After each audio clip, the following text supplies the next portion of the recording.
donates. Okay. Right. Hearing none, all those in favor of approving the minutes, please signify by saying aye. Mike, did you have Aye. a?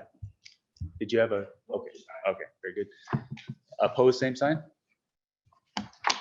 Minutes pass. Wes, I'll turn it over to you for some introductions. Thank you, Chair. Today we have some visitors. We have some here at State Fund with us. We have some at the Department of Labor and Industry as well. We're having a review completed by the U.S. Department of Labor, and then we have some friends visiting us as well, and someone training, from what I understand, at the U.S. Department of Labor. So I'll go ahead and introduce Eva Mija and Monica Mogill, and they are here from the U.S. Department of Labor out of our Dallas office, as well as we have Cliff Atkinson as well. Okay, so as Wes mentioned, Eva Mejia, and I am a federal project officer with the Department of Labor in Region 4 out of the Dallas office. Basically, I am the liaison between MDLI and the Department of Labor. And so part of my role is to provide the state technical assistance around the Workforce Innovation and Opportunity Act, the Title I Adult Dislocated Worker Programs, governing aspects, and things of that nature, the operational and strategic, to ensure that there's continuous improvement of the one-stop system. So this year, our regional office leadership provided us the opportunity to join or attend a board meeting to just hear about the operations and learn a little bit more. This is really exciting for me. It's the first time. I always wondered what are the Robert Rules of Order. And so it was nice to hear all of that happening. We're also interested in hearing about how you're partnering. I know that MDLI, from everything that we've worked on together, is really proactive. So looking forward to learning more. We also, when we found out about the opportunity to attend a board meeting, I reached out to Wes, and he was so gracious to allow us to come out, and we went ahead and coupled it with other technical assistance. So tomorrow we will be training your youth service providers to ensure that they are, in line and understanding what the WIOA Title I youth program is about, the performance aspects more so, to kind of get over some of the challenges that they've been experiencing over the past few years. So yeah, really excited to be here, and looking forward to hearing more about everything that you guys are doing. I did read the agenda, so yeah, that you guys have a hub system going on, and we've actually internally, we've formed an internal work group with our federal partners at Economic Development, EPA, and just tons of other agencies. And so I hear you guys are partnering with them. So again, it was all perfect timing. This just happened 2 weeks ago, and here I am, and you guys have something going on. So yeah, looking forward to learning and sharing that information further with that group. Thank So you. yeah. Welcome to Helena, and thank you for joining us. Yeah, and so this is my colleague, Monica. I'll pass it over. Yes, my name is Monica Mogill, and like Eva says, with the Department of Labor and Region 4 in Dallas area. And I've only been with the agency for 7 months. So really, I'm here to observe everything. And I do cover 6 states in the CSEP program, which is the older workers program for 55 and up. And the states that I cover is Montana, so I get to meet with Connie and Roy, and Oklahoma, Louisiana, Utah, Wyoming, and New Mexico. So I'm just excited to be here because I'm still in training and learning and trying to absorb as much as I can. And I'm thankful to be here. Thank you. Thank you. And we've got Cliff Atkinson back there. Very good. Cliff Atkinson. I'm the program performance expert for the 11th state Region Force. All things performance outcomes, performance negotiations, all that sort of stuff comes through me. Happy to be here and learn. Great. Well, again, thank you for being here this morning and spending some time with us during our meeting.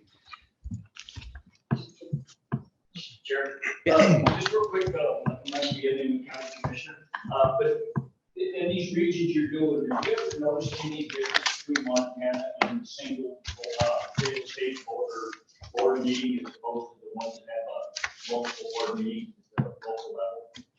Have you noticed that it is one more pet peeve or anything like that? If there is a difference. So I've been with the department for about 9 years. I can tell you, I've been the federal project officer for the states of Wyoming, North Dakota, South Dakota. Right now, I'm also the FPO for Louisiana, and I've been for New Mexico. There is a difference. You're one of the few states that procures your providers. And you do have 2 local areas versus the others that are literally per law are considered single area states. And here it's the state board that operates as the local board for your 2 areas through a waiver under WIOA. So it is a little different, the operations.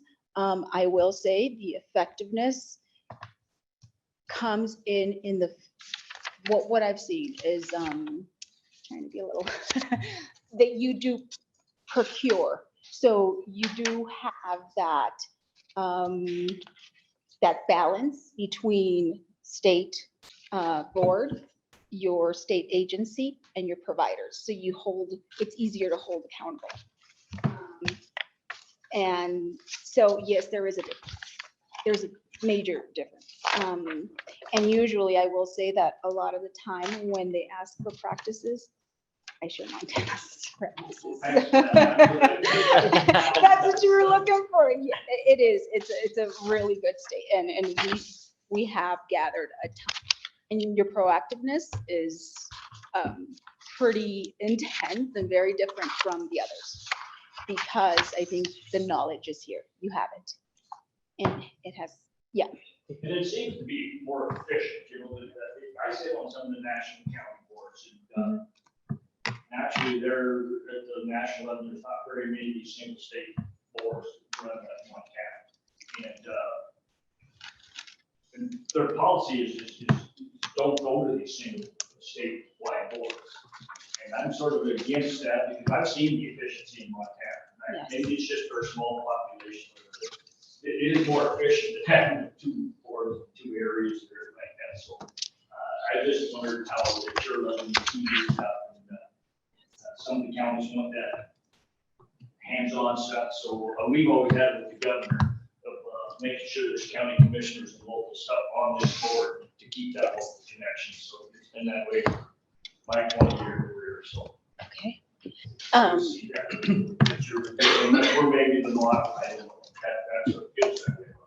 Yes, and one of the items that recently came up was, how do you keep your board engaged? And I talked to Wes about this. I was like, how do you keep them engaged, right?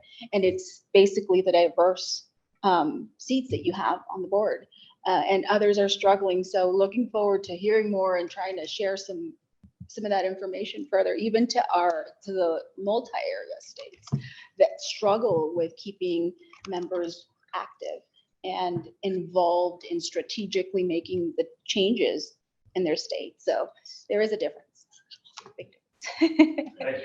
Nope, that was a good discussion. Thank you. I think Dylan and I talked a little bit about this last night. I think everybody's breathing a collective sigh of relief. The legislative session is now over. And I'll turn it over to you, Dylan. And Quinlan, I think you're joining us by phone. So, Quinlan, we'll turn it over to you if you want to kick it off. Oh, you're starting with me. Great, thank you.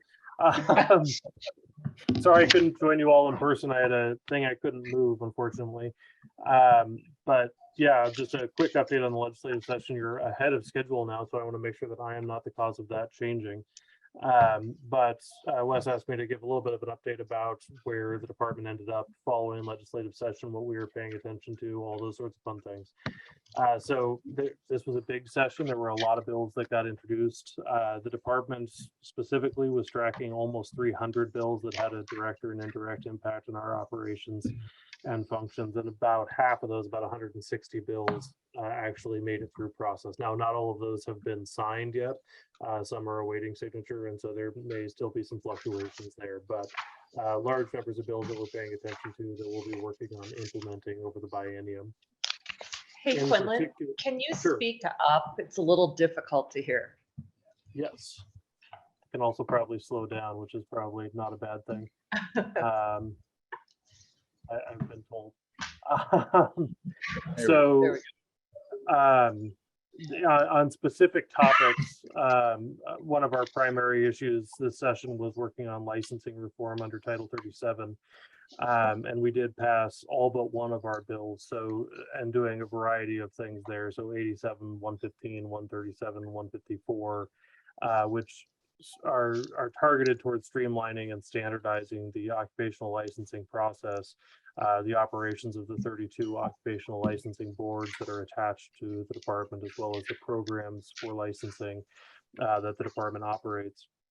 There was also another series of bills that we introduced a little bit later with the help of Senator Small, who I see is on now as well, 453, 54, 55, 56, 57, which were making some specific changes to specific boards, things like moving acupuncture from the Board of Medical Examiners over to the Board of Alternative Healthcare, creating a better fit in the occupations that are licensed by a single board to make sure that their focus is really on ensuring minimum standards and qualifications are being met moving forward. So I'm happy to say that all of those bills passed through process and are either have been signed or are awaiting signature at this point. This was also a big session for occupational licensing compacts. So a compact is where if you get licensed in one state, basically the states have perfectly aligned their standards. And so you can be licensed in the other states that belong to that compact. So 4 different occupations had compact bills introduced. 3 of those bills made it through process. That's for speech language pathology, counselors, and occupational therapy. There was an APRN compact that got introduced, which did not make it through. And then also a big topic for us during the biennium and during the session was on military reciprocity, making sure that military spouses who are moved by their spouse's orders into Montana are able to easily and quickly stand up their practice in whatever it may be. And so we recognized that we could recognize their standards from whichever state they were licensed in Montana and get them to work quickly. Folks don't need one more thing to be worried about and apply for a license when they're also trying to pack up their family and move across the country. So that is also made it through the process. Somewhat more directly related to this board and its work, we introduced and it was passed a bill on incumbent worker training. This is a small grant program, small dollar value. It affects a lot of employers across Montana, but to do upskilling of workers. And that bill was designed to increase the cap on employer size. It had previously been capped at, I believe, 50 employees, and we eliminated the cap and increased the grant size that was available. And we're working on rules implementation for that so that they can be stood up by the July 1 new fiscal year start for that. The bill's effective date is in October, so there will be some changes mid-year on that we're also working through. And then wage and hour, this was actually a very quiet session. There was a grand total of 1 bill that directly impacted wage and hour law. And that was also Senator Small's bill on codifying work-based learning requirements. So if you're in school and also want to work for credit and those sorts of things, what are the requirements in terms of wage and hour law, and adopted the federal standards into Montana law. So that also went through. On the work comp side, finally, there were a lot of bills that got introduced. Not very many of them went very far. So primarily there were a couple of exemption changes for workers' compensation that passed. How many corporate shareholders can there be on a corporation and still have there be exemptions from workers' compensation? Some changes to independent contractor law, those sorts of things. The bigger bills didn't go very far. Oh, there was also an occupational disease presumption bill that went through. So I'm happy to answer any questions about any of those things. I realize that's sort of high level. I also didn't want to take your time and go through 160 bills. So if you do have questions about any of those in particular or any that I didn't raise, I'm happy to chat about them. Otherwise, I'll turn it back over to Dylan and Wes. Are there any questions for Quinlan? Okay. Thanks, Chair Hot Fun. Thanks, Quinlan. I just, on behalf of the governor's office, want to thank the Department of Labor and Industry staff. I mean, they really did unprecedented work and outreach leading up to this legislative session. And overall, the red tape relief efforts that the governor and lieutenant governor have been championing were successful. It was a good session for red tape relief. As Quinlan said, most of the priority bills did make their way through. There were a couple of bills that didn't, but when you're trying to tackle, reforms to basically every professional occupation in the state, and kind of tweak decades worth of policies and laws around those, you're not going to make everyone happy. So we'll keep working on the things that didn't get through. We could probably spend an hour talking about the legislative session. I'll just go through a few of the education and workforce related bills that I talked about at our last meeting and give an update on where those are at. The governor has about 120 bills in front of him today, so I won't be with you this afternoon. I have to take off around lunchtime so that we can start working through those 120 bills. There were more bills passed this legislative session than any time except for the session immediately following the Constitutional Convention in 1972. So it was a very busy session, but we're all thankful that it's over. And like I said, overall, a very good session, especially in the education and workforce development space. So a handful of the bills that I want to talk about that are a little bit more education focused, but that definitely have workforce components to them that the board might be interested in. First off, we had Senate Bill 8, which was an interim committee bill related to proficiency. As I'm sure the superintendent could get into way more, we've had these transformational learning and advanced opportunities programs in statute for a handful of years now. What Senate Bill 8 did was provide a tight statewide definition for proficiency-based learning that school districts must adopt in order to access the funding. It's really going to help ensure that the focus of the program is truly on individualized learning and proficiency-based learning for students, or mastery learning. There's different terms for it. And then it allows them to access their advanced opportunities funding. That's the work-based learning funding, that the space that Bo works in and a lot of our private sector partners work in here for student work-based learning opportunities. House Bill 257 doubled the amount of funding that is available to districts to provide work-based learning opportunities to their students. And we hope that between the more streamlined definition now that the Board of Public Ed will be using and this additional funding, that we'll have more districts hopefully reaching out to you and saying, we want to partner with your businesses and companies on work-based learning opportunities. Another one, moving into kind of more of the digital sphere, is I'm sure everyone's familiar with the Montana Digital Academy, our kind of state online school. There was a bill, House Bill 749, passed this session that not only provided a significant amount of funding to modernize their platform and more easily integrate it with the university system and the school districts, but it freed up the rules around the Digital Academy to allow them to serve as a vendor for third-party curriculum. And we hope that much of that curriculum will be focused in like industry developed curriculum. So, whether it's, getting certifications in entry level construction or machinery, things like that, or even things like personal finance. We can now do that through the Digital Academy. Businesses will be able to work with the staff there to get your industry recognized curriculum up on the Digital Academy. And a couple others are related to open enrollment and partial enrollment. So we had House Bills 203, which provided for basically mandatory open enrollment in the state. Students don't have to go to their home district. 214, which allows for virtual open enrollment. And then House Bill 396, which deals with partial enrollment. So think homeschool kids or private school kids that want to access opportunities through their public school on a part-time basis.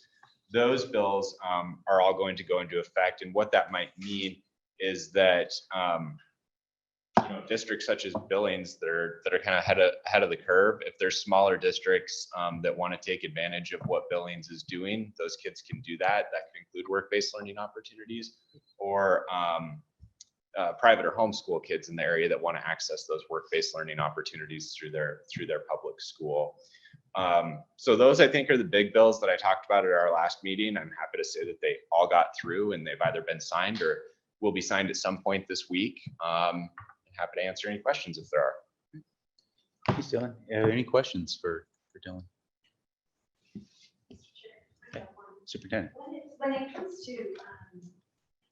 comes to championing one of these bills or a few of these bills, I don't know, I'm sure the bylaws allow a subcommittee or something just to make sure that they get implemented with legislative intent.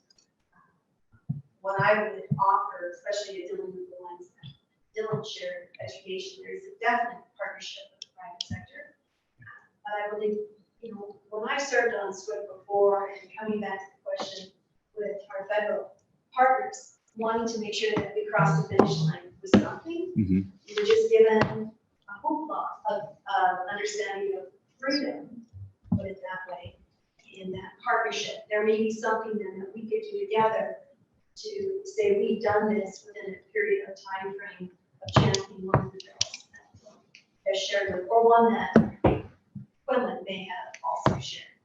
Not to put more homework into the group, but I believe it also then not just checks the boxes that the meeting has been productive, but that we are working towards something that was implemented from legislative intent. Yeah. That is a good point. And possibly that's something that we could move into the education committee as an item for implementation and study. Excellent Mr. point. Chair, Yes. certainly I think it would be beneficial, the interim committees exist to go through those implementation and rules and to make sure that the legislative intent is met. So I'd suggest working with the appropriate interim committees and maybe having somebody from the subcommittee here attend those meetings and comment. And especially if there's issues with the rules, things need to be addressed within the department. That's a great way to do it. Excellent. Thank you. Other questions for Dylan or Quinn? Hearing none, thank you for those updates, and I just echo that, the thank you, but also the thank you to Representative Butchery and Senator Small, who wasn't able to join us, Senator, you're online, apologize for that, but on the ground helping push these bills through. As we talked about last night, this was a tremendous session for business, but it was also a great session for workforce. So thank you, everybody that worked on bills and the effort to get them through. Next up is Title V training. I'd like to welcome Sarah Seltzer to the floor. Hi, everyone.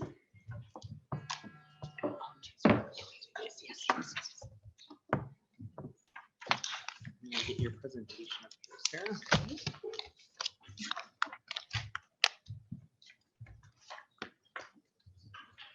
Where's my screen? Good.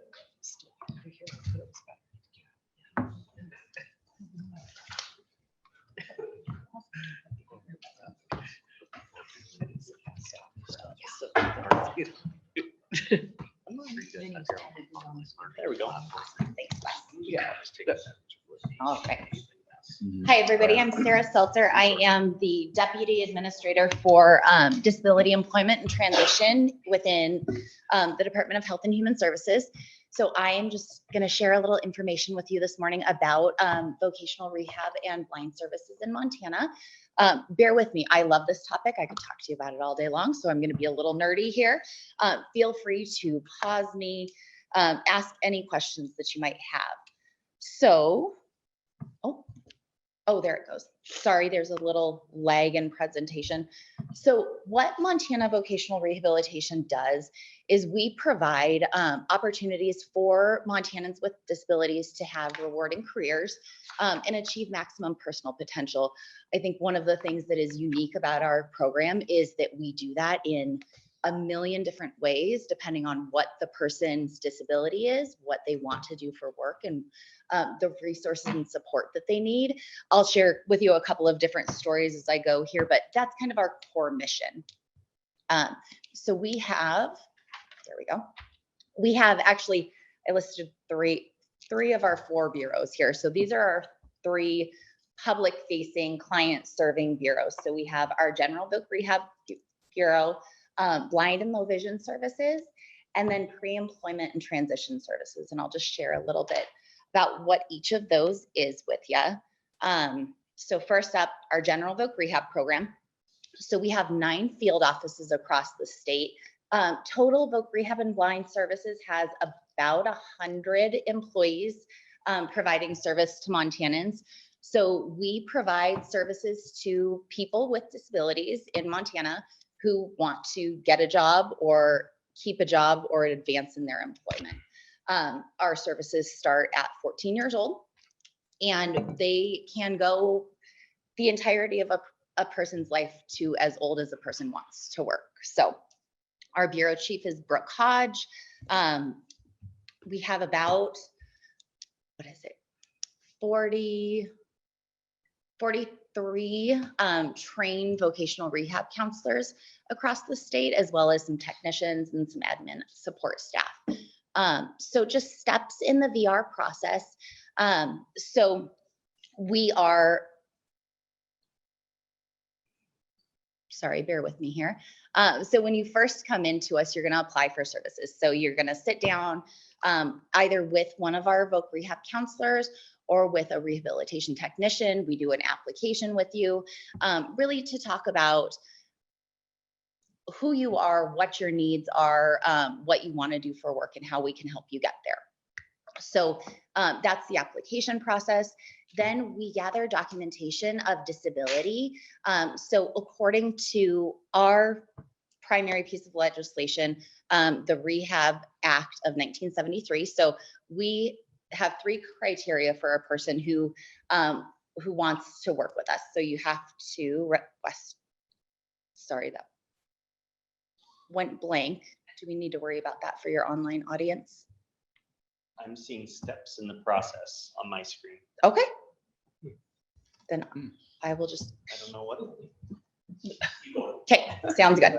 So you have to, our 3 criteria are that you have to be a person who has a disability, you want to work, and you require one of the variety of services that we provide to help you get there. That's really the crux of Voc Rehab eligibility. So when a person comes to us, technology, so fun. So when a person comes to us, we will have, we will gather documentation of disability. That can be medical records, psychological records. If you're a high school student, an IEP with a diagnosis on it. It can also be our counselor observation. If you are a person who comes in and uses a wheelchair and that's visible, documentation of disability is pretty easy for us. I'll swap it on. Oh, thank you. No problem. We're seeing it on the screen, but why it's not. I Yeah, don't know. just your people in the room can't see it. Board, it's fine. Just the board, no big deal. I will pull it up on. Okay, sounds good. So we have, so once a person has come in to apply, we have 60 days to determine eligibility. We like that to be done sooner. Obviously, the sooner we go through those steps, the sooner we engage a person, the more active they are in that process. But we have a maximum of 60 days to say, okay, yes, this person is eligible. We get to work with them. The next step of that comes is plan development. So for everyone who works through vocational rehabilitation, we develop what's called an IPE, or an individualized plan for employment. So again, we have 90 days to do that after eligibility. We like to get that done sooner so that a person is engaged. This is, I will say as a former counselor, this is the fun part of our job. This is where we get to find out what you want to do for work and how we get to help you make that happen.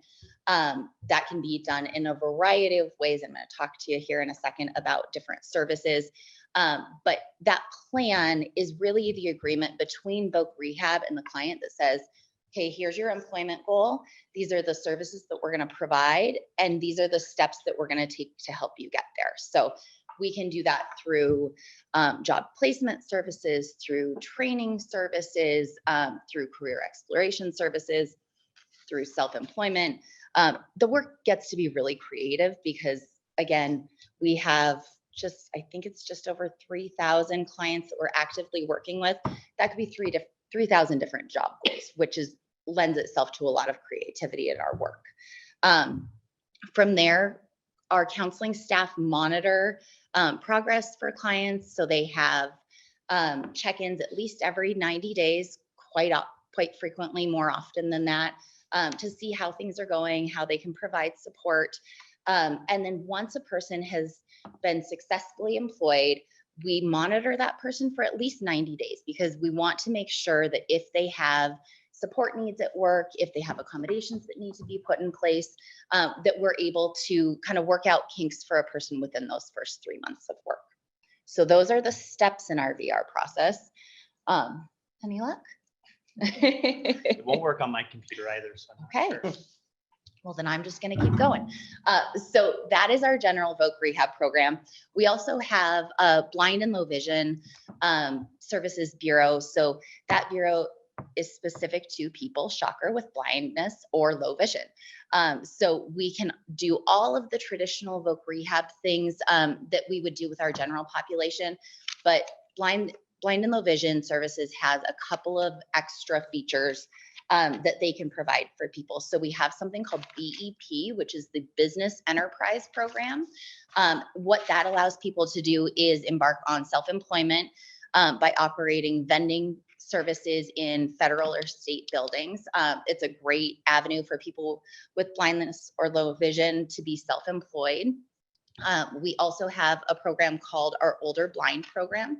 So that is a program for people who are 55 years and older. Unlike all of the other voc rehab programming, that one is not necessarily aimed at employment, but is aimed at really self-sufficiency. So helping a person who has blindness or a visual impairment in their older age to learn to navigate their space, to learn to do things like cooking, or we have orientation and mobility specialists who will help a person learn how to navigate walking with a cane, using stairs, some of those things.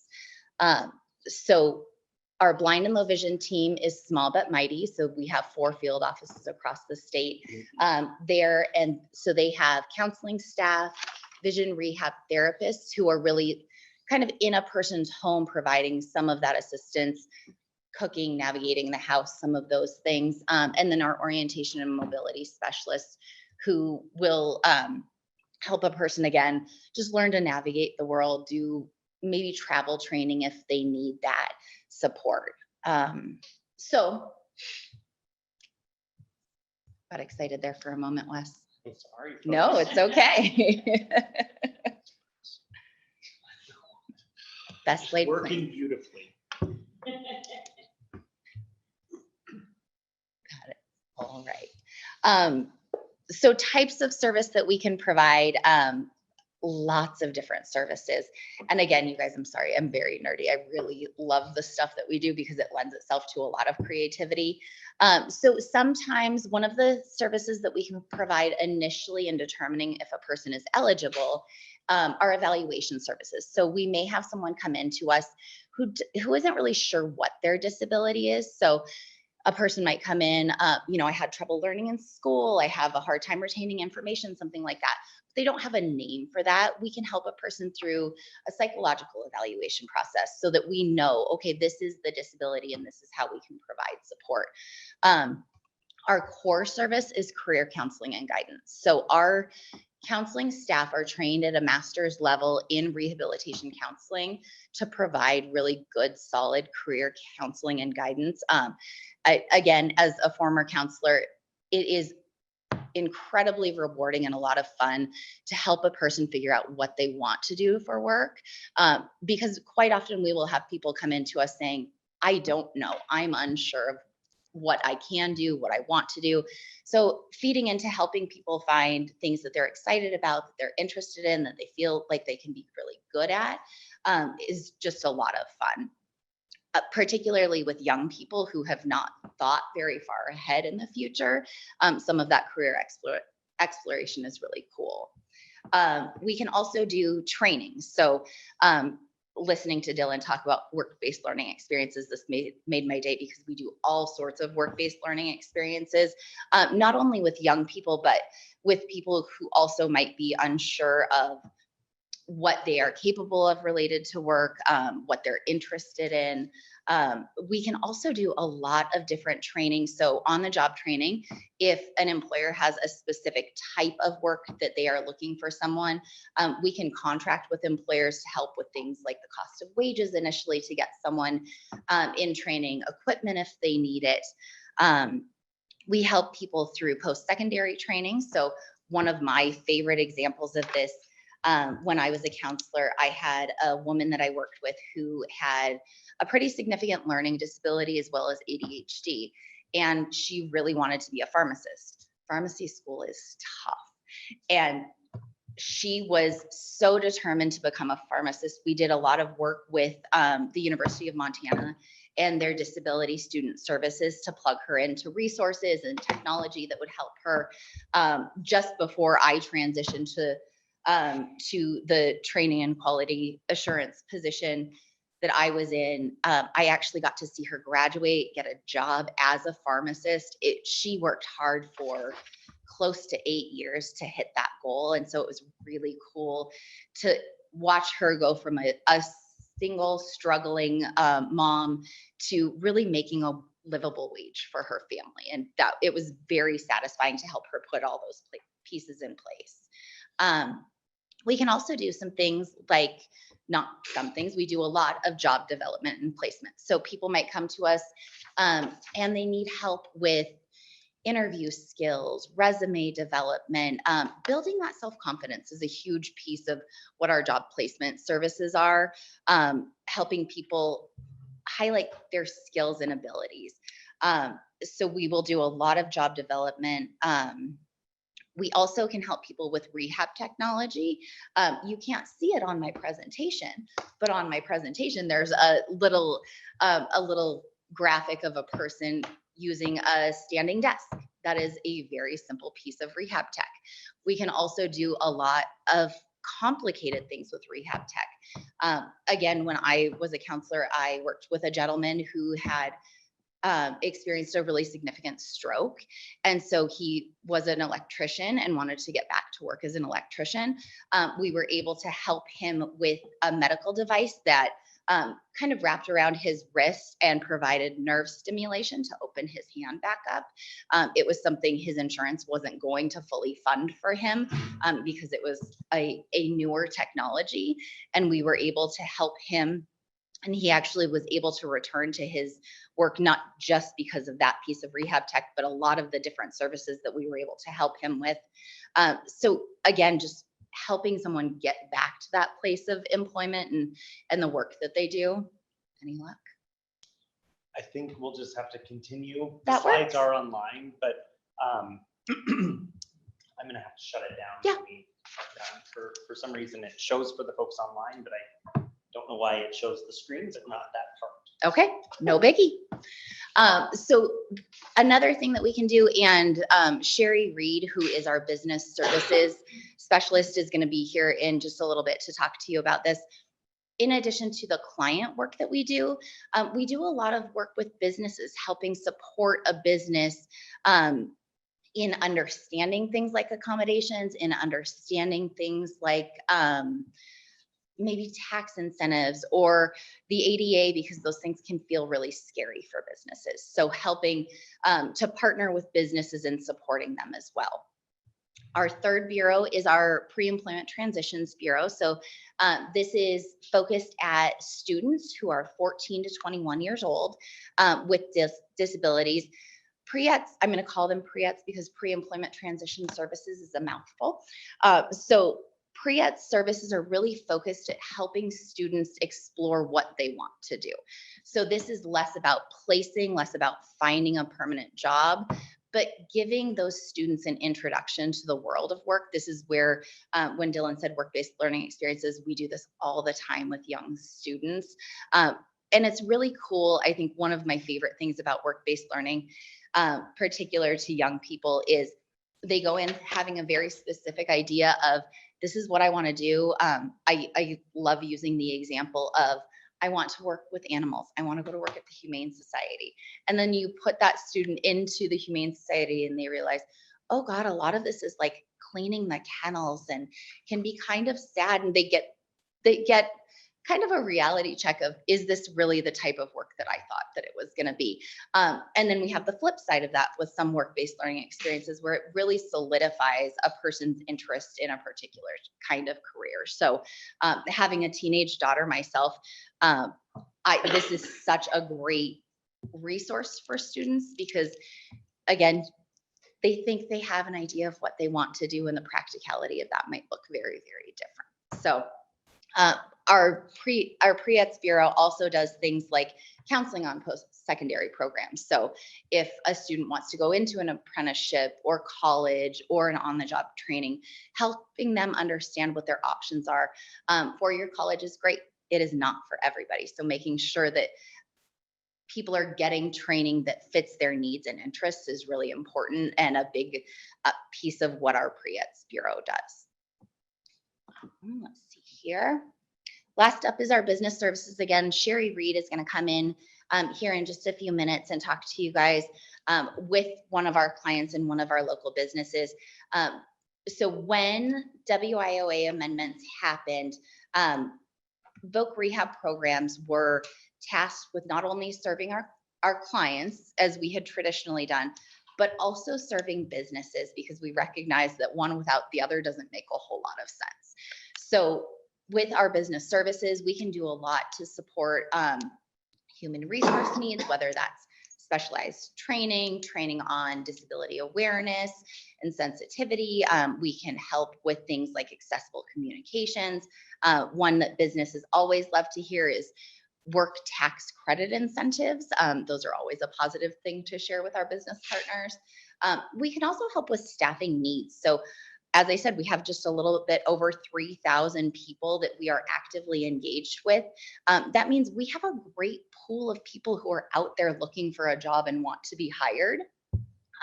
So we can do some pre-screening there. We can also do some customized training.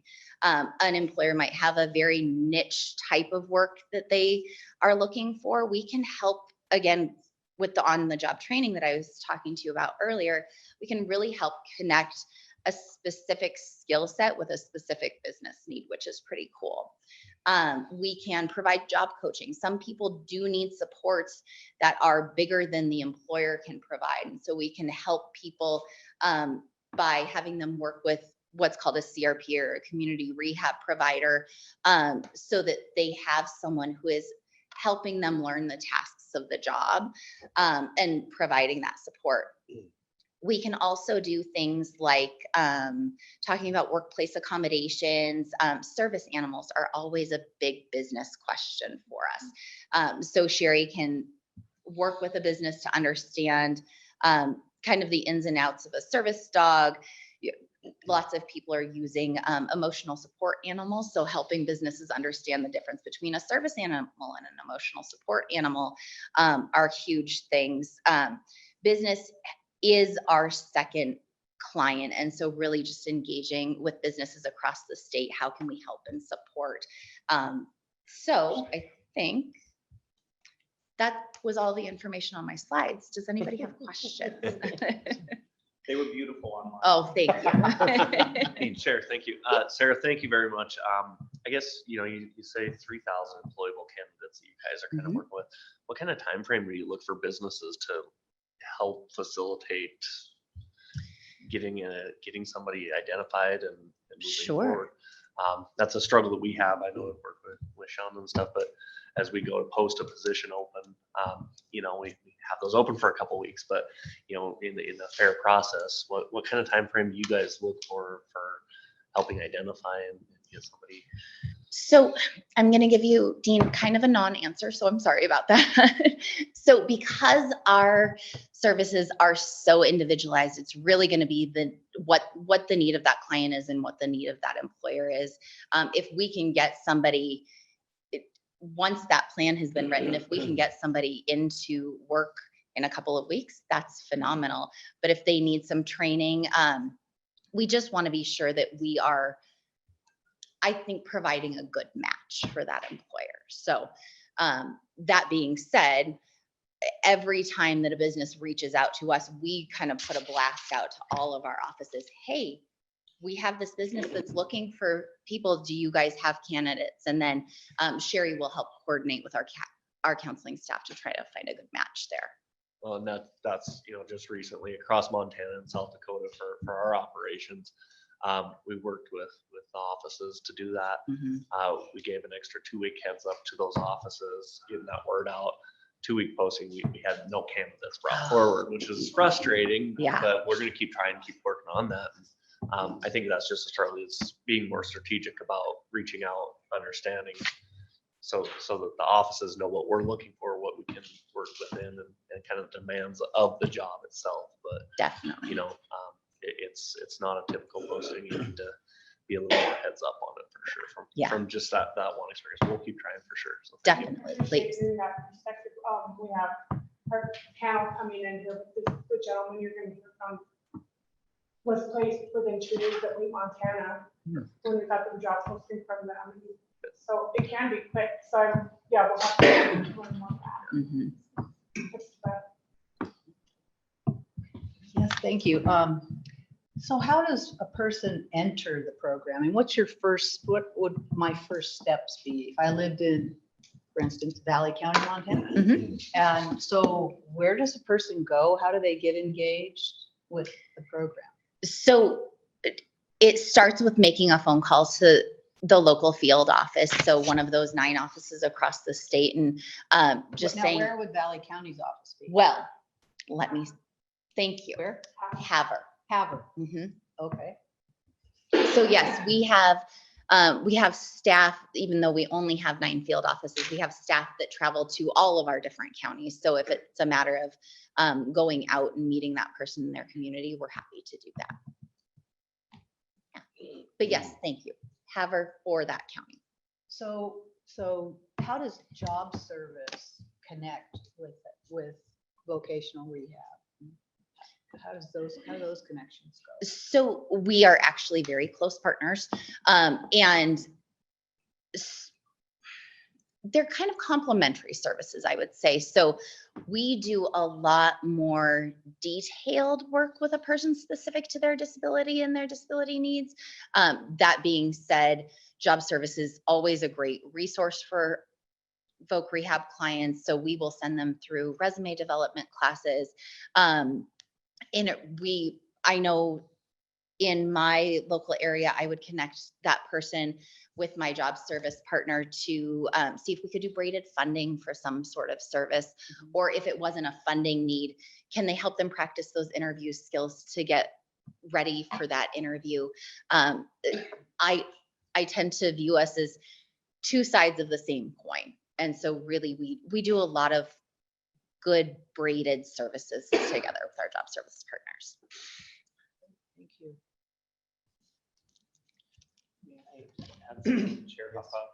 Commissioner Armstrong, to add to that, and for Sarah and the work of Chanda as well. And I'll be presenting this later too, but we are planning a summer and fall trainings program for all of our WIOA partners together. With coming out of the pandemic, along with so much staff turnover at their agency at OPI, who will also be a part of the trainings, as well as job service locations. We want to work on that transition and referral process. So we're going to be doing that across the state throughout the summer and into the fall, to better align our frontline staff together to work more closely together as we see a lot more opportunity. So that is something also that will help benefit that. I think so. So being able for an individual to be able to walk into job service and have that be directed towards support if they need it, and kind of a one-stop shop, if you will. Everybody knows how to support the individual no matter where they enter the system. I think would be terrific.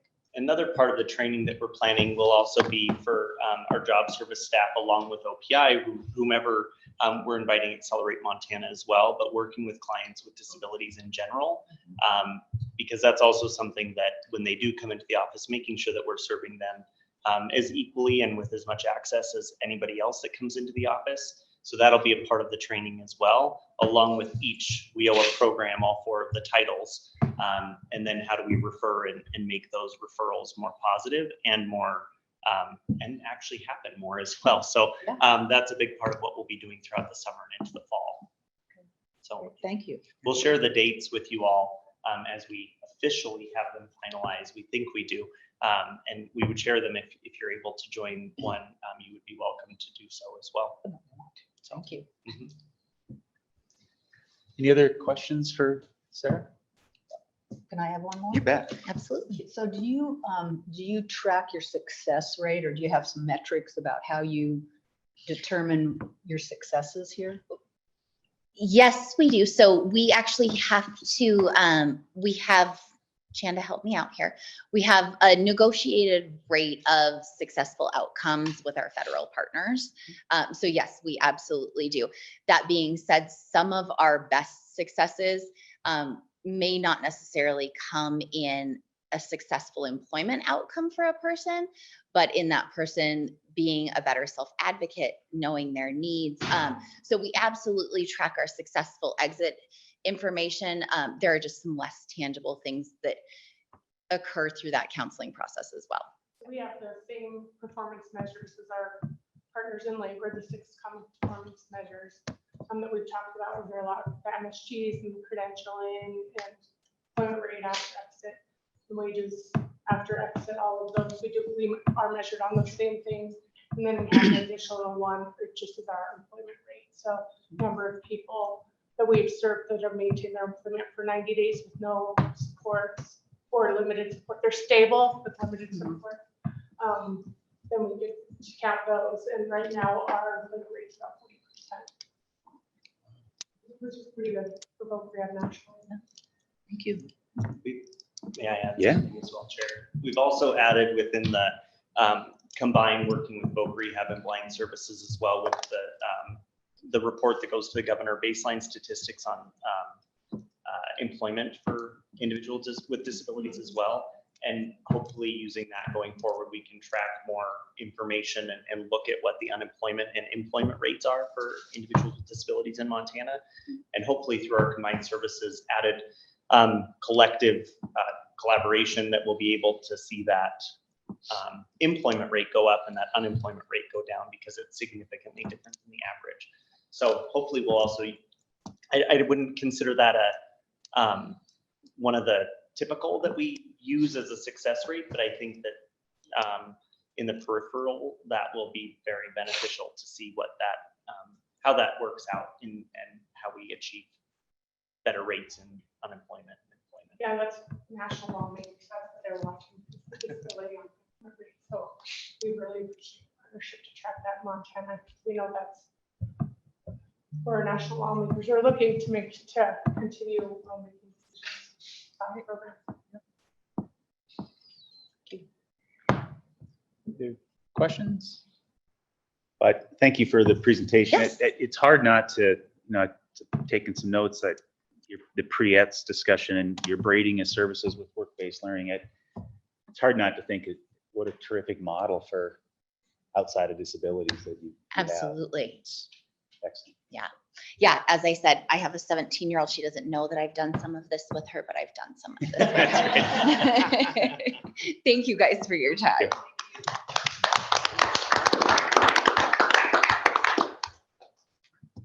Jen, can I turn it over to you?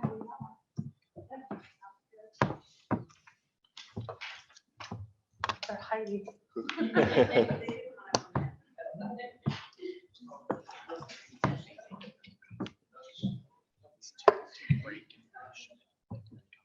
Okay, after CY.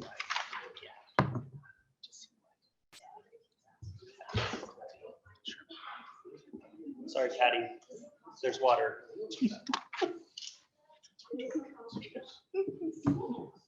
What's that? Yes, sorry. No, I have some vanilla latte if you'd like to share. You're still voting. Good morning. Spent most of the time talking to you. Oh, really? Yeah. Sitting I am. here. Okay. Best time to get a hold of him is about 5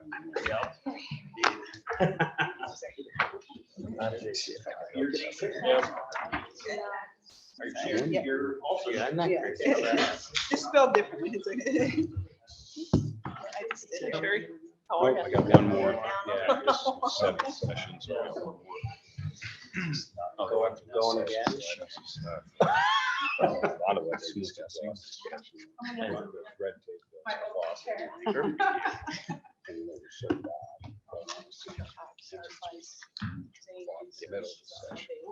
I'm trying to get. Shannon, go ahead. Well, we, after the presentation about what we do, we thought it would be effective to have the people that have utilized this when they share one of their journeys. So we have a panel here today of including with Montana to demonstrate with the website. So I'll let everybody introduce themselves here, and then I'll have some open discussion. Yeah. So I'm Sherry Reed Anderson. I'm the business services specialist with Montana Vocational Rehabilitation Plan Services. Jason Kovneski, I'm the Director of Operations of WheatMontana Montana here in Montana. Sherry Brown, I'm the Director of Human Resources at WheatMontana as well. That's all, I'm an employee at Montana. All righty, so, Did you bring snacks? I wish I would have now. One of those cinnamon rolls could have been off the table. I saw the big eyes when I walked in the door and I'm trying to get some crumbs or something out of the pockets and nothing is working. But next time you're through. So I'm gonna give a little background on Zach. Zach's counselor couldn't join us today, but he did write me a little thing he wanted to share. So Zach engaged with vocational rehabilitation and pre-employment transition services when he was in high school and received that continuum of services, and through a work-based learning experience, he was employed as a dishwasher at a local restaurant for over a year. And then after a year, he wanted to change. Is that right, Zach? Yep. Yep. Wanted some more hours, learned some new skills. So that's where WheatMontana came into play. His counselor also wanted me to note that he's been working with Zach for over 5 years. And in this time, he's never seen Zach so happy and healthy. So with that, I'm gonna let these guys share how we got connected to WheatMontana, which connected Zach to WheatMontana, and overcame a lot of barriers that came along the way to make sure that WheatMontana met their staffing needs in a rural area, along with employing people with disabilities. So this journey started last year in the 2022 SHRM conference. We decided to have a table there to meet businesses. I was new to the position, and we really needed to get out and start meeting businesses and working with them through business services. And Sherry happened to walk up to our table and introduced herself. And over the course of the few days, we had ongoing discussions. When we parted, it was, let me call you, and we were going to set something up. So I'm going to say it was a couple of months with everyone moving back and forth. I was invited to tour WheatMontana. So I took Darren Height-Rennie, who was our counselor supervisor in our Bozeman office. We drove up to WheatMontana and were given a tour of the entire facilities, which for us, we wanted to see what the different jobs were. We wanted to see just all the different tasks and things that were happening. So we went through the tour, walked away with some really great ideas, and then Zach applied to voc rehab. Okay, so go ahead, Sherry. So that I had, when I worked with FedEx a few years ago, we had a large deaf population, and that was some of our very, very best employees. We had fantastic employees that wanted to work, that were happy and all. So when I saw Sherry there, I was like, oh, I'm so excited to go and meet her. And I thought, this is exciting. There's a lot of people that want to work that aren't necessarily given the opportunity to work. And so I came in and we talked, and like I said, over a couple of months, we talked. And so that started the journey. Then we had a little bit of a hiccup with transportation. So that was a little bit of a hiccup because people weren't able to drive to work. Plus we're in Three Forks. So if we're gonna get people from Bozeman, Belgrade, Manhattan, that direction, we needed some transportation. So then someone in her office talked to the So IRA. Sherry reached out to me and said, we have a problem. We have no transportation. There is no rural transportation around Three Forks. There is no transportation through Bozeman, Belgrade that goes to Three Forks. And someone who does not drive is, you're bound, you're stuck where you are. So I reached out to Desiree Dean Caldor, who is our transportation coordinator through Voc Rehab. Called her and said, we have a problem. We need to talk about this. What can we do? Explained to her the situation and said, I'm tasking you with helping me here because I don't know where to go. So she said, let me look around and give me a couple of days. So she called me back, said, hey, I have a couple of ideas. One of which was iRide. And I said, don't really explain this to me. I need you to call Sherry. So she called her and yeah. So then I talked to iRide and I said, what do we have to do? And so iRide is a fantastic organization that offers vans. And what we had to do, all we had to do was hire the driver.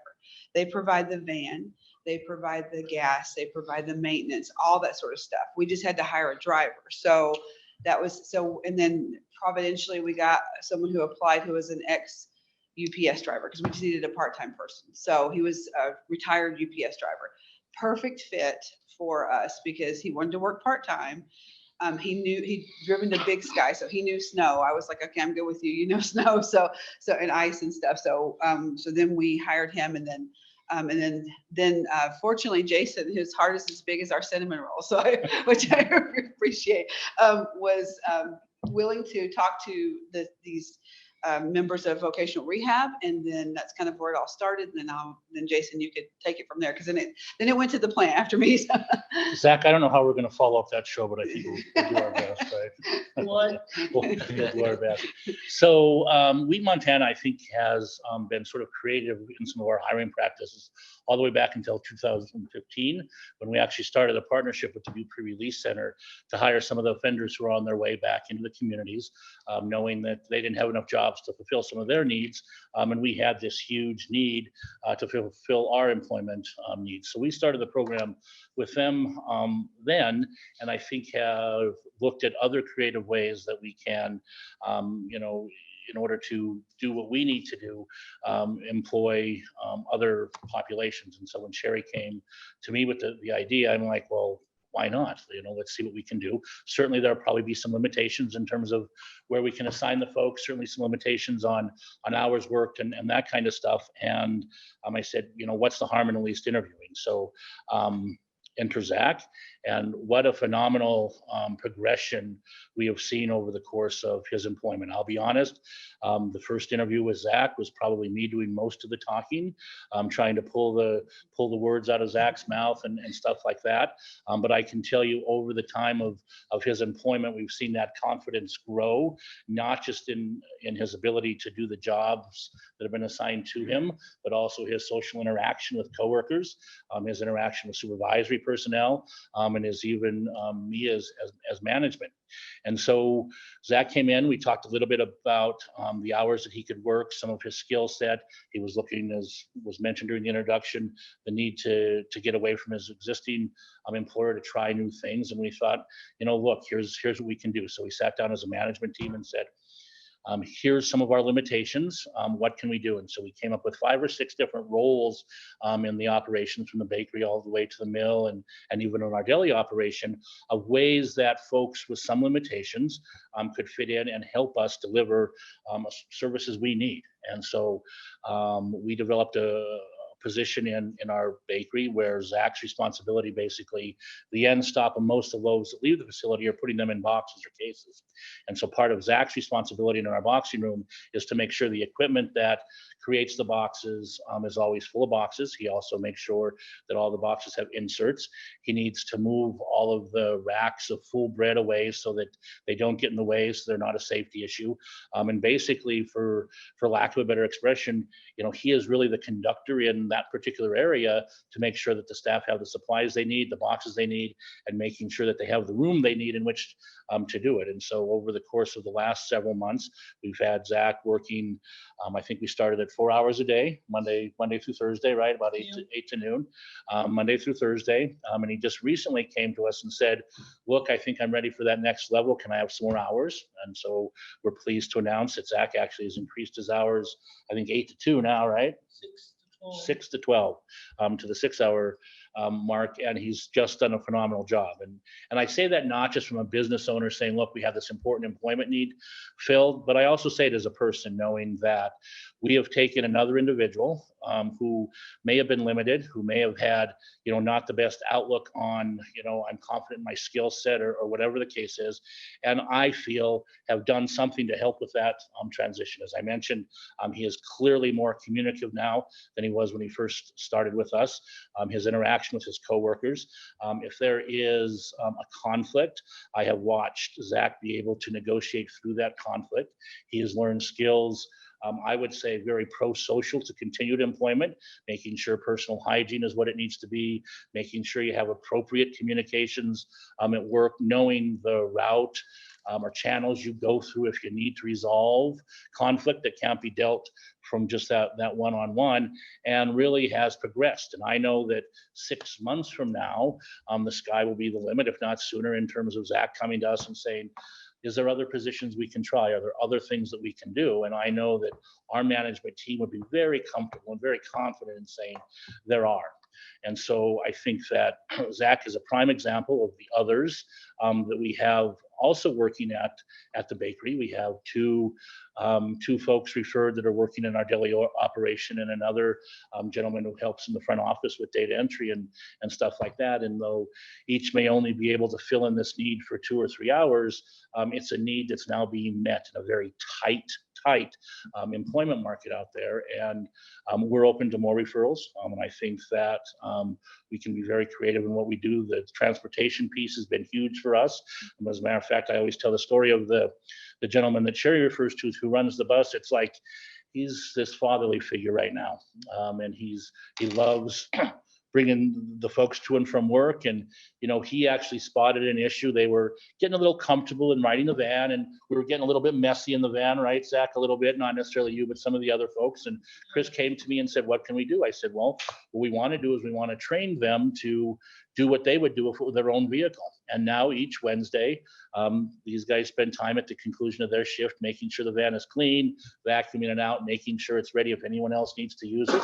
But most importantly, they're taking pride in their surroundings, and not just the surroundings at the workplace, but now the surroundings that they have to get to work. And I know that at least one other individual, I hear from the mom all the time when she drops that person off, that other individual now keeps his room a lot tidier because he has sort of a higher standard at work, and has translated that there. So long story short, we love the program. We love the opportunity to participate in it. And we are excited to see Zach and the others involved with it continue to grow.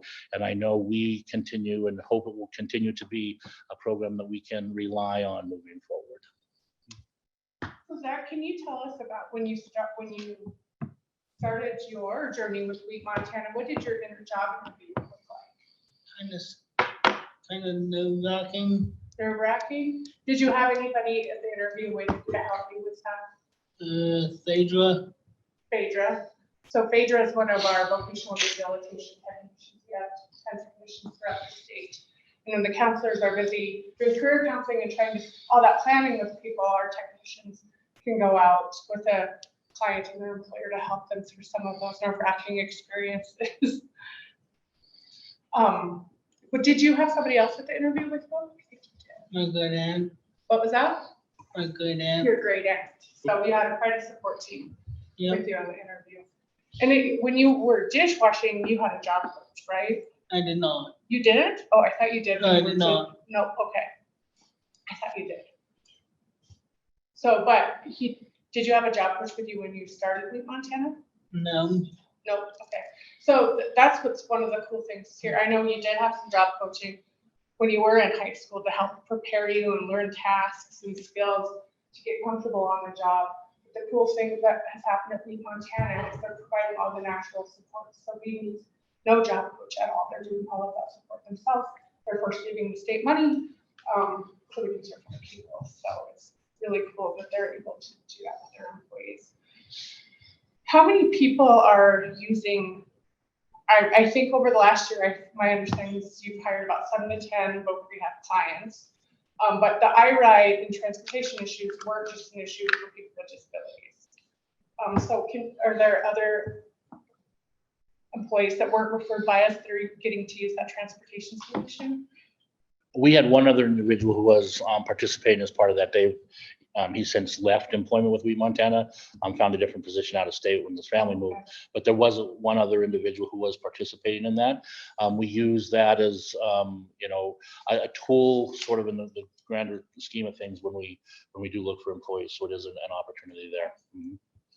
And so that we helped with the van. You guys got the driver, and now I think the missing piece that hasn't been shared is the employees actually pay for transportation. Mm-hmm. So how much does it cost for you to ride that van now, Zach, to get to and from work? Do you remember? No. It's about 120? It's about $120 a month. $120 a month. So for somebody receiving Social Security benefits, SSI or SSI benefit, that gets complicated when you become a wager, but we really empower people to let them know that becoming a wager, you're going to do better. But one cool thing about investing in your own transportation like that is that's going to be able to get these extra hours and earn more money. Social Security has something called earlies. What does it stand for again? It's an incentive though, but it's a work incentive that, yeah, it's a work incentive that they can use each month in order to get to work. So he gets to deduct that $120. He just has to show Social Security he's paying that, and that will count against his wages earned and his benefit. So it just really empowers somebody to make more money and be independent. Do you like your job, Zach? It's fun. Well, we enjoy having you. I was joking with him when I arrived today that all the guys were worried because he hadn't shown up for work. So I stopped at the plant before we came, and I don't know, I must have had at least 2 of the guys from the area he works in say, "That's not here. Is there something going on?" Which spoke a lot to me. Number one, they missed a coworker score there, and number 2, they were concerned about where Zach was, and even the whole process in terms of being here, Zach did it. He knew how to request the time off. He made the request to be off today, was very responsible about doing it. I've got other staff that just don't show up for work. But here, Zach had made that plan. And so I think that also speaks to how he is transitioning as just a member of the workforce out there. And I think he has a very bright future. I hope with us, but if not, he is certainly going to grace some employer and be a contributing member of society for a long time to come. And I will say that the people that have been hired from vocational rehab have brought the happiness level up. They have such a great attitude. There's been the people that work in the deli. I'm getting reports from the public who say to me, unsolicited reports, to say, "Wow, I'm so happy when I go in the deli that it's just such a happy atmosphere and stuff." And a lot of that's because they're just so happy to be at work, and they're just so happy to be there, and they bring that level of commitment and happiness up. So that makes me happy, and I'm happy that our employees have embraced these employees, and they're part of the team. So it's not like separate, it's part of the team, and our employees have embraced that. So super proud of our employees for doing that. So I'm super proud of you guys for being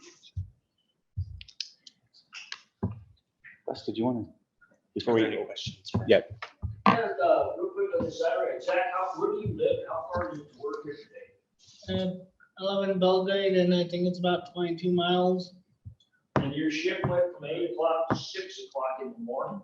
Yep. So this IRA driver picks the whole crew up, or does he go back and forth all the time? That's a great question. So initially, all their shifts were the same, but we've since spread them out a little bit different. So our current driver, because he's retired and loves the hours, loves the job, he actually makes multiple trips to multiple locations throughout the course of the day. And we also have one driver in the wings who serves another role with the company who, in the case of backup, we have him, and he also has expressed as the program grows, his willingness to help with that transportation piece. But yes, we have to be flexible in terms of start and stop times as well. So Zach, why don't you tell them what time you get picked up in the morning? Currently I get picked up at 5. I'd be outside by 5:15 and I get picked up by 5:25. It goes up by 6. Cool. Chair, if I could add on that, with the iRide program, so it sounds like you open it up to other employees. Is it just employees with disability type stuff, or is it open to all your employees? And It can be open to all employees. So kind of grew from there, it sounds like. Yeah, I think there's a lot more room for it to grow, but yeah, it has grown from that. Okay, and then follow-up question, I think probably for Sherry or Shonda, with some of the services being able to be supported through waivers and different stuff, are you guys working separately from Wheat Montana with the employees themselves to arrange all of that so that you guys can facilitate? Oh, yes, that? so there's the employee-employer relationship, our relationship with the business too, and then our meeting with our direct client all the time to see how it's going, checking in, meeting other needs. Maybe they need interview clothing. You know, there's all kinds of things that be going on that we're checking in on and make sure that all goes successful. Cool. All right. Thank you, guys. Other questions? Zach, what do you like best? What do you like best about your job? The happy attitudes of the coworkers and the Seminoles.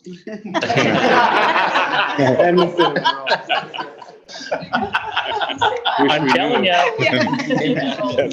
That's right. Anything else? I've got a closing comment I want to add, but I'll let Wes jump in. You want to talk about the training? I just wanted to say thank you, and thank you, Shanda and Sarah, for joining us. As you all know, throughout the past year, since last April, we've done all of the title trainings as a way to more so show the benefits of all of the title programs, and so that you're a little bit more aware of what WEO programs are supposed to accomplish.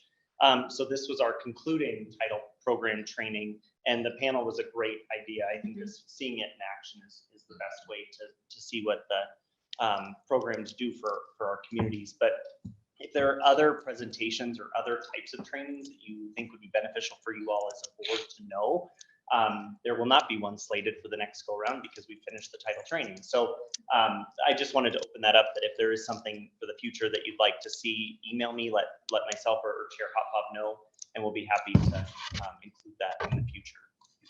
No, I don't even know where to start. This was absolutely awesome. It's so nice to see, the program in action and that where the rubber hits the road and how it works. And I think this was, for me, it was incredibly helpful. And I love the creativity that Wheat Montana, where you talk about sitting down and saying, how can we make this work? And, in this tight labor market, what an example for really all businesses to look at. How can we structure this to make this work for the absolute solving the problem of workforce? And so I thank you all for making the trip up here. And Zach, it's very clear that they're very lucky to have you as employees. Thank you all again. Thank you.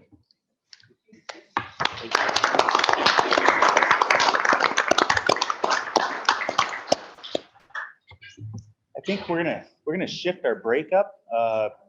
So potentially Wes can restart the computer and see if we can't get the slides back.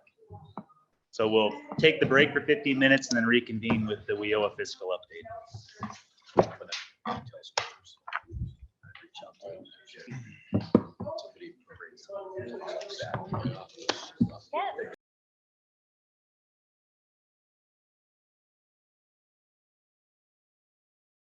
Individuals who are 14 to 24 and who need additional assistance through education, training, and employment opportunities.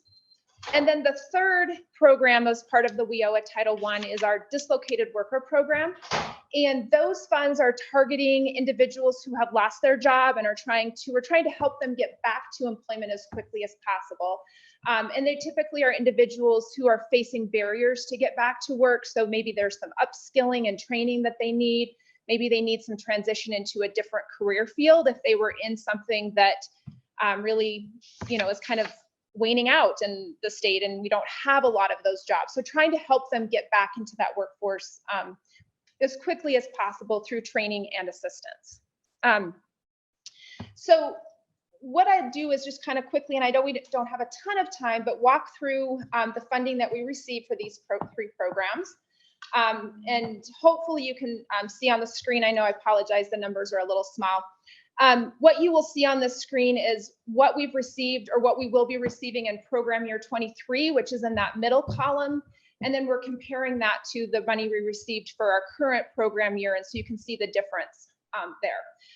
Overall, we are just a little bit lower in funds received in this program year from this last. But you'll see in those three programs, we received just a little bit more in our adult funds, about 38,000. Oh no, I'm gonna be signed out in less than a minute. So there we go. The computer closed. So I will try to do this quickly before we. Apologies. Not my day. You know what? You should have coffee. Probably would have helped. Oh my goodness. I'll let you do that. Is that okay? There we go. I ordered mine earlier. Sorry. These presentations printed off. I'm so thankful everybody is flexible. Can we go back to that screen right before that? Thank you. Okay, so we've received just a little bit more in our adult funds and just a little bit more in our youth, but where that large decrease or the decrease is coming from is in our dislocated worker program.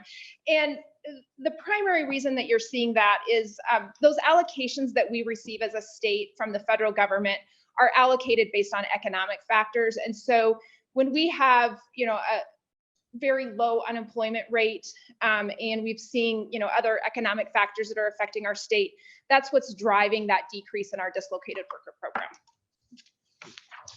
program. If you would run to the next slide, please, Wes. So this is, and it's apologies, a little bit hard to see, but this is kind of a breakdown of where these three pots of funding ultimately go. So you'll see at the top, again, we're comparing in the left-hand column to PY22, which is what we're currently in, to PY23, which is where we're going. And you'll see each of those programs broken down. And then you're going to see a line right below those three programs called Required Governor's Discretionary.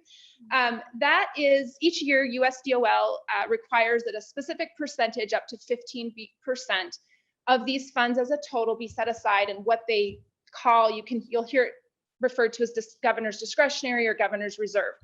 It's a kind of a weird name, but there is a reason for that. So part of what's used out of those funds is to pay statewide administration costs, which include the funding for this board, for the executive director of the board. It also funds technical assistance that are provided to programs across the state. It also pays for our required monitoring activities, as well as a few others. And then it also has, part of that is funds for potential statewide activities that can be conducted for workforce initiatives, provided that they have WIOA eligibility for those statewide activities. The amount for this upcoming program year for that is $897,607. Below that, you'll see the what's called WIOA Dislocated Worker to Rapid Response. The Rapid Response is part of the Dislocated Worker Program, and it's funded at 25% this year. Per WIOA regulations, we can hold up to 25% of the total dislocated worker funds. And those funds are used for specific services to businesses to try to assist in a variety of areas. Some of that is being done through business engagement strategists to work with businesses, but it also helps when there are layoffs that are announced, particularly large mass layoffs. Staff can go in and work with those employers to help transition those employees to other work. They provide assistance for various programs they may be eligible for. We bring along our unemployment insurance staff to help assist with how those employees can receive unemployment insurance. So there's a wide variety of services, both to those individuals and to those businesses that are helping. Of course, we want to try to avoid mass layoffs. So that's part of the business engagement strategies, is to engage with businesses to help. You might hear it termed as layoff aversion if it's possible. But certainly we want to be able to be there to assist those folks when those layoffs occur. So for this year, that amount of funding is $366,126. All right, thank you. The next line is called program admin. And so after we go through this, we have our allocation, we reduce by the 15%. We then reduce our our dislocated worker by 25% for rapid response. In this case, the state is able to keep back up to 10% of the remaining funds for administrative costs. Those are everything from financial costs to there's pretty extensive reporting requirements that we are required to report back to USDOL for various programs. So those are their program management costs. And so those are what we would consider administrative costs. In some places, you'll see this referred to as local admin, which Montana is fortunate, I believe, in a lot of ways that we have. We'll talk about it in a minute with local areas. We operate as a single area state where we just have one workforce board that manages things happening across the state. In those states that have multiple workforce boards or local areas, those funds go to the local areas for administrative costs. So, but in this case, the state does all of those, local and statewide administration. You do see a pretty large increase, and I wanted to address that here. Prior to program year 20, in 17, 18, and 19, this amount of funding of about $400,000 was pretty standard for the state. In fact, it was at one point, it was $426,000. And so that was really not unheard of. It's actually about 8.6% this year. So it's a little bit less than what we could set back. The reason for that is that in the last couple of years, we'd had some money set aside that had been carried forward from prior years that we were able to utilize, and we were able to reduce that local admin percentage to really be able to push as much out to providers as possible.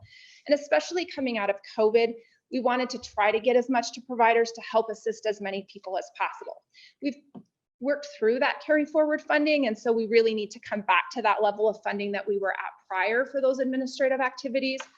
And then also one of the things that we're looking at as a state, and Barb is happy to answer some additional questions on this, is we are required to do case management activities, report to the federal government, requires an IT system.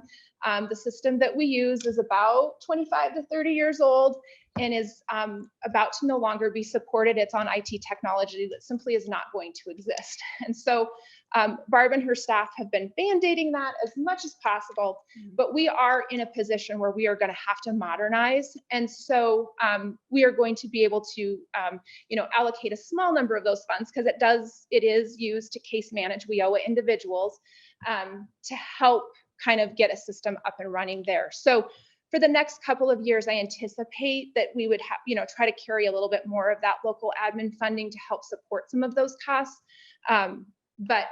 So anyway, just wanted to kind of address why you're seeing a little bit of an increase there. And then finally, that bottom section, the first bolded line talks about exactly how much goes out to what's called local program funding. So this year we're sending about $4.3 million out. That goes out directly to our local service providers to provide direct client services in those 3 programs across the state. And then you'll see that broken down by program and then the difference there. And we'll talk about those a little bit more specifically here in a minute. All right, so can we go to the next slide? Sorry. All right, this is just a quick map. I mentioned briefly, and I want to go in a little bit more detail. While we operate as what we call a single area state in terms of one workforce board directing programs across the state, we do technically have 2 local areas.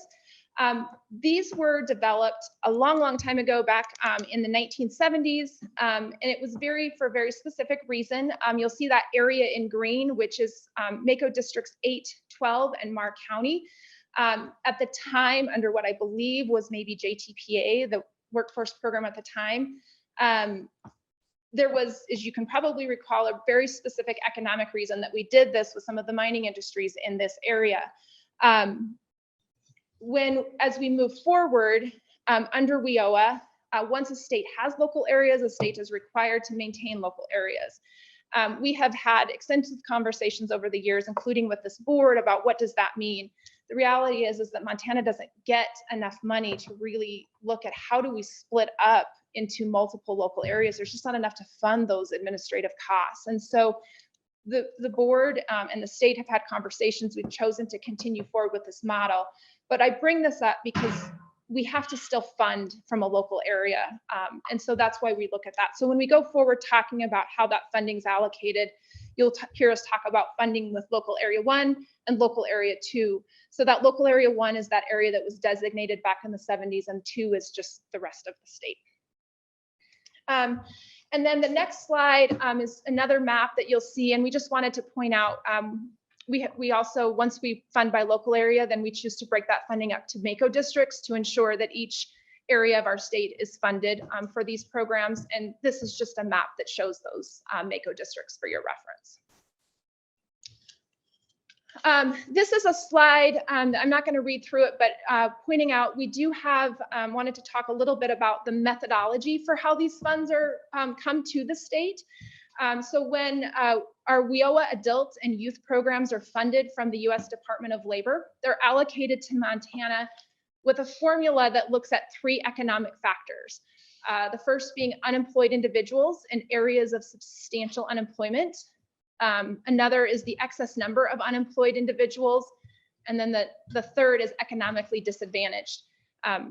Again, if we want specifics on what those mean, I'm going to defer that to Barb. But Barb has a great crew of staff with economists that are able to produce those numbers for us as well. But those are looked at as in 3 equal weighted averages. And that's how that funding comes to us.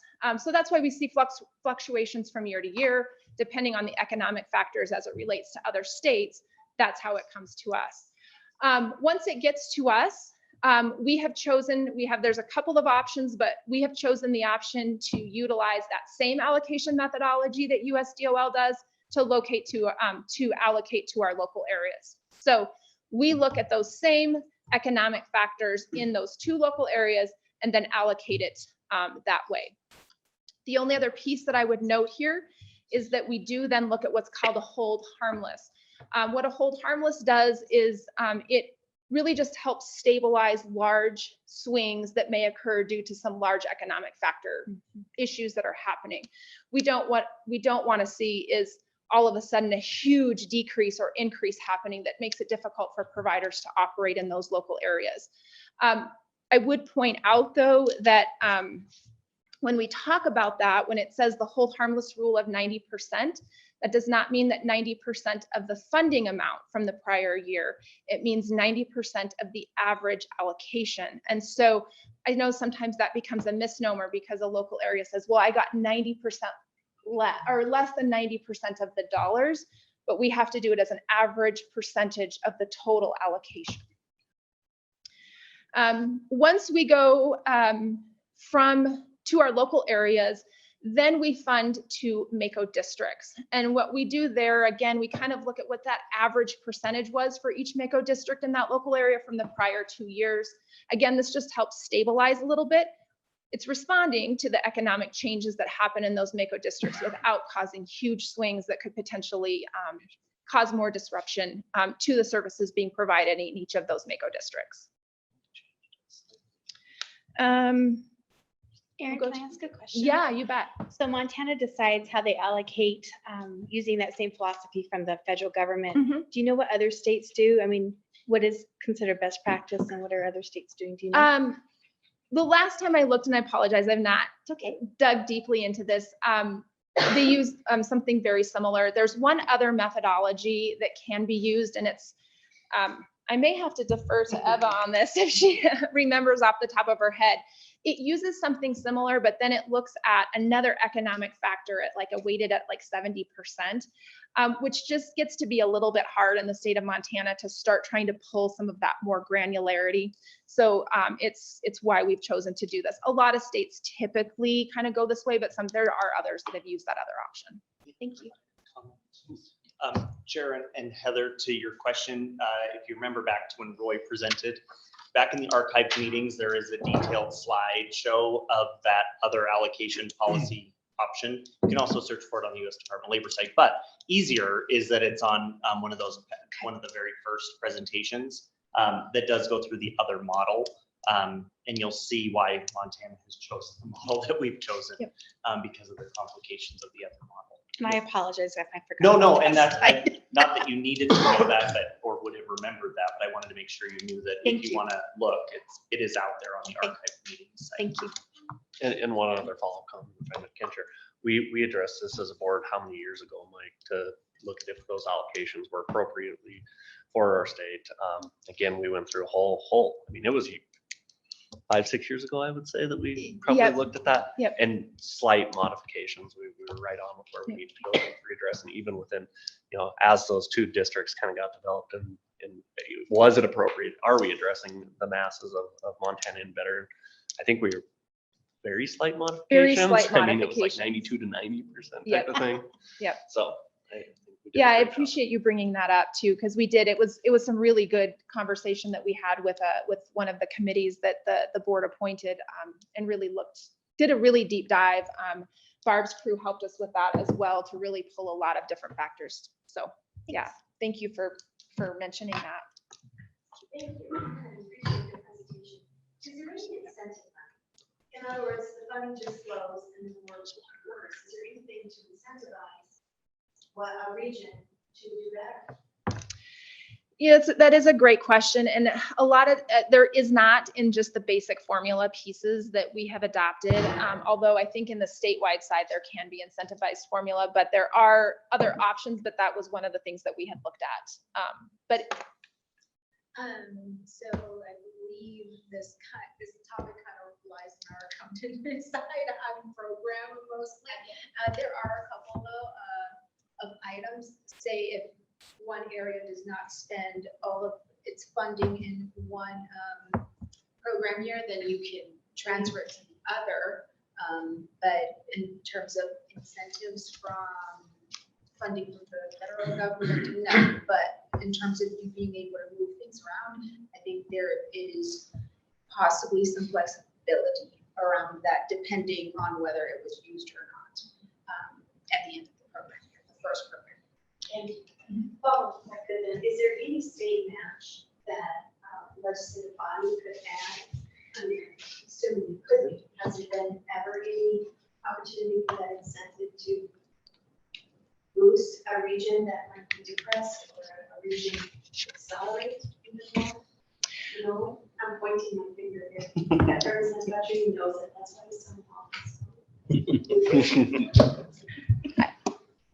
I don't know how we can budget anything that can be used to gather additional federal money. I don't know anything on that. As far as I'm aware, under the WIOA funding, there's nothing that talks about state match. If the legislative body wanted to choose to go down that road, certainly, but I know that that's always a tough conversation when they have so many other, looking at, allocating what they can. So, So yeah, access that governor's discretionary money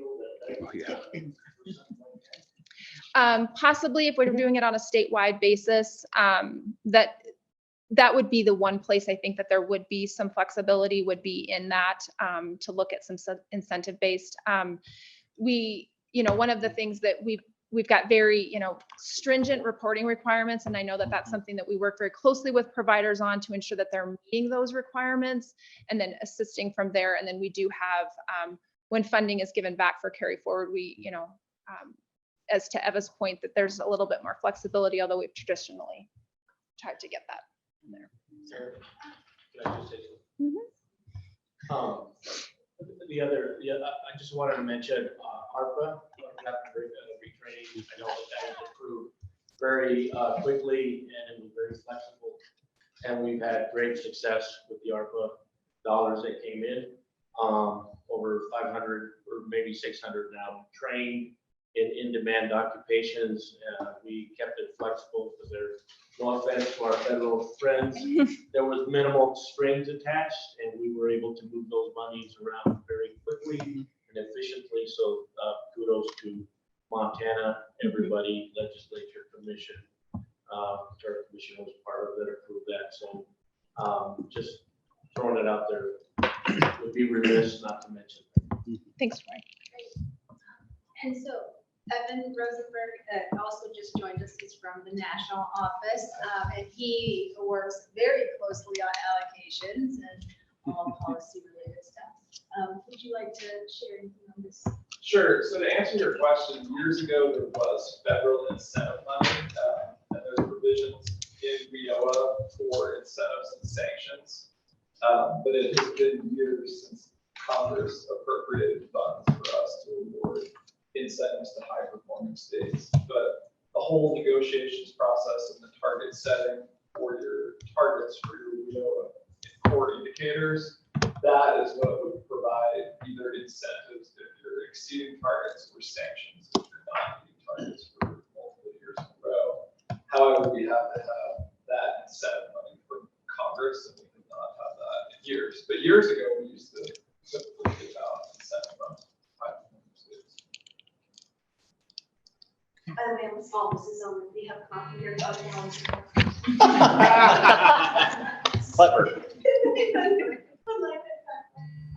Okay, I know that we're running out of time, so I want to go quickly through the rest of this for you. Touched a little bit on the allocation from the adult and youth. The allocation for the dislocated worker program looks significantly different, and it's based on these attached economic factors. These are the same economic factors that are utilized when the federal government sends those to states. Where we had some flexibility and where we spent some time that Dean Bentley was visiting about with the board committee, was looking at how we wanted to weight those factors that made the most sense. We spent quite a bit of time looking at how those, when we changed factors, what that looked like in getting that dislocated worker money out to our local areas. So I will go on to the next slide and then we'll work through quickly. Just wanted to kind of show you who our local service providers are for our youth, dislocated worker, and adult programs. For our youth program, we'll be utilizing the same service providers this program year that we have in the last. You'll see that in all districts but one, those are local, what we call non-state providers or non-state entities that are operating those programs.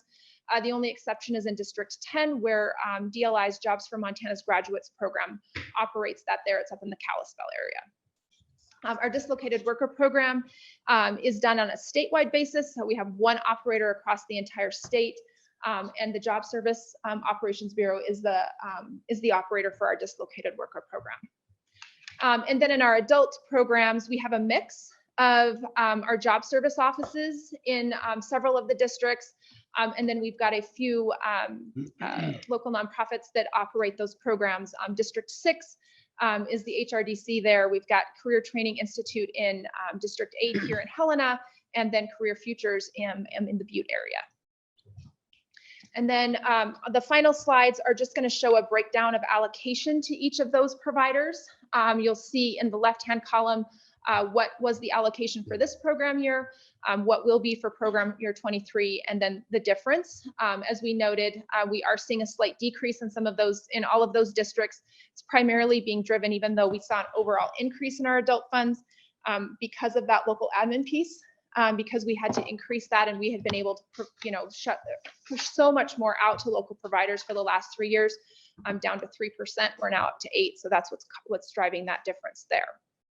So you'll see that with the adults, and then the youth is the same thing, that allocation that will be going to local providers. And then in our dislocated worker program, what the large reason for the larger difference in the dislocated worker program this year is because we held back more this year for the rapid response program, but that's also operated by our Department of Labor's Workforce Services Division. And then you'll see that broken down by local area. The final thing I'll note really quickly on those providers before I close out, because I know you guys need to continue on with your agenda, is just as a note that local providers are, we contract with those on an annual basis. And when we select those through a formal request for proposal process that occurs at least every 7 years. So, you know, providers have to submit an application. It goes through a scoring process. It's part of the, you know, required state procurement processes that we're required to follow for the U.S. Department of Labor as well. So if there's any other questions, happy to answer those, but then I'm happy to let you get on with your agenda. So I appreciate the time this morning. All right, thank you, Erin. Appreciate you coming and giving us the update. We will move into new business. Were there any additional questions? First order of new business is the WIOA youth program waivers submitted to USDOL. Wes, I'll let you walk through both those, knowing that we'll need two separate motions. Sure. Thank you all. And you all have heard me talk about the youth waivers for a year, probably ad nauseum. But very excited. They were approved recently at the executive committee meeting so that we can submit them to the U.S. Department of Labor by the beginning of April. And so they're resting in the hands of our U.S. Department of Labor friends now. But because of that vote at the executive committee, we still have to vote as a full board to approve or deny or whatever action you all so choose to take. The executive board did unanimously vote to approve both of those. You've all had those to look at. They're also online for anyone that wishes to review them. I will go through the first one and then we can make a motion, and then I'll go through the second one and there can be a motion. Both of these waivers are to allow some flexibility and more opportunity for our youth in Montana. The first is to request from the U.S. Department of Labor the opportunity for our youth providers to spend up to 50% of their funds on in-school youth and or up to 50% on out-of-school youth. Right now, the formula is that 75% is spent on out-of-school youth. In our urban areas, Helena, Billings, Great Falls, they don't seem to have as much difficulty spending those funds on out-of-school youth. But in our rural areas, because of the really low population and sometimes low dropout rates and difficulty keeping students in those out-of-school programs, it can really skew some of those numbers and make it more difficult to work with them. The focus will still be to work with out-of-school youth, as it should be. That's the focus of the legislation in itself. But this will allow flexibility so that our providers would be able to spend more on in-school youth. The ultimate goal, of course, is that we have fewer students drop out of school if we're able to focus on or give a little more focus to in-school youth. So that's the first waiver request. It's not a waiver until it's approved. It's a waiver request. Do we have a motion? This is Heather. I'll make a motion to accept the waiver request for out-of-school youth percentage. Thank you, Heather. Do we have a second? Amber will second. Okay. Thanks, Amber. Then moved in second to accept the first waiver for out-of-school youth percentage. Any discussion with regard to the motion?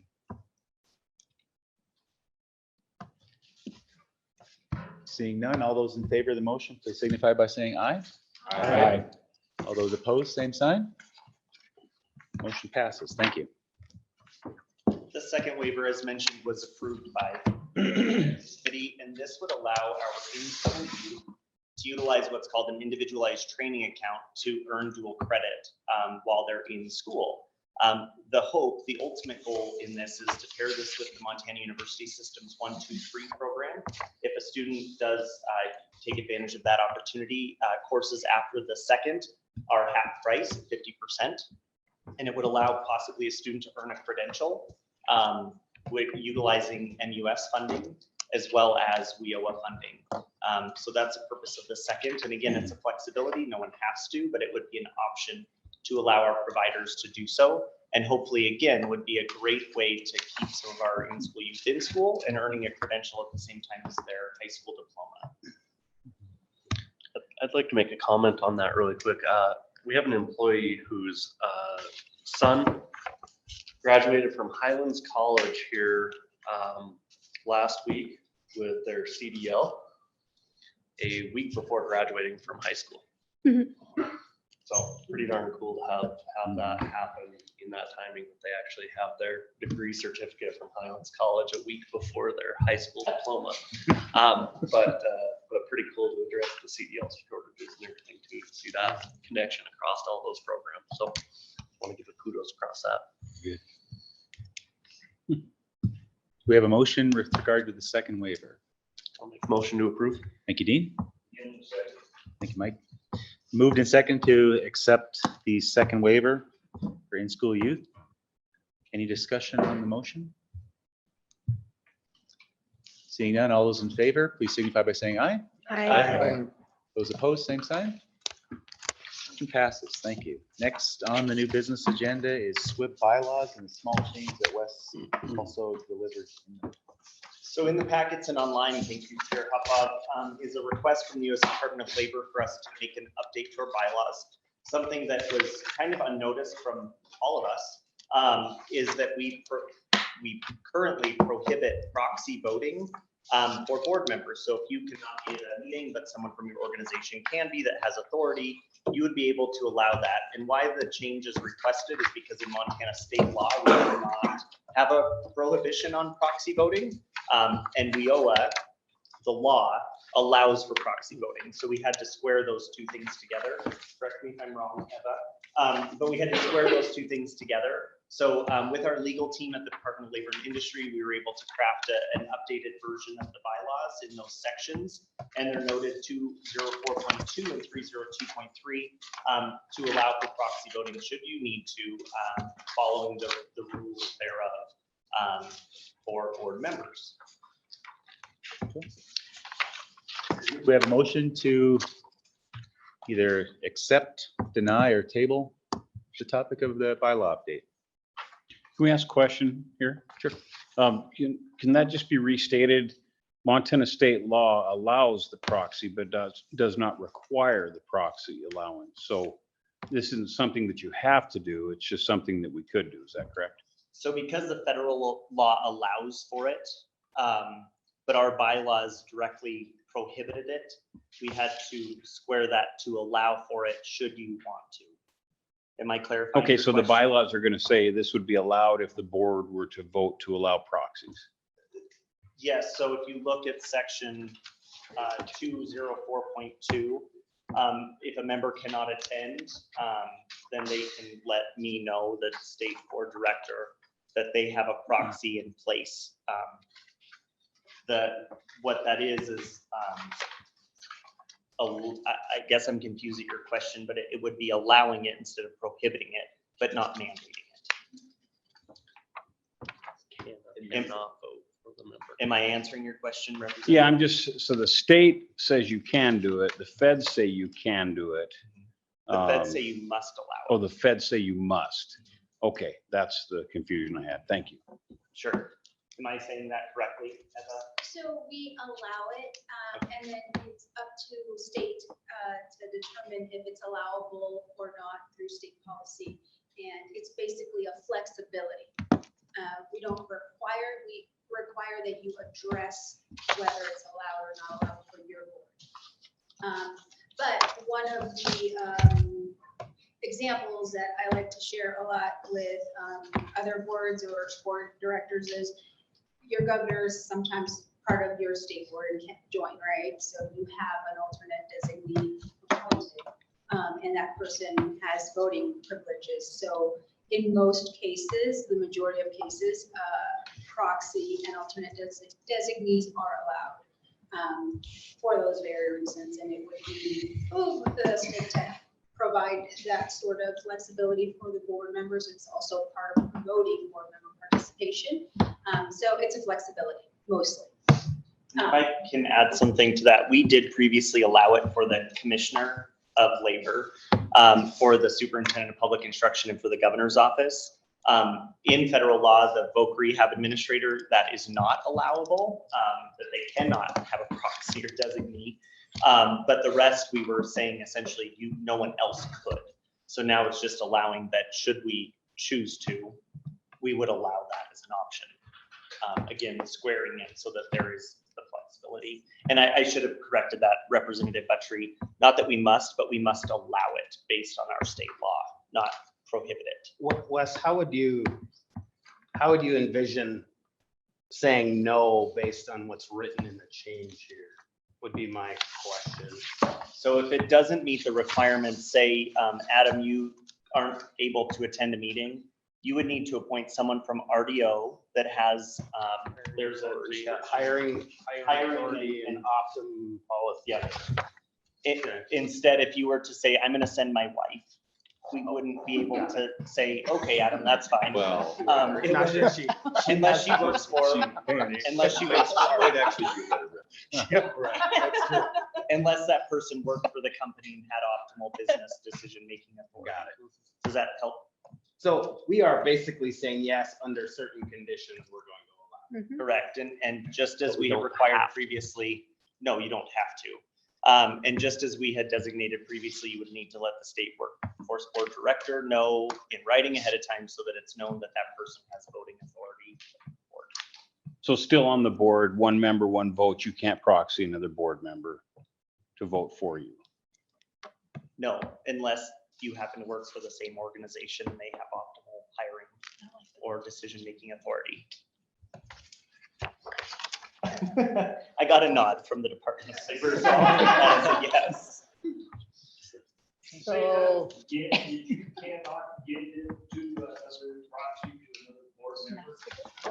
Correct, unless they happen to be working at the same organization and have the hiring and decision-making authority you have, which we have none of that on our board. So this is more than a proxy vote. This is almost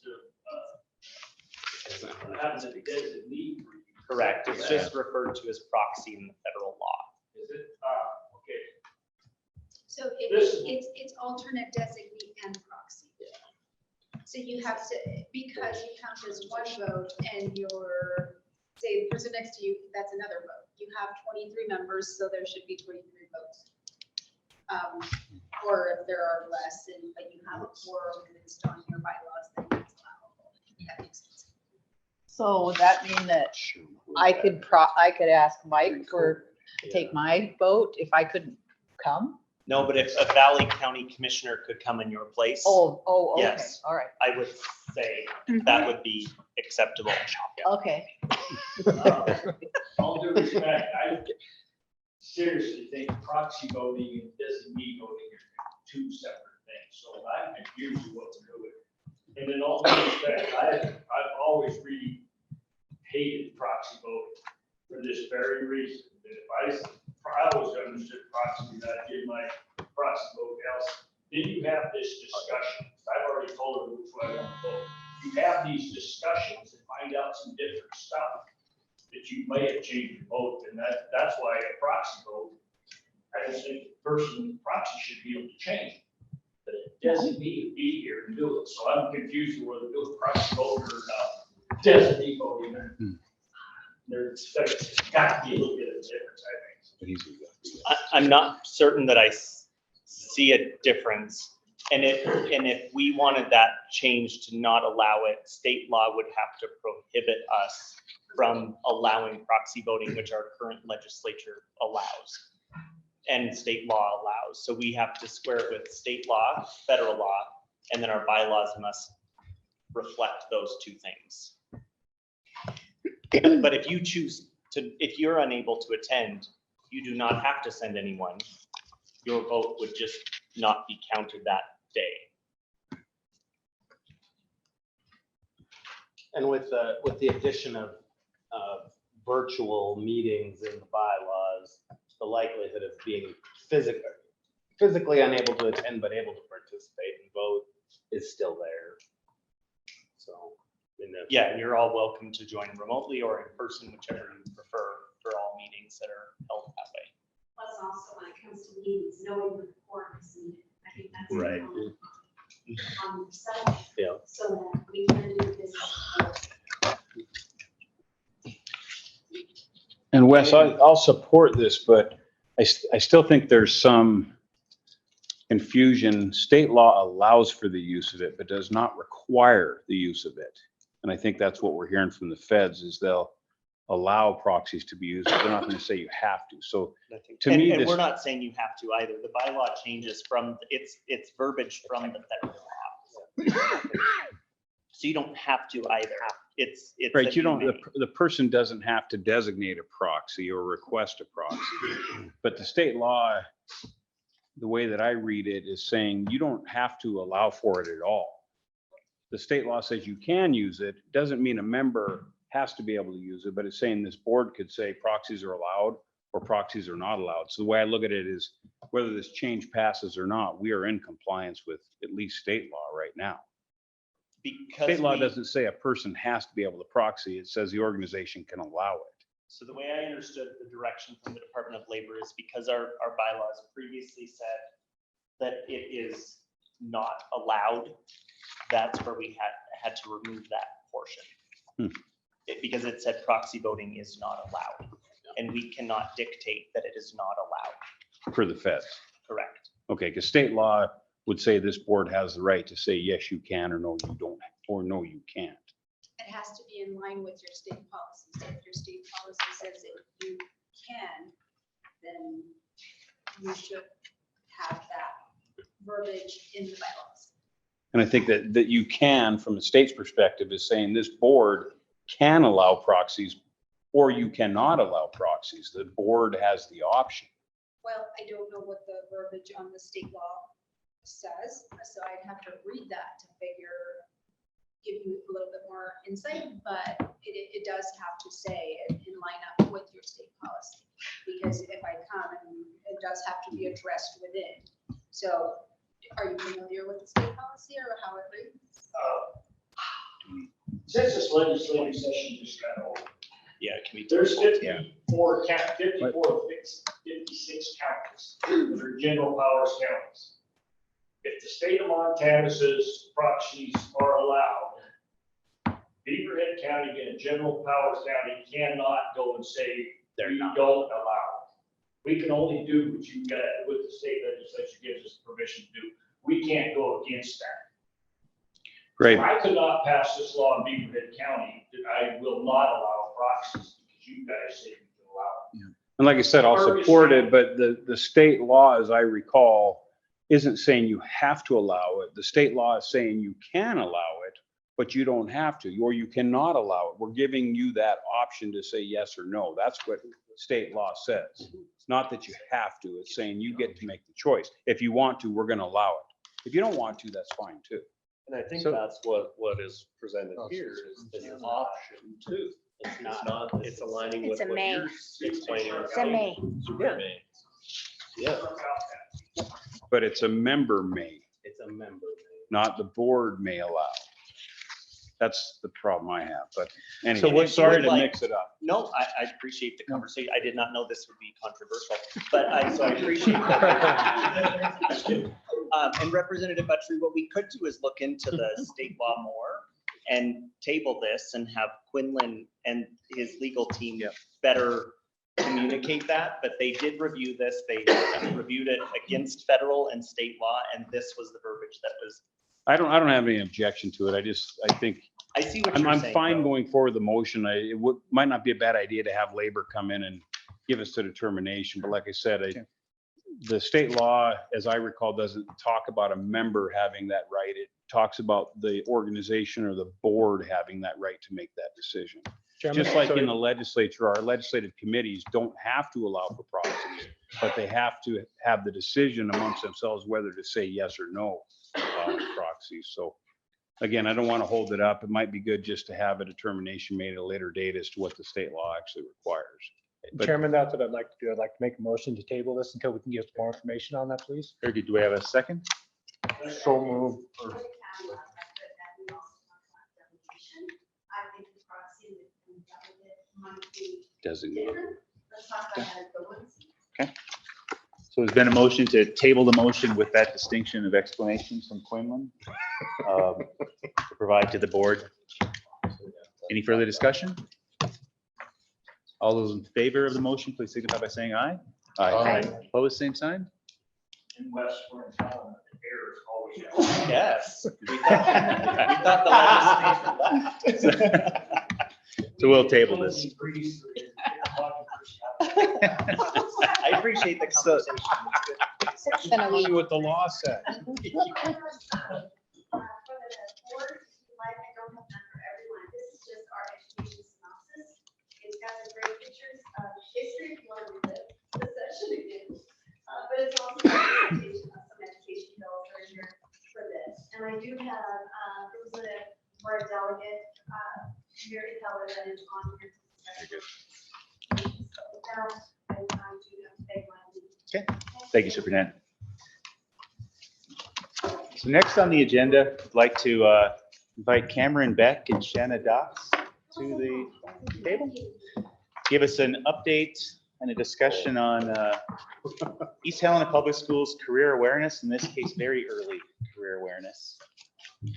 And please don't look at the clock. We've got plenty of time built in lunch, so don't feel rushed.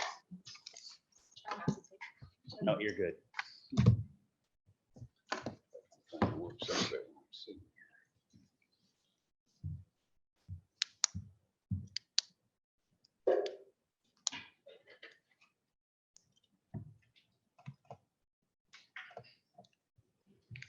Shannon, did I get your name right? Pardon? Did I get your name right? Shayna Dox, okay.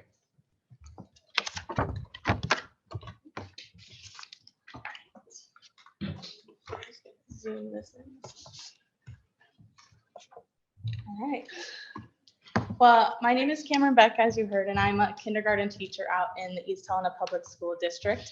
And I'm accompanied by our amazing instructional coach, Shayna Dox. And we're here just to kind of give you a brief overview of some of the career curriculum things that we do in our district, just to get you an idea of what we're exposing our kids to as far as jobs and careers go at our schools. So we'll go ahead and jump right into it by talking about kindergarten, which is what I teach. And I believe you have copies of. I was just gonna say, inside your packet, there's a Oh, yep, you got it right there. the jobs. So this is the magazine that comes from our Kids Discover curriculum for kindergarten. So feel free to browse through as I kind of chit chat about some of the things that you'll find in there. The magazine starts out by relating to jobs that students recognize at schools. So things like teachers, principals, librarians, just to kind of get them thinking about jobs. It also kind of puts the job perspective into the kids' brain too. And it asks them things like, what's your job at school and how can we be successful as a student? And obviously their job is to learn. And so we talk about, how can we be better learners, sitting up with learning bodies, making sure your eyes are on the speaker, things like that to really get them thinking about, oh, how can I be better at my job right now? It's also a great segue for teachers to talk about classroom jobs, if that's what they have in their classroom, assigning different students to different jobs throughout the week so they can kind of understand the responsibility of what a job looks like. Then it nicely transitions into jobs that students see commonly in the community. So things like firefighters, police officers, mail carriers, things like that. It talks about what they do at their job. It provides a map and has kids recognize where you would find where these people do jobs. There's also a section towards the end of the magazine that talks about why do we work and why do grown-ups have jobs and things like that to get them starting to think about those things at a young age. Another great attribute of the magazine is it includes a variety of games and activities for kids to do. One of the games in this particular magazine is a problem-solving game. So it provides students with a problem and the kids have to figure out, what job would help solve the problem. So for example, it would show like a sick kid and it's like, okay, which job would help the sick kid? And then they relate, oh, the doctor would help the sick kid. And it helps them, relate their real life experiences to jobs that they've been exposed to.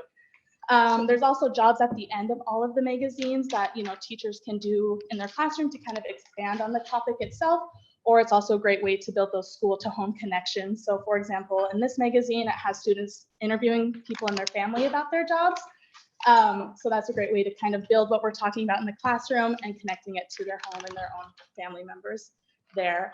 And just one more thing about these magazines is it does a really great job of connecting different topics that we discuss throughout a school year. So another topic that we talk about in kindergarten is past and present. And there's a section in this magazine that talks about here's what jobs look like long ago and here's what jobs look like today. So it's really great to tie in all these other topics that we discuss and make it relative to a wide variety of things that we do in the classroom. So yeah. And then I'll let Shayna talk about some other grade levels. And as Cameron talked about, the social studies program is where we get this magazine from, and each grade level through elementary uses this series. And so it does piggyback as the kids grow in background knowledge and experience and levels of understanding, so that each year in first grade through fourth grade, we revisit jobs a little bit each year. So I just put a smattering up there of some of the different magazines that we see at each of those grade levels that touches on this topic. So in first grade, you see that we have both neighborhood helpers and goods and services.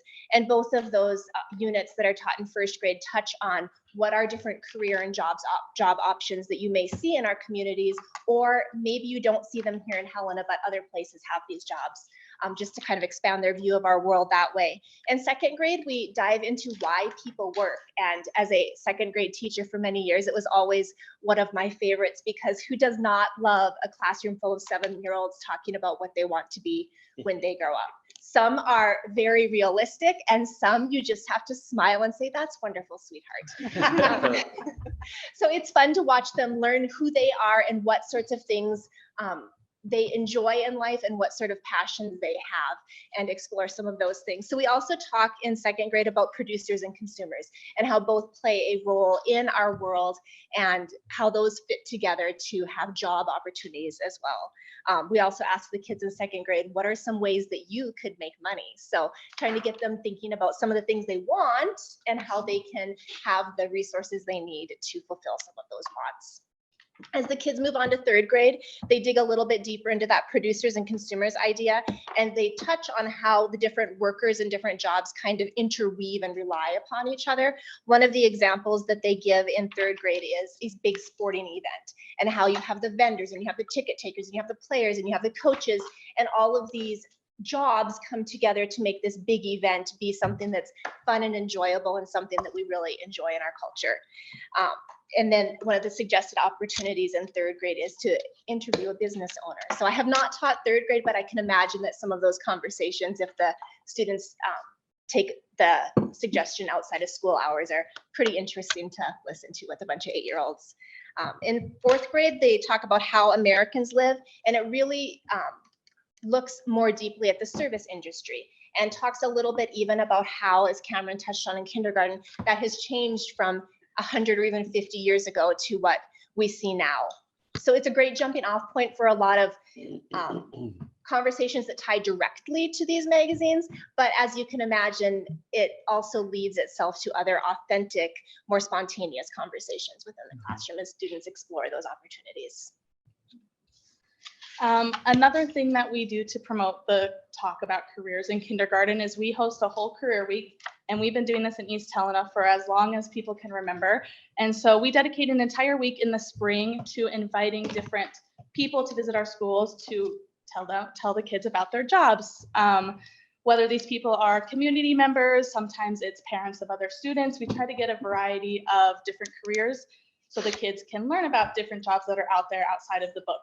And it's great because it's one thing to read about these careers in a book and look about it and watch videos about it, but seeing an actual firefighter or seeing an actual baker, you just see the sparkle in these kids' eyes. It's almost like the superhero came to life, you know, and they just get so excited. This year we got to do a lot of different types of jobs. We had a meteorologist come in, which the kids thought was awesome. Firefighter, dentist, doctor, farmer, IT director, sheriff. We had such a variety, which is great because a lot of the stories do only touch on a few jobs. So this was a way to expand on more jobs that kids might see out in their community, or maybe their parents do that job, things like that. So I just threw up some pictures of some of the careers that we had this week. And the presenters come in, they present for about half an hour to our group of kindergartners, and they usually have a presentation or a poster, or they might bring photos or stories to kind of describe what they do at their job. And a really fun part is at the end, most presenters leave some time for a little Q&A, and it's great because so many of these kids are just interested in knowing, you know, what's the best part of your job, or why do you love going to work? And it's great to hear, you know, the reason why they chose that, their work, their place of work. And another great thing is a lot of these presenters will bring tools or things that they use at their jobs for the kids. So for example, we had a dentist come in and he brought in his glasses and let the kids try it out and his little tools. He also had some puppets that he uses to teach the kids how to brush their teeth, and they were so jazzed to go up there and try it themselves and be the dentist. So it was great. And we also had things like our farmers brought tractors, we had a fire truck, the sheriff brought his police car. And so they were just jazzed to see it up close and personal rather than just seeing it, go down the street or in the parade. They could actually go in there, touch it, look inside, and it just brought everything to life. So this is another great way that we bring the topic of jobs and careers into the kindergarten curriculum at a young age. Another opportunity that fourth graders have had for, I would guess, at least 15 years, perhaps longer in East Helena, is that we do an Ag Day, and it's sponsored by Farm Bureau and supported by local farmers and ranchers. And the fourth graders get to take a field trip to a farm and ranch, and they get to really talk with those people about what that job looks like and the different aspects and the different skills and the different tasks and all of those different things that go into being in the agriculture profession. So that's something that's longstanding, and I know that kids and the teachers always really look forward to that day, and it's fun to see them be curious and excited about what they're learning. A new thing this year that the kids are looking forward to in 8th grade, I spoke with our 8th grade agriculture teacher, was that with Helena Wins, and you're probably familiar with the workforce innovation networks in Helena, they're doing with the Helena Area Chamber of Commerce a construction day. So some of our selected 8th graders are being invited to go to a construction site, and they'll be able to try out the equipment and hear from employers and employees about what those days look like and some of the skills and perhaps even some of the best steps that they could take if that's the field that they are interested in pursuing as they look beyond high school. So more information about that will be exciting to hear as they complete that day, since this will be the first year that our 8th graders have participated in that event. One of the other connections that we've had with the program we use to teach science, and it's been Inspire Science for the last several years, is that each chapter or unit of study has a connection with, we're learning about plants, and these are some of the careers or jobs that real life people have that deal with plants and that explore and have that scientific mindset. I know we always tell the students as they're learning, you are scientists, and it's fun for them to see the connection to real life scientists. With the younger grades, there's always like a little cartoon character who has that real life job, and he or she talks about the things that they do day to day when they complete their work and the things that they learn and explore. So the kids are always super excited to hear, I'm drawing a blank on the characters' names, but to hear what they have to say that unit of study about the different jobs. And then in math is another important area where we are very intentional about making connections of, we are working hard to learn this and to grow our math brains, because these are some opportunities that you could have or some things you could choose to do later in life.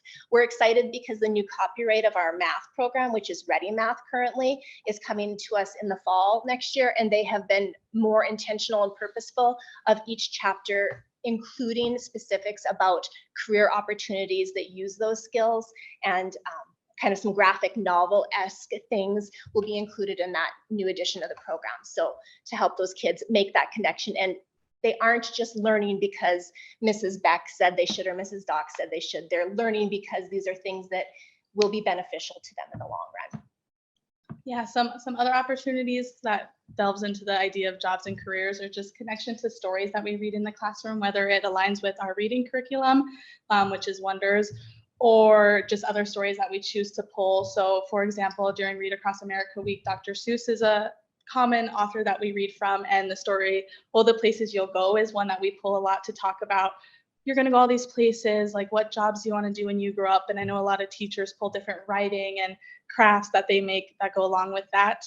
And at the bottom, it might be common knowledge to us, but just authentic conversations with your students at teachable moments are a great way to talk about jobs and careers, whether it comes up in math or science or reading. If there's like a teachable moment, it's good to grasp that and like enhance that conversation and just tie it into other topics that you've talked about throughout the school year.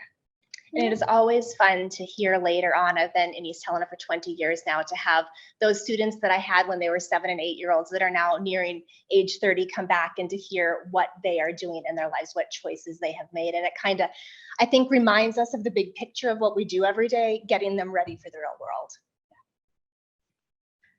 Yeah. Well, thank you for your time. And if there's any questions, we're happy to answer them. Any questions for Cameron or Shayna? Yeah, Judy, thank you. But this is East Helena. How widespread is this jobs teaching kids across the state? You know, is that from East Helena? Is it big now? I think that it's probably embedded in a lot of the social studies programs that districts buy. The program we use that we had up on the slides is one that is marketed nationwide. And we chose that program because it addresses the Montana state standards for social studies. So I would assume that there are other districts that have that. But I do know that one of the things we as teachers always talk about is making learning real life applicable. So I think for sure the natural, authentic conversations that we talked about happen in classrooms everywhere. I think that's an important piece of what we do. That was kind of a question, Mike. I have the same thing, is where else are they doing this? But what's unique that I think in hearing what you described is the very purposeful, thoughtful progression through that continuum of learning, where you're continuing to expand that career knowledge from K all the way up through the grades. That's something I've not heard in other places. So is it through the same magazine, through jobs? It's that progression from kindergarten to 4th grade? And that is the social studies program our district adopted 5 or 6 years ago, I suppose. Any idea on the costs that you guys are having on this for these? I didn't prepare I can tell you that. how much We these can. were. You can but I'm sure the school district gets them at a different cost. Right. But these, for 30 of them, it was $100 for 30 catalogs. But I don't know what the school district may pay, much less as me, they take advantage of a private user. And it's not our entire social studies program. There are 8 to 14 units per grade level. This is just the one that highlights the focus on jobs from each grade level. The nice thing about this is that continuity. I mean, a lot of schools are using the weekly reader, but they're not connected one off. So any other questions? This looks a lot like a junior achievement type of product. Anybody's been familiar with junior achievement? It's not real popular in Montana, I don't think, but seen it a lot in other states. Mary, do you have a question? No. No, just, That was called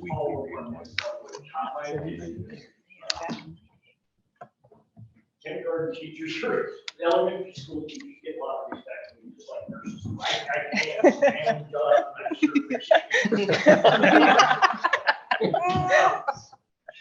But anyway, the National Association of Counties has a makeup that just kind of exactly this, and it gets into the social, or the civic stuff.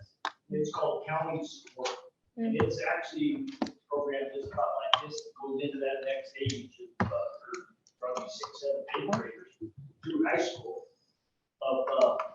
It's sort of a game like you're playing here, saying, well, you could be a county commissioner for a day or something. And all the teachers telling you how to do your money. So, I don't know, I'm not, I have to bring that to the, what you for me, see if we get a presentation on that, get that next level in there. Because I think the city is part of this stuff, from government is critical for people to start stepping up. No kidding. I'd like to follow up with that. You're good. Thank you. Thank you. Because I imagine the parents get pretty involved with these, do they? Oh, I mean, yeah, I've had lots of positive feedback from those, specifically from Wes over here too. My son is a kindergarten student of Cameron's, and my older one has gone through these programs too. And with what East Helena does, and Superintendent Arnson would have been able to answer how widely these are throughout the state. But what I can tell you is from my experience, East Helena does it very, very well. Why we live in East Helena and why my kids go to those schools, because they do enhance and really promote learning about careers early. And my son has been, so when he came home with this and wanted to interview me. I was like, well, I need to call your teacher so that we can get her to the board meeting. I thought you all would find this helpful and good information for what's a model of what school districts should be doing. What did he think about your job? Well, he still doesn't get what my job is. My wife's either, she works for the state, but we have other family members that have jobs on the list. And we'll find out. So, yeah, good question. Who in Montana is using? Telling you my job is to help people get jobs is a confusing thing for me. Yeah, right. Mary. I just wanted to thank you on behalf of the board for coming today and doing what you do every day. It's such an important piece of the community of Helena. And so in East Helena, I just want to say thank you. Well, thank you. And thank you for all of your time. We appreciate the opportunity to come speak about the things that we do at our school district. So, thank you. Thank you.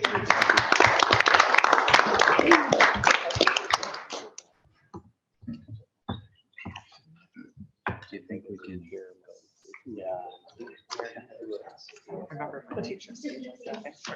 So, yeah. Next up on the agenda is Mary, OPI, update on career coaches. Good morning, everybody. I'm sorry I can't be there in person. Can everybody hear me okay? Yes. Yeah. Okay, good. So Wes, did you get the documents to everybody that Anna sent to you? Unfortunately, Mary, I got them at 5:30 last night, so I did not. I was afraid of that. No worries. I'm But sure you you're can a send them out. co-host. You're a co-host, so if you'd like to share your screen, you can. Give me just a second to see if I can pull them up. Gotta make sure I got the right ones up.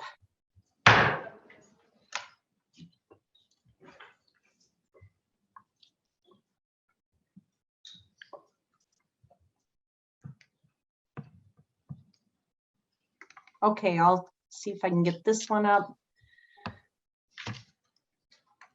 There, can everybody see it? Yep. Okay, so mainly, this is the one that I really wanted to focus on.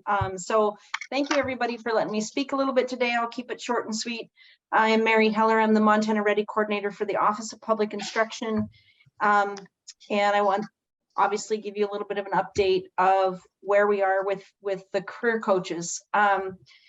So I'll preface this by saying that in all of the research and studies we've done, we've seen that career coaches are an excellent tool to use to get more schools and industry connected together. Other states, the biggest one that we've really looked at is Alabama. They have done an exceptional job with their career coach program, and to the point where they have a career coach in every single high school in the state of Alabama. We realize in Montana, we're not quite there yet. It would be lovely someday that we can get there to that point. So we approached it with the regional approach. And so Superintendent Arson was able to get funding through ESSER for 10 career coaches, which is not near enough since Montana is very large. We're going through the process of still hiring. We have 5 that have gone through the whole process. They've been vetted with fingerprints to the Department of Justice, which is kind of the final step, and then they've accepted their offer letters. So I can tell you where those 5 people are located, and then we will be working with them through their region to figure out where their region is going to be. So one of them is located in Townsend, one is in Bozeman, one's in Billings, one's in Polson, and one is in Lewistown. So my next step is, for example, the person that's in Townsend, what's their region going to be?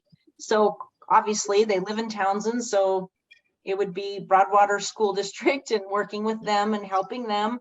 And the idea then too is to also come north up the valley. So I'm really excited that Cameron and Shayna gave their presentation because our career coaches would like to work with them to help them with the things that they're already doing in East Helena, and as well as coming into the Helena School District and helping the different schools in the Helena District, probably go over the mountain to Boulder, and then east towards White Sulphur. And then the person out of Bozeman, they might even kind of tag team and work on some things together because that person in Bozeman would expand from there. So up on the screen, I wanted to just say these are the qualifications that the folks that we've already hired and that bring to the table. They've already demonstrated knowledge and experience in the work-based partnership development. This is why I wanted to hire them, because they've already demonstrated these types of things either through a teaching in like a CTE setting, or they're from private sector. Like the gal in Townsend comes from private sector, which is awesome. She wants to bring in her knowledge that way and working with students.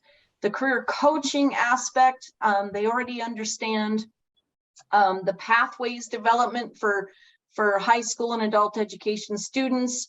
I'm going to train them on, getting them more schooled in the connection to dual enrollment with, what students are participating in dual enrollment at the different schools and what types of dual enrollment are they doing, connecting all of those dots. And then the school-based support, just assisting everybody. Like I said, the two young ladies from East Helena District that just presented, we want to work with them. We don't want to take away with what they're doing because they're doing a fantastic job, as you guys just saw. So we're just like, hey, what can we do to help you? And that's the goal there. The other thing is I will be having some training coming up with the coaches once they get hired and on board, so they know for sure the data that we want to collect. Data has been a big topic of discussion in recent years, and I think it was even talked about in the legislature. And we need to know what everybody's doing. We need to know how many schools like East Helena, they're already doing the great work with these little guys with kindergarten through 4th grade. But is there any data? There's certain school districts that are already doing work-based learning where they have older students going out into the workforce and getting credit for it. Where's the data? So we want to make sure that we're collecting the data and we're collecting it the right way, so we can use that to help the state move forward.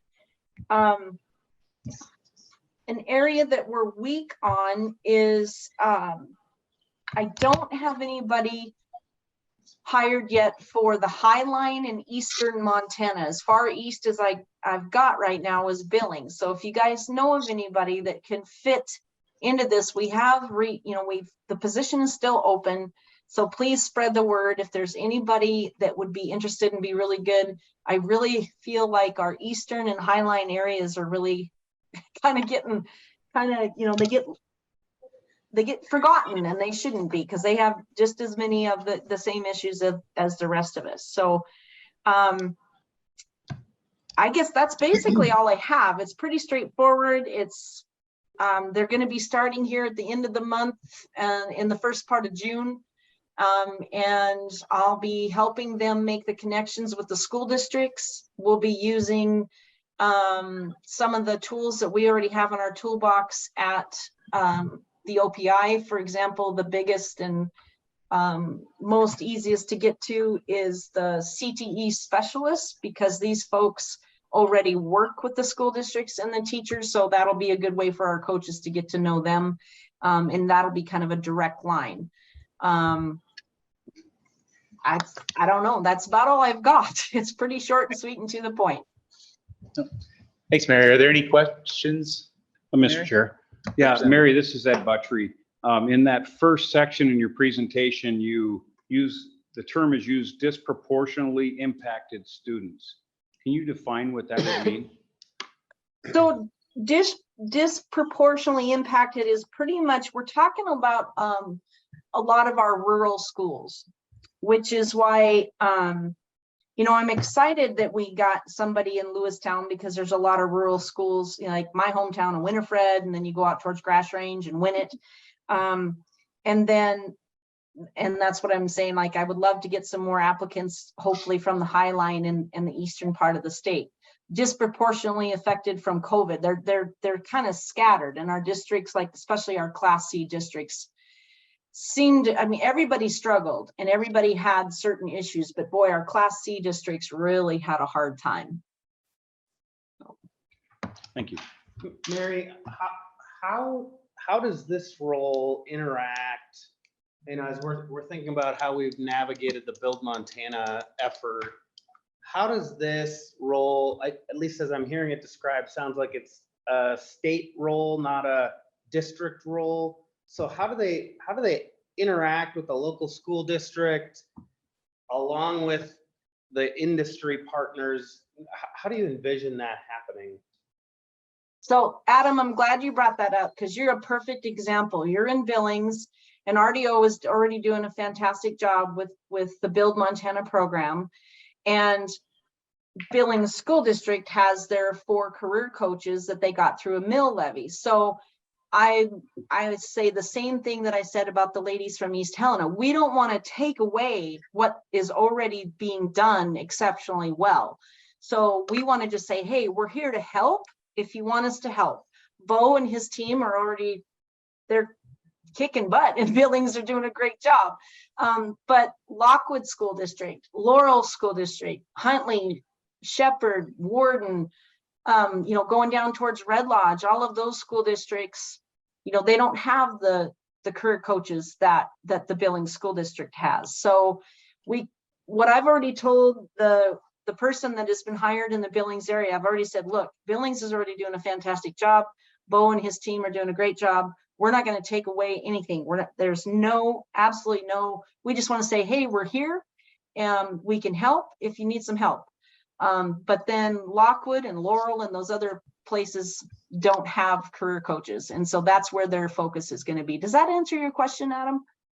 Yeah, I'm just thinking about the dynamics of the local control of the school board, some of the turf wars that end up getting in this process. How does this role kind of intermingle? You know, I would tell you the reason that it's working in Billings is because they were wide open, willing to navigate it with the group that was building the program. And this, just curious how this is going to work with this type of role, and how we maybe avoid some of those. Bo, go ahead. Yeah, I have a follow-up question. What was the recommendation based on how Alabama did it? Because the way I'm thinking about it, like Adams, for example, mentioned the Billings model, where those are school district employees. So I can, we can look up whether a student has taken a class in the pathway. We can look up attendance. We can look up some of those things, like on our end, because we're school district employees. How have they set it up in Alabama to kind of, if is it a state employee that is just in the school? I know that every school can't have one, but those are I think, to follow up on Adam's questions, those are some of the questions I had too, with making it a state employee versus the state supporting a local school district with a position that would make them an employee of the district. Just what was their recommendation? What does that look like? How do they share information, knowing that that's complicated, being a state employee versus a district employee? Does that make sense?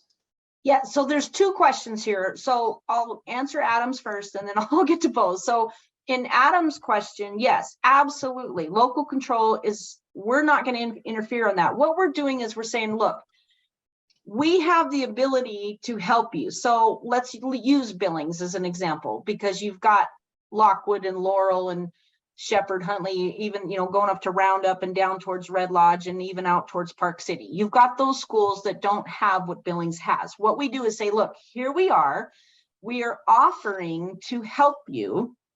Everything from what the ladies from East Helena are saying with, working with the elementary schools and how do you do career awareness and exploration, all the way up to the older students who could go into the workforce, whether it be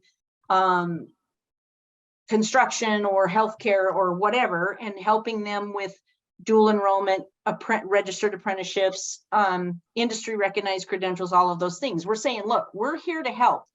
Do you want us? We're not going to mandate it. We can't.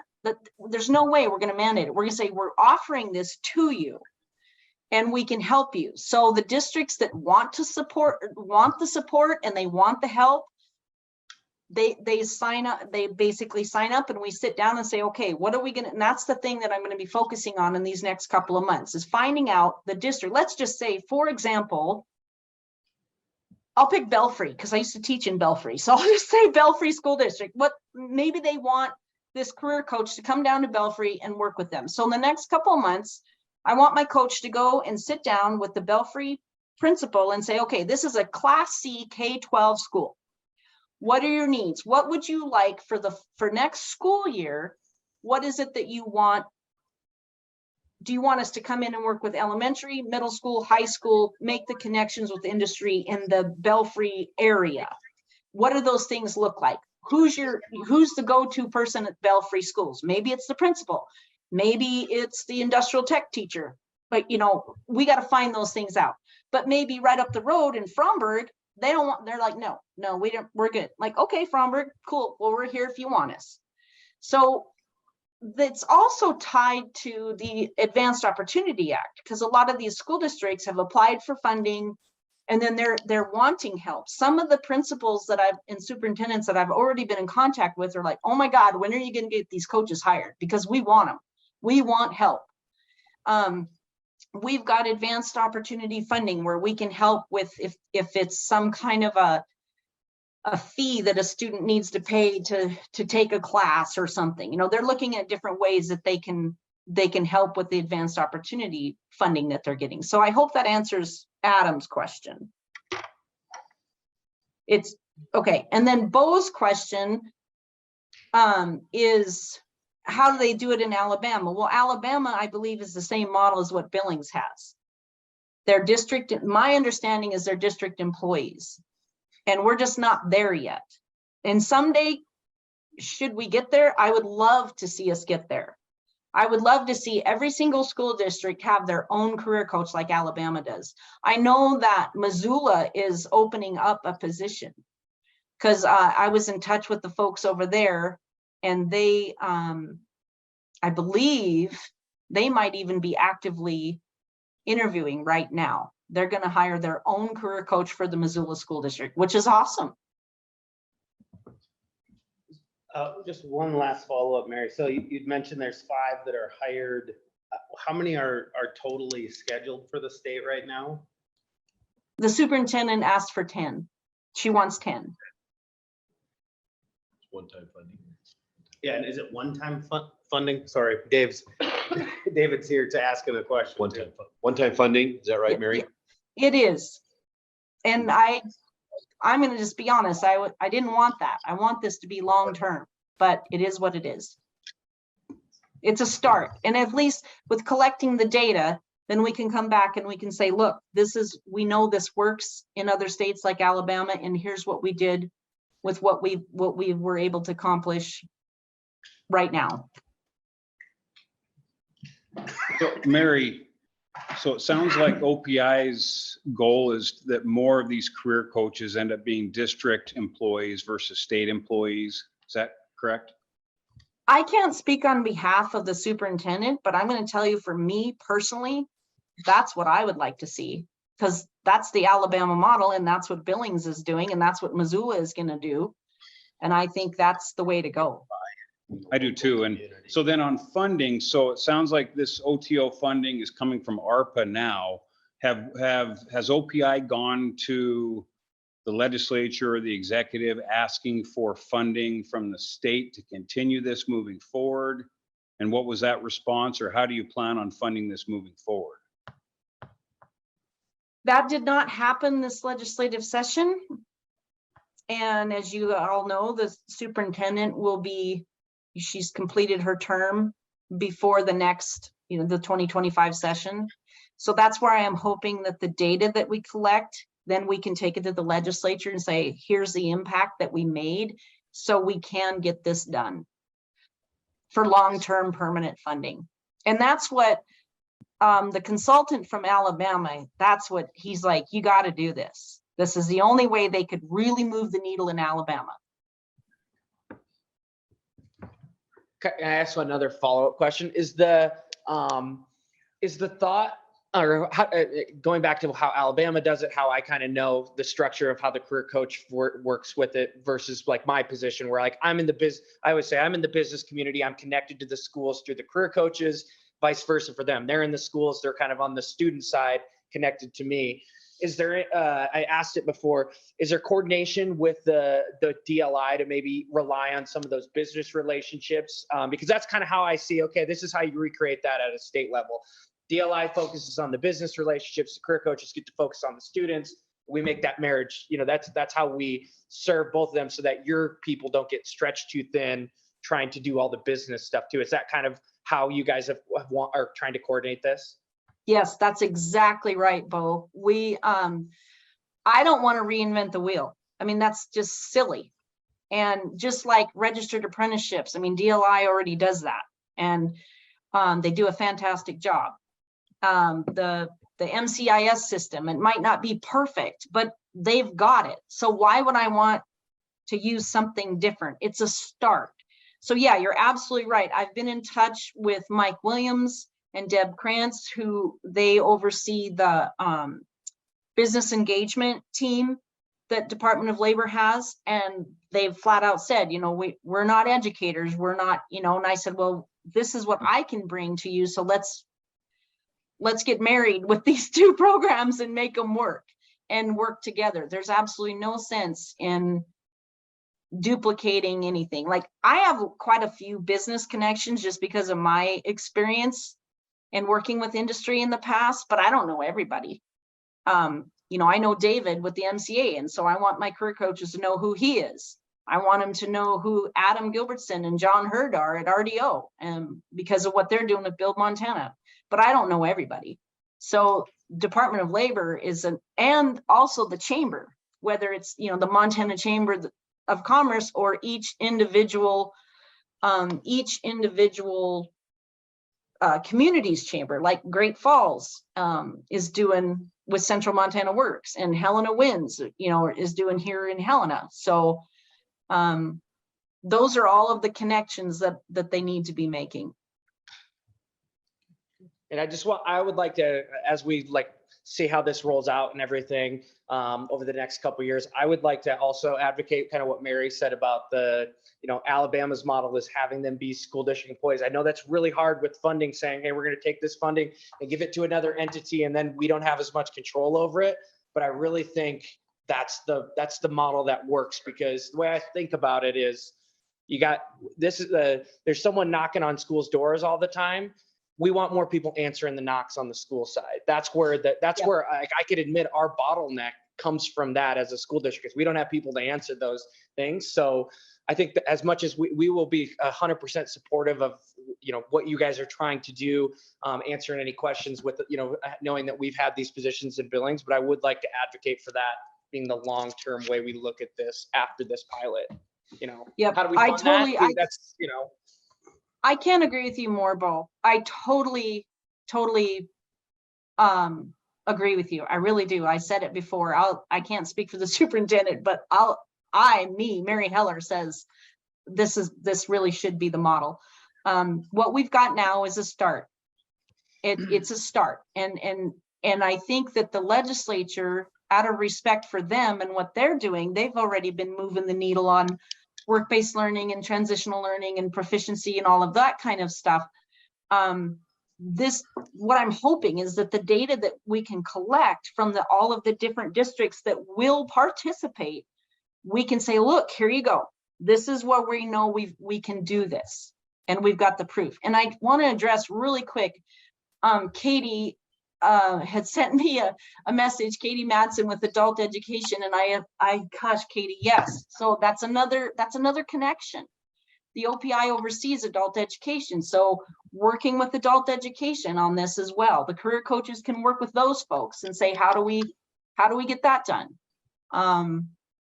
And Reach Higher and Montana Digital Academy and all of these pieces and making those connections. Great. Thank you, Mary. And I know there's probably a few more questions that we can follow up with Mary individually, but thank you for the presentation. Great discussion. Lunch is here. We've got about 15 minutes to.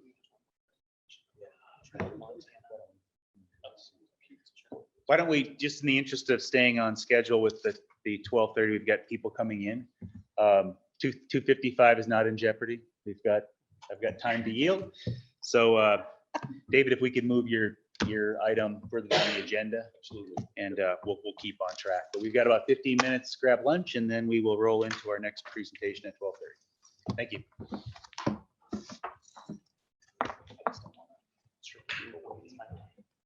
Hi, Patty, how are you? Nice to see you. I think they're okay. It's been a while since I've been home, but I'm going to come back in a couple weeks for graduation. I heard the. Thanks, Mary. INDs stealing all the property and employees. I don't know. I've asked about that. Oh, you must take it over. Oh, I have to ask my mom and dad about that. Huh. Oh, if it makes it. Yeah. Holy cow, we have to. Doesn't Mark Yeager your council pretty much? Yeah. I mean, Yeah, so the way it's structured, like everyone it's with funding, like you stand it up a little bit different depending on what you get done, but yeah. that's why she wants to do a future hybrid. Yeah. Some of the bigger schools already have some. Well, yeah, that's almost what we already. I feel bad that I had to ask those questions, but it's not. She's kind of like the messenger, you know. I would have, but I would like, so as this rolls out for that pilot, I would like them to focus on, like, let's not try to be everything for everyone as career coaches. Let's find like the schools, like she said, that are willing to open their doors and in each region, pilot some things, and then, you know what I mean, right?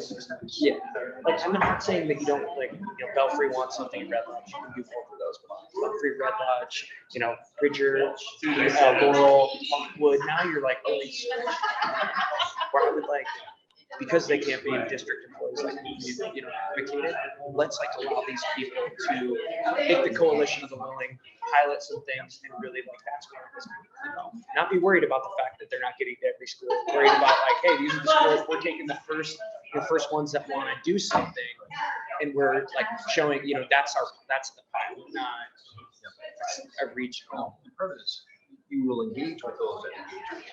Yeah. And if there was a stronger partnership, I continue saying that. It's called cross engagement. It's where I. Yeah. We'll engage with you, one members that we really like and enjoy, and ones that are engaging. You're gonna make something. Find the ones that want to do that, then build a couple of pilot things, and then duplicate that successful. Hey, I'm interested in participating. Here's what we did. And here you go. Yeah, empower those schools that want to, you know, do something, and empower that state employee to go do that, rather than to, like, it can get the regional approach to it. It's fine, we can work with it, but it would have been.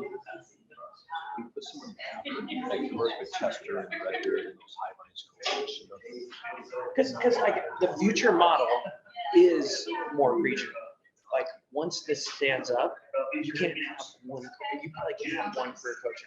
You could maybe have one career coach between Red Lodge and Bridger, and you know what I mean? Like, yeah, you spend, that's one FTE that they all share that does the same thing, and it's all, you know, it's the same at every school, but they're just kind of, you know what I mean? They're kind of shared between that. That's like, I see that being the vision, like the regional approach, rather, and then, you know, if you're a big enough school, you get one, or, you know what I mean? You get one. If you're Billings Public Schools, you get two in each school. It'd be nice to put double A, one in each. Yeah, one. Double A's. So then continue. And then maybe splitting some so to be more cost effective versus like the number of students that they're serving. There's like a conversation to be had there. I was gonna, hey, I'm not trying to shoot them. I just have- Smells good.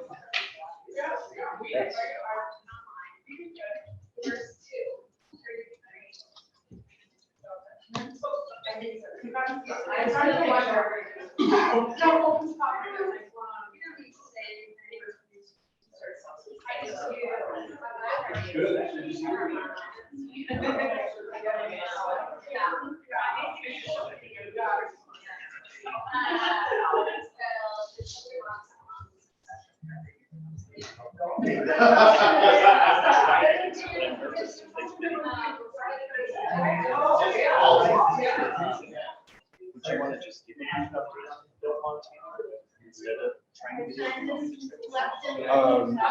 That's up to you. I understand.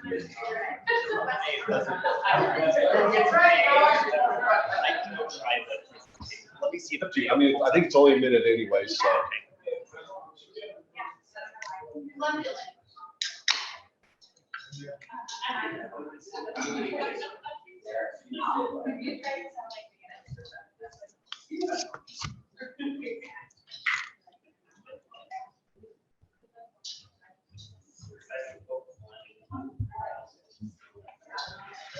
Got careful.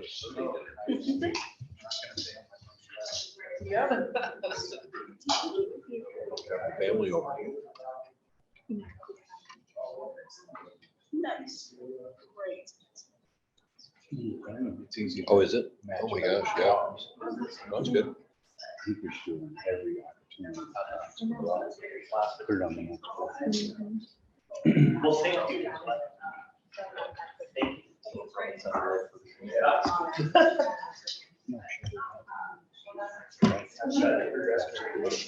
Respect every board we sit on. You're brilliant. As always. As always. So it's just like, So if we could come back to order. David, we're gonna, Yeah, for the state. we're gonna move your topic. We could I've worked- Yeah. So would you send it to me? Happy to, yeah. Give me your contact info. Happy to. We could come back to order. That's our training facility. Be a servant. Excuse me, I can get your attention. Give you two options. They give you. She can work on. We're gonna come back to order and next order of business, David, if we could move your topic up to now, it'd be great. I think we're gonna begin with the video.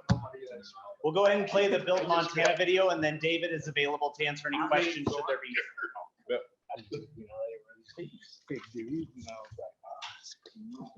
How Build Montana originated was really out of the need for addressing workforce development and the issues that our industry was seeing. We need to do a better job of selling ourselves. Other industries are passing us by in attracting young people because they promote themselves. And I feel like programs like Build Montana help do that. So this program was developed to just introduce the industry to them, to give them a sandbox to explore the various career opportunities in construction. It works on the school side to be able to have students that are, capable of participating in these types of things. And then on the business side, it also makes a lot of sense. It makes sense for them so that it's worth their time. John came in and talked to all of our tech ed classes, and I was like, wow, that sounds really fun and something I can make a career out of. If we can get younger folks interested by actually having them involved with this program through the schools and with industry, we thought we can't lose. It is a great experience. You learn great skills and you get to meet a lot of great people. I just thought it was a very exciting opportunity to introduce young kids that maybe haven't been around this kind of industry into it and show them how exciting it is.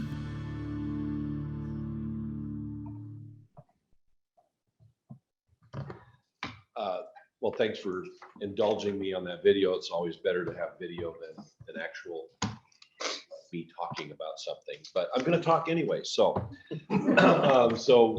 Build Montana real quick, that just came about back in about 2019. The Bureau of Economic Research had a survey, and they asked high school students, if you knew you could make $100,000 in working in construction, would you? And 68% said no. And it's like everybody shakes their head, and I'm like, okay, show me the 32%. Let's go find them. Let's figure out how we can get them a little more involved. And so at the same time, our organization was trying to figure out what to do. We knew there were some things out there, but we didn't know what to do. So between Bo and Adam and some other partners, Sarah, really kind of started germinating this process and came up with Build Montana. So in the first year, we had 6 kids in Billings. In 2022, we had 10 kids from Billings, and we started a Flathead High School cohort with 4 kids. This year, there's 23 from Billings, 4 from Flathead, and we started a cohort in Missoula, so we got 4 from there. The cool thing about the Billings project this year is that there's 9 kids from Billings High School. Like 8, and then there's 3 from Laurel and 1 from Huntley Project. So, and we know Lockwood. Laurel really wants into the program too. So we're seeing it slowly start to build and kind of become a little more organic. So the John Deere University provides a lot of technical background and information for them, safety. They do a lot of equipment walkarounds, great things there. And then really the site-based learning is the key to a lot of this, as we all know. So some of the things that these kids have gone on, they've gone out to a logging site, a well drilling site. They went out to, there's a huge coke facility being built out in Billings. They went out there to kind of get a feel for the vertical side of construction. They went to a refinery. They've been to the Stillwater mine. They're hopefully going again this year. Been out to paving operations, actual like paving a road and seeing how that works. They've gone to gravel pits and see how big rocks get made into little rocks. And we kind of, what you saw on the video was we have what we call a dig off on the last day. And so it was cat versus deer this last year. So these kids in Billings, that there was 5 per team, and they got chances to run the full-sized excavators out in this back field. And it was really cool because we had 2 young ladies in the program this last year. Guess who were the best at maneuvering and handling that excavator? Not surprised. Yeah, not the boys. Yeah. We're using our machinery. The kids get to learn basics of surveying. They got to experiment with drones and understand how that works. That's kind of bringing in the technology side of things that might appeal to some other kids. We used advanced opportunity money, I should say Bo did, to help outfit with PPE and boots. But like this year, Lockwood did not have a PPE or did not have a advanced opportunity grant program. So the MCA, we just bought the boots for those Lockwood kids. Those boots are $400 a piece. Oh, wow. So it's significant investment, and these kids are really, I think at a certain point it starts to overcome them to the point where they realize what has been offered to them. So there's some critical components to the success of this that we're finding. And where those critical components are not there, we're finding that we need to do some more work on. So the first critical component, I think, is the private industry support. I testified before Senate Finance and Claims on a bill about, well, what's the private industry doing to support this kind of stuff? And so, really, private industry just in the Billings cohort put up about $900,000 worth of equipment, gas to move the equipment, man hours, all of these other things that go into it. So private industry is all in on this. It wouldn't have been possible without John Hurd and RDO, Bo, but also without Knife River, COP, Tri-State, and we've got some similar partners up in the Flathead too. The other side of it is the public support. Bo has been great to work with, as is the career coaches that are in the schools. I think I'll take a quick sidebar here and say that we worked with Representative Fred Anderson out of Great Falls on a nice little bill this last session that stated that career coaches do not have to have a 4-year degree. They can, but they can have as little as 10,000 hours of practical work. Because out in these rural communities, there might be somebody who would make a great career coach, but they don't have a career degree. They've got 25 years of real world experience. There's nothing wrong with getting those people out there and talking to young people about being in any kind of career. I think the third thing is coordination and drive. You've got to have really something that's kind of helping to kind of coordinate it. The Montana Contractors Association has been really trying to drive it. Without John Hurd, obviously it wouldn't have happened at all, I have to say. But we've hired a person, a young gal. She's actually a teacher in Gallatin Gateway, and her parents have a small construction company. So we think that's kind of a natural fit there. And so she'll be starting with us in June, and she'll be going out and doing kind of some of the things that Mary was talking a little bit about too, but really getting into more of those schools. And I think the key is knowing how to make that connection. And we're just sitting here talking about, going out to a school and say, what do you got? Somebody says, well, I've got a kid who really is interested in being an electrician. Okay, let's find a guy who's an electrician in town. Well, we don't have one.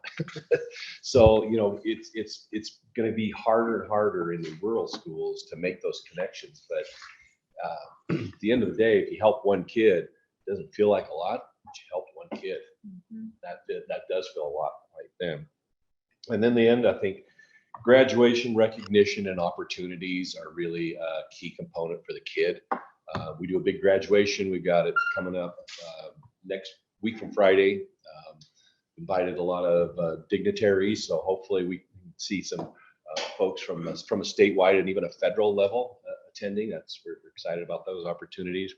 We give the kids like $100 gift card, and you see that, they get that, and they're like, whoa. And for my organization, that's nothing really. But here's $1,000, here's all these cards. So it really is important. I think more then finally too is the opportunities. The two young people you saw, Noah with the long hair and Olivia.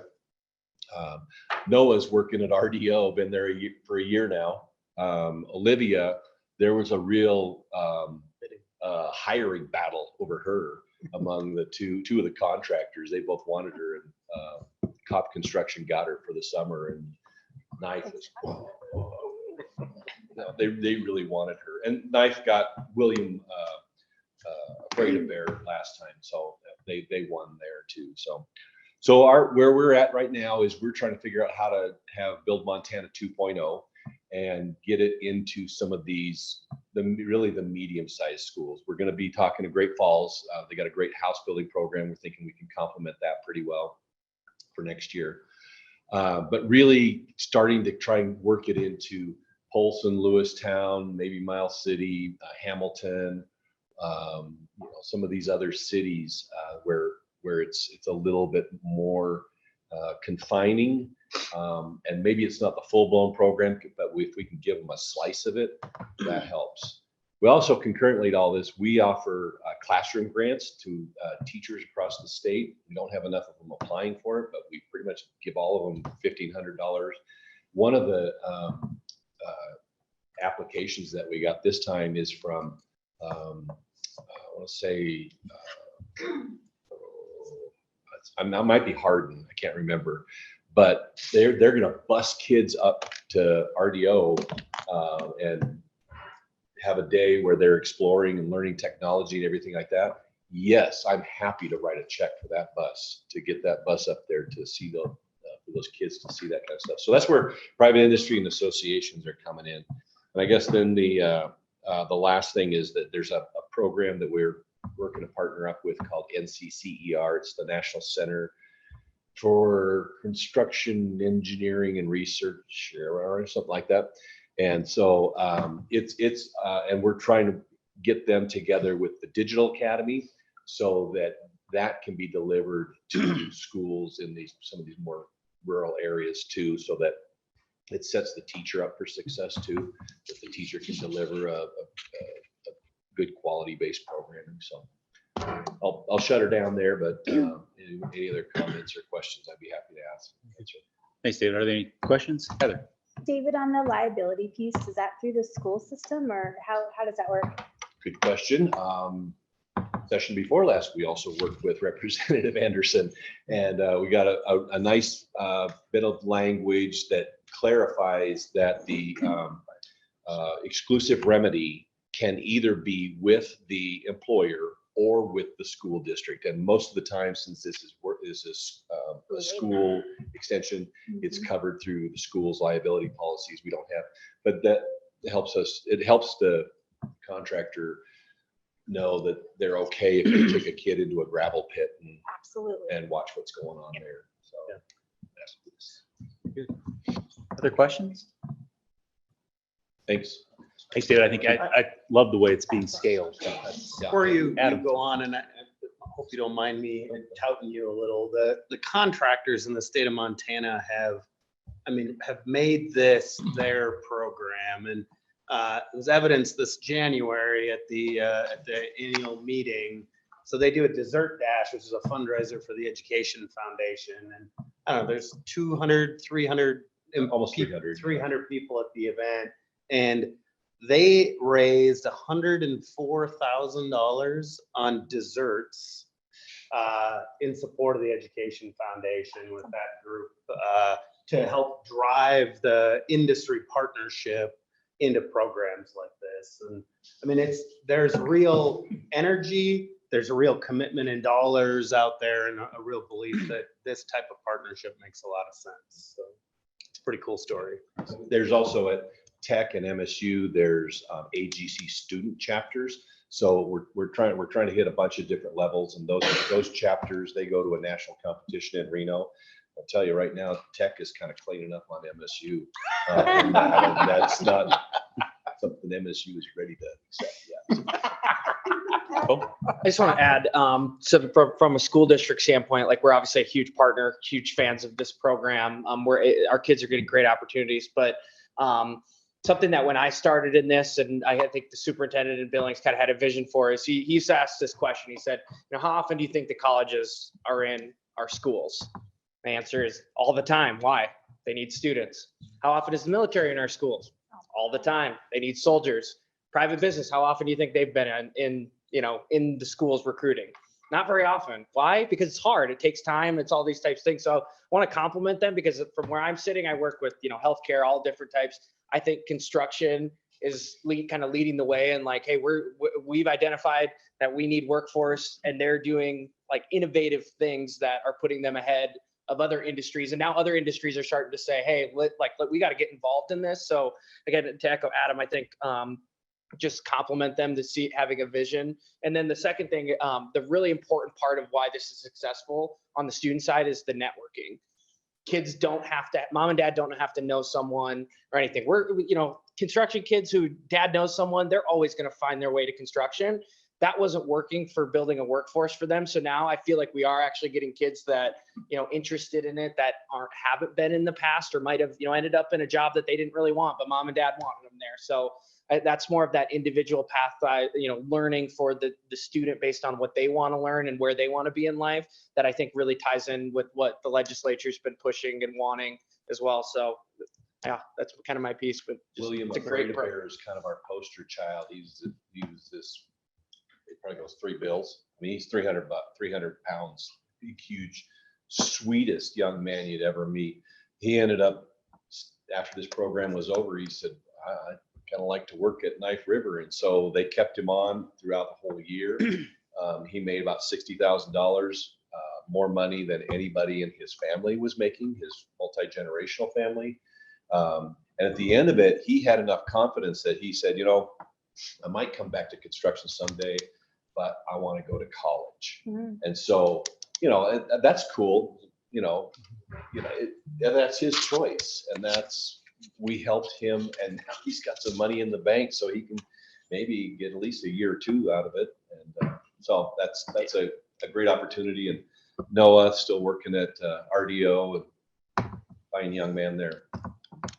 No, excellent, thank you. And that perfect segue into creative training apprenticeship solutions to bring up our next topic, Jenny West with the MMEC German School Apprenticeship Labor.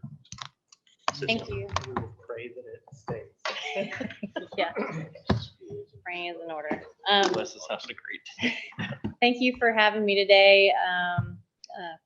I had the wonderful opportunity back in February to go to Germany on a program that's sponsored partially by the German government as well as one of the other centers in the MEP National Network. So MMEC, the Montana Manufacturing Extension Center, where I work, is part of a national network of centers. There's one in every state in Puerto Rico.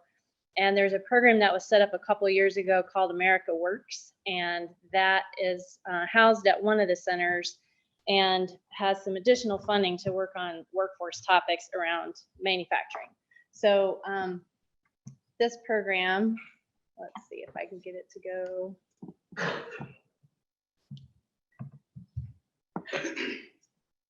Okay, got it. Thanks. I'll just go on to the next page. So in this program, it was a week long. This was the second of 3 of these that they had put together. And there were folks from around the country. There were 17 participants in the group I went with, 12 from MEP centers. We also had a couple folks from MIT and a couple folks from the national MEP office go on this trip.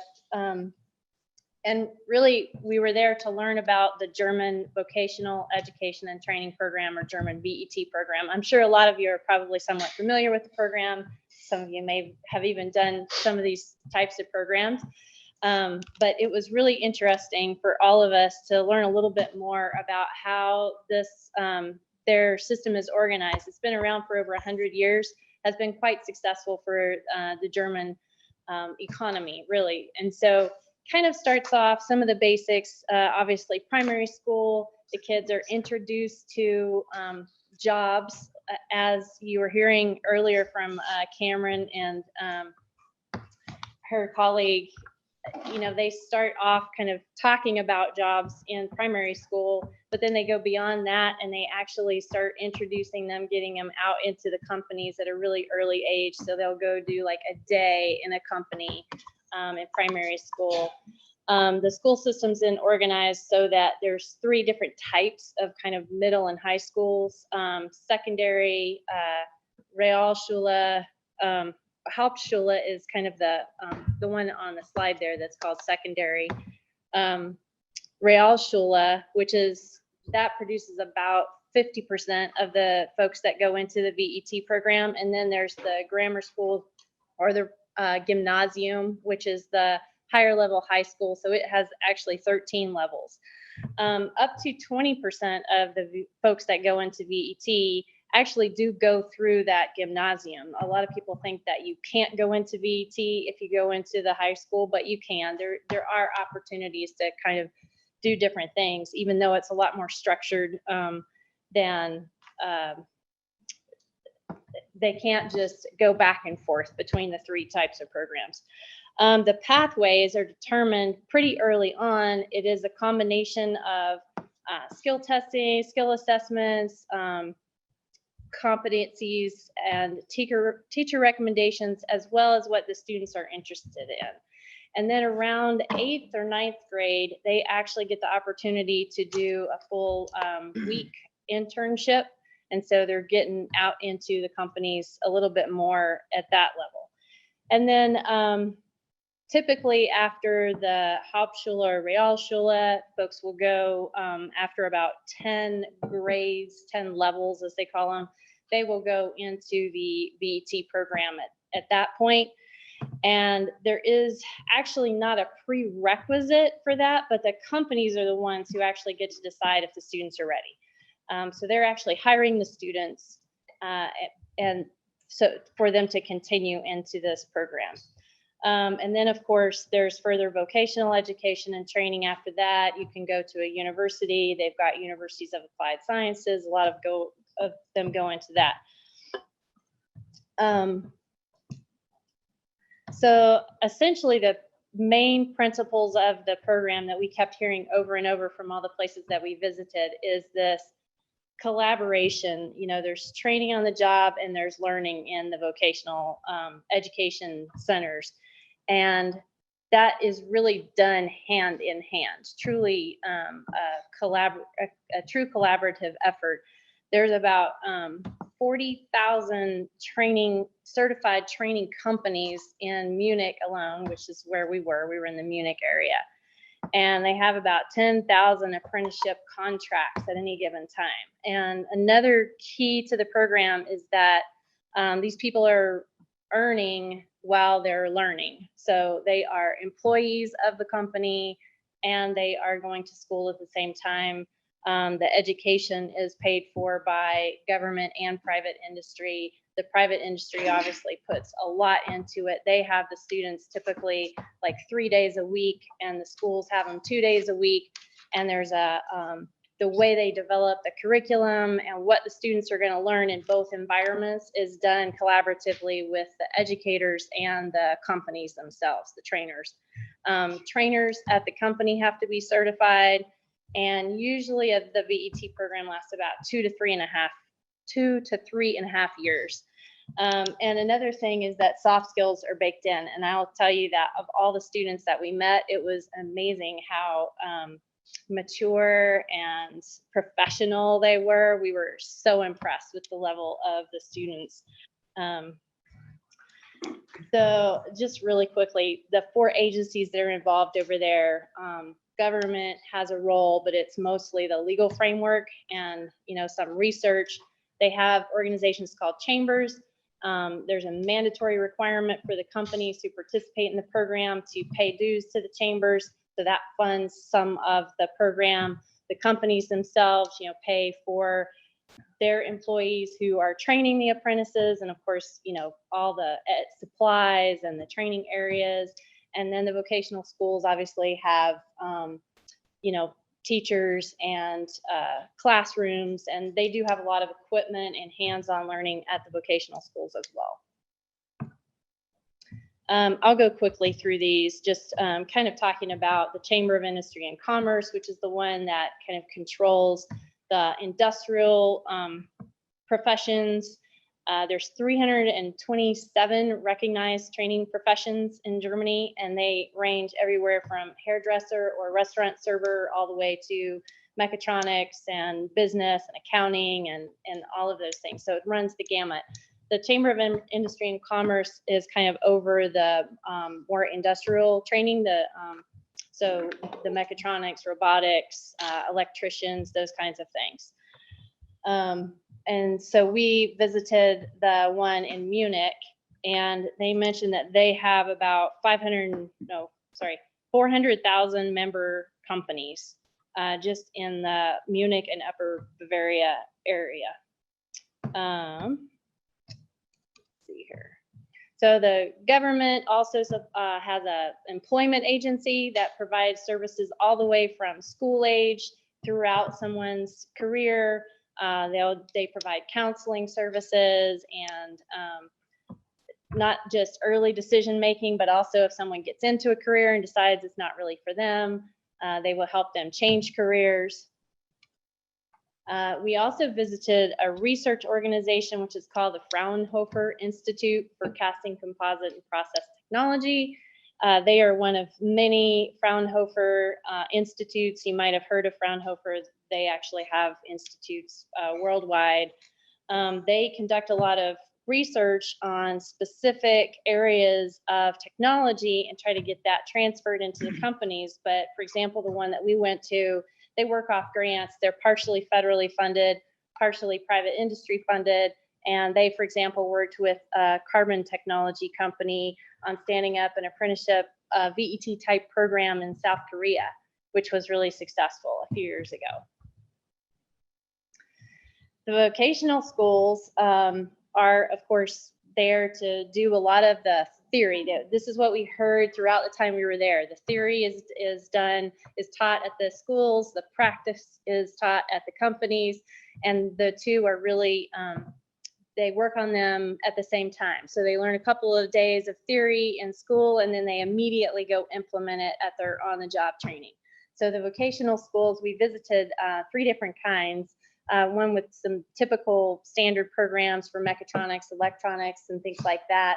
Then we talked with the Vocational Trainers Association, which is a group of teachers who work on like developing curriculum, changes in curriculum as technology changes and things like that. And then we also visited a vocational training center for disadvantaged youth and youth with disabilities. And they had a whole campus where they taught all the apprenticeship programs. They had a grocery store for kids to work in. They had a welding shop where they made things that they could sell. So that was pretty impressive as well. The companies that we visited a few large companies, Siemens being one of them, BMW another, which was truly amazing. It's awesome to see what BMW is doing with technology and robotics right now. It's so advanced, but there were still people working in the facility, but mostly what they were doing was tending to robotics and moving things around, and looking at the computer screens. Siemens, they have a dedicated global training center right there in Munich, which basically looks like one of the vocational schools. So that was interesting. We also visited a small company in Munich called Huber Technique, and they only have about 110 employees. So they're very similar in size to a lot of our manufacturers here in the state of Montana. They have been working with the vocational training program. They've had over 180 apprentices in about since 1925. And they have about 30 who are still working with them now. And so they really put in a lot of time and effort and dedication to this program, and have about 3 to 4 new apprentices starting every year. A couple more companies we went to, BSH, which is, it was a Bosch and Siemens joint venture, is now entirely owned by Bosch. They make like 12,000 dishwashers every day in that facility. It was also quite automated, but a lot of people still on the floor. They have over 100 apprentices. They have a lot of flexible models. We talked to some students who were actually going to university at the same time they were working. There were some students who were doing 3 days on the job, 2 days in class, and then we spoke to others who were doing 3 months at the facility and 2 months in school. So they're also kind of playing around with some of the options there to see what works best for different people, depending on where they're located and how far it is to the university and things like that. We also went to a small brewery, and I had some of the quotes up here. I don't know how many of you guys can see, but some of the things that we heard the companies talk about were how the programs really create loyalty in their employees, and how it's so much easier than just hiring on the regular market and not doing it. Every single one we talked to said it's absolutely worth the time and effort that they spend on it. And we heard from a few different companies that their cost is about $100,000 a year per apprentice. And of course they spend about 2 to 3 years on this, but there was not an iota of doubt about whether that is worth it to them. So that was really exciting to see. And they're like family. They really feel like they come through the program, and they are very dedicated to that company. They don't have the same worries as you hear sometimes in the US about, oh, we're going to train them and then they're going to go somewhere else. That doesn't happen a lot. And even when it does, they say, we get to keep the best, and we have no worry that we're going to lose all our employees after we spend all this time on them. So just to kind of wrap up some of the key points, collaboration obviously really being the key thing from the early stage. So the company, the private industry, and the education system are really kind of joint in terms of how they're training and educating employees. So it's not like they wait for the education system to kind of be done and then say, okay, we want them to be ready to hit the ground running when they get here. It's really, they're working on it together every step of the way. I put together a slide of just a few little points that I thought, maybe we can use to apply. Obviously, as you've heard from some of the earlier presentations today, we have a lot going on already. Building on that is, happening on a daily basis, getting kids involved early and getting them out into the facilities and providing that hands-on real world experience is really important. Investing in that, and that means both private and public sector investment, and then really viewing it as a strategy long-term instead of like an event, like a day. The days are great, but it's really the strategy of doing this together. I think that makes a big difference in Germany. And then just creating that culture of learning overall in the companies and everywhere else. And I wanted to kind of close by mentioning that Manufacturing Day is the first Friday in October, and there is a lot that happens around the state for Manufacturing Day. And I was telling myself earlier when I heard Cameron and Shayna talking that next year I would love to see Manufacturing Day be on one of their slides because things are. There are a lot of activities happening all around the state with Manufacturing Day, similar to the Ag Day that they talked about, and would love to see more of that happen as well. So I think that's it for me. If anybody has any questions, I'm happy to entertain. Yeah, thank you, Chair. Thank you, Jenny. So students are exiting the traditional education model into these jobs. At what age are they identifying or taking some of those assessments to help point them in the other direction? So what age are they starting that? Probably like 4th and 5th grade even. It's really early that I think they start taking some of the aptitude and interest assessments around 4th and 5th grade, and then they actually kind of get tracked into, the Realschule, Hauptschule, or Gymnasium. I think it's around the 5th or 6th level usually. And at what point do they actually get out and start working into some of those positions? So the Realschule generally is about 10 levels. So at about 15, 16. So we actually met 15-year-old apprentices, 16-year-old apprentices who are being paid a decent wage. We were like I said, really amazed at their professionalism and how grown up they seem. And most of them live at home still, but they're making, I don't know, I think it came out to be maybe like $14,000 to $17,000 a year kind of. So they're making a decent salary where they can actually like go buy some of their own things and feel like they're really in the workplace. And so I assume these companies, different legislation around, ensuring employees of those younger ages and everything else as well to allow that. And that's a big struggle we have as a company in Montana is we would love to have these opportunities for young adults entering into the workforce at a younger age, but we're limited on our availability to get people under the age of 18 to do these jobs, not only state but federal. I hear that a lot, and there's actually, so there are ways to employ students 15 and 16 and 17. There are certain pieces of equipment that are kind of restricted, but overall they can be employed in the workplace. And there's a lot information about that, I think, from OPI. So I've sent it to Patty before, yeah. and I can send it out to the board as well, just about the state law and other, what is thought is prohibitive isn't always. So I can send that out to the board. Thanks. I had the opportunity last fall to tour 3 of John Deere's own factories in Germany, and they had built the labs into the factories.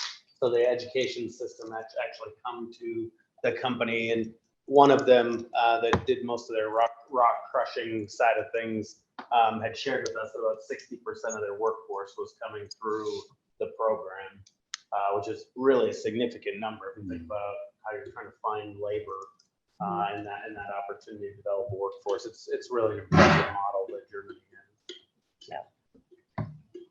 Yes. Jenny, thank you.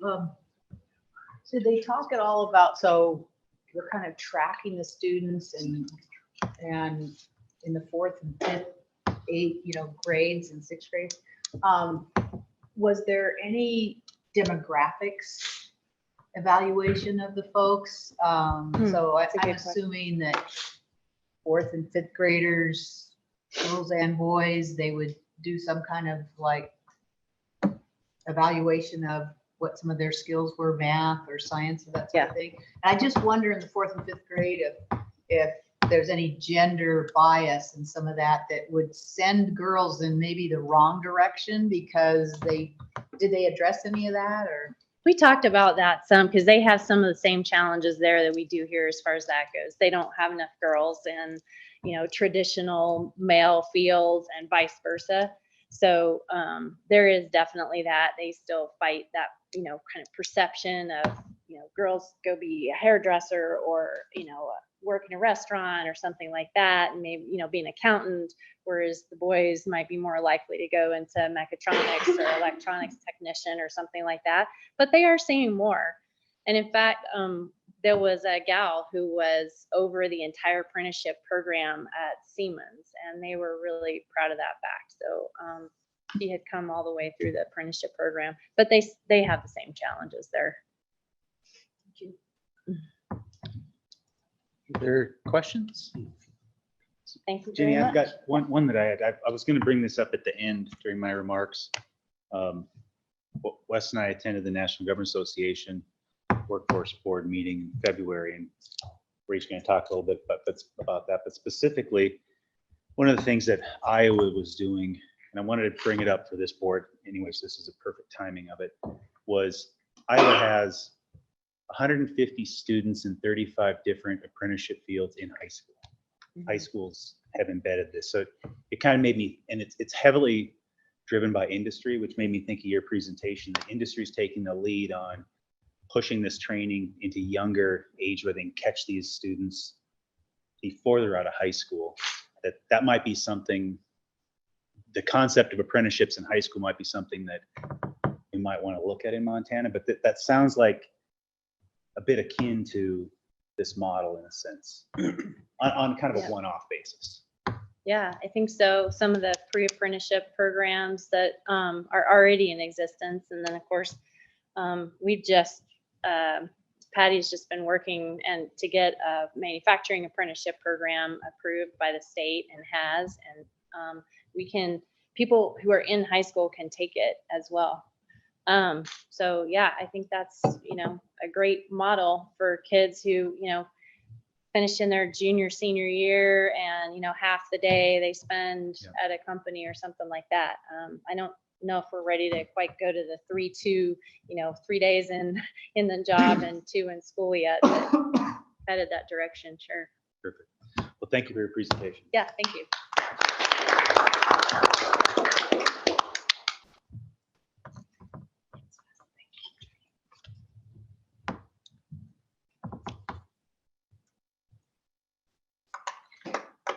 Next, we'd like to, do you want me to go ahead? Yep, go ahead, introduction. Introduce Crystal Armstrong. Do you want to come up, Crystal? And in case there are any questions, we have a new bureau chief at Workforce Services Division at the Department of Labor and Industry. This is Crystal Armstrong, and just wanted to introduce her. And then also one of her folks will join us as well to give a presentation on a request that we had previously. But wanted to introduce Crystal, say a few words if you'd like, and at least so that you all know who she is, new Bureau Chief at Department of Labor and Industry. Thanks. Thanks for letting me come and crash your meeting today. Appreciate it.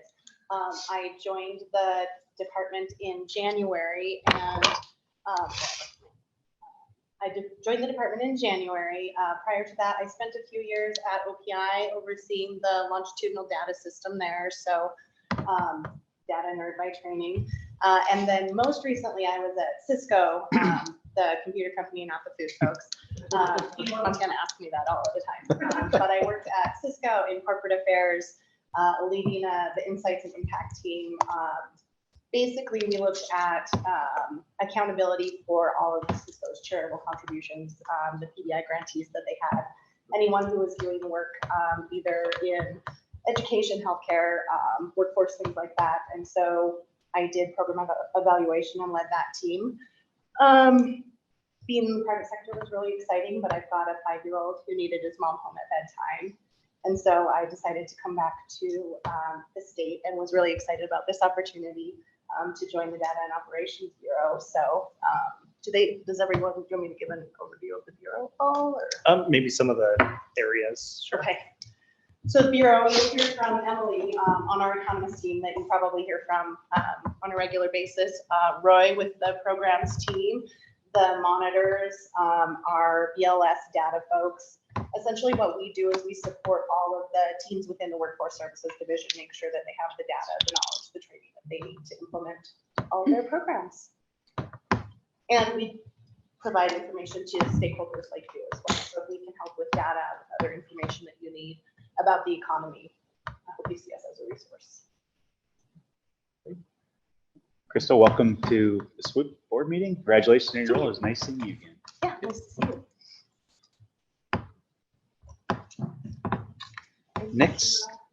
Next up, the SWIB dashboard review, Emily.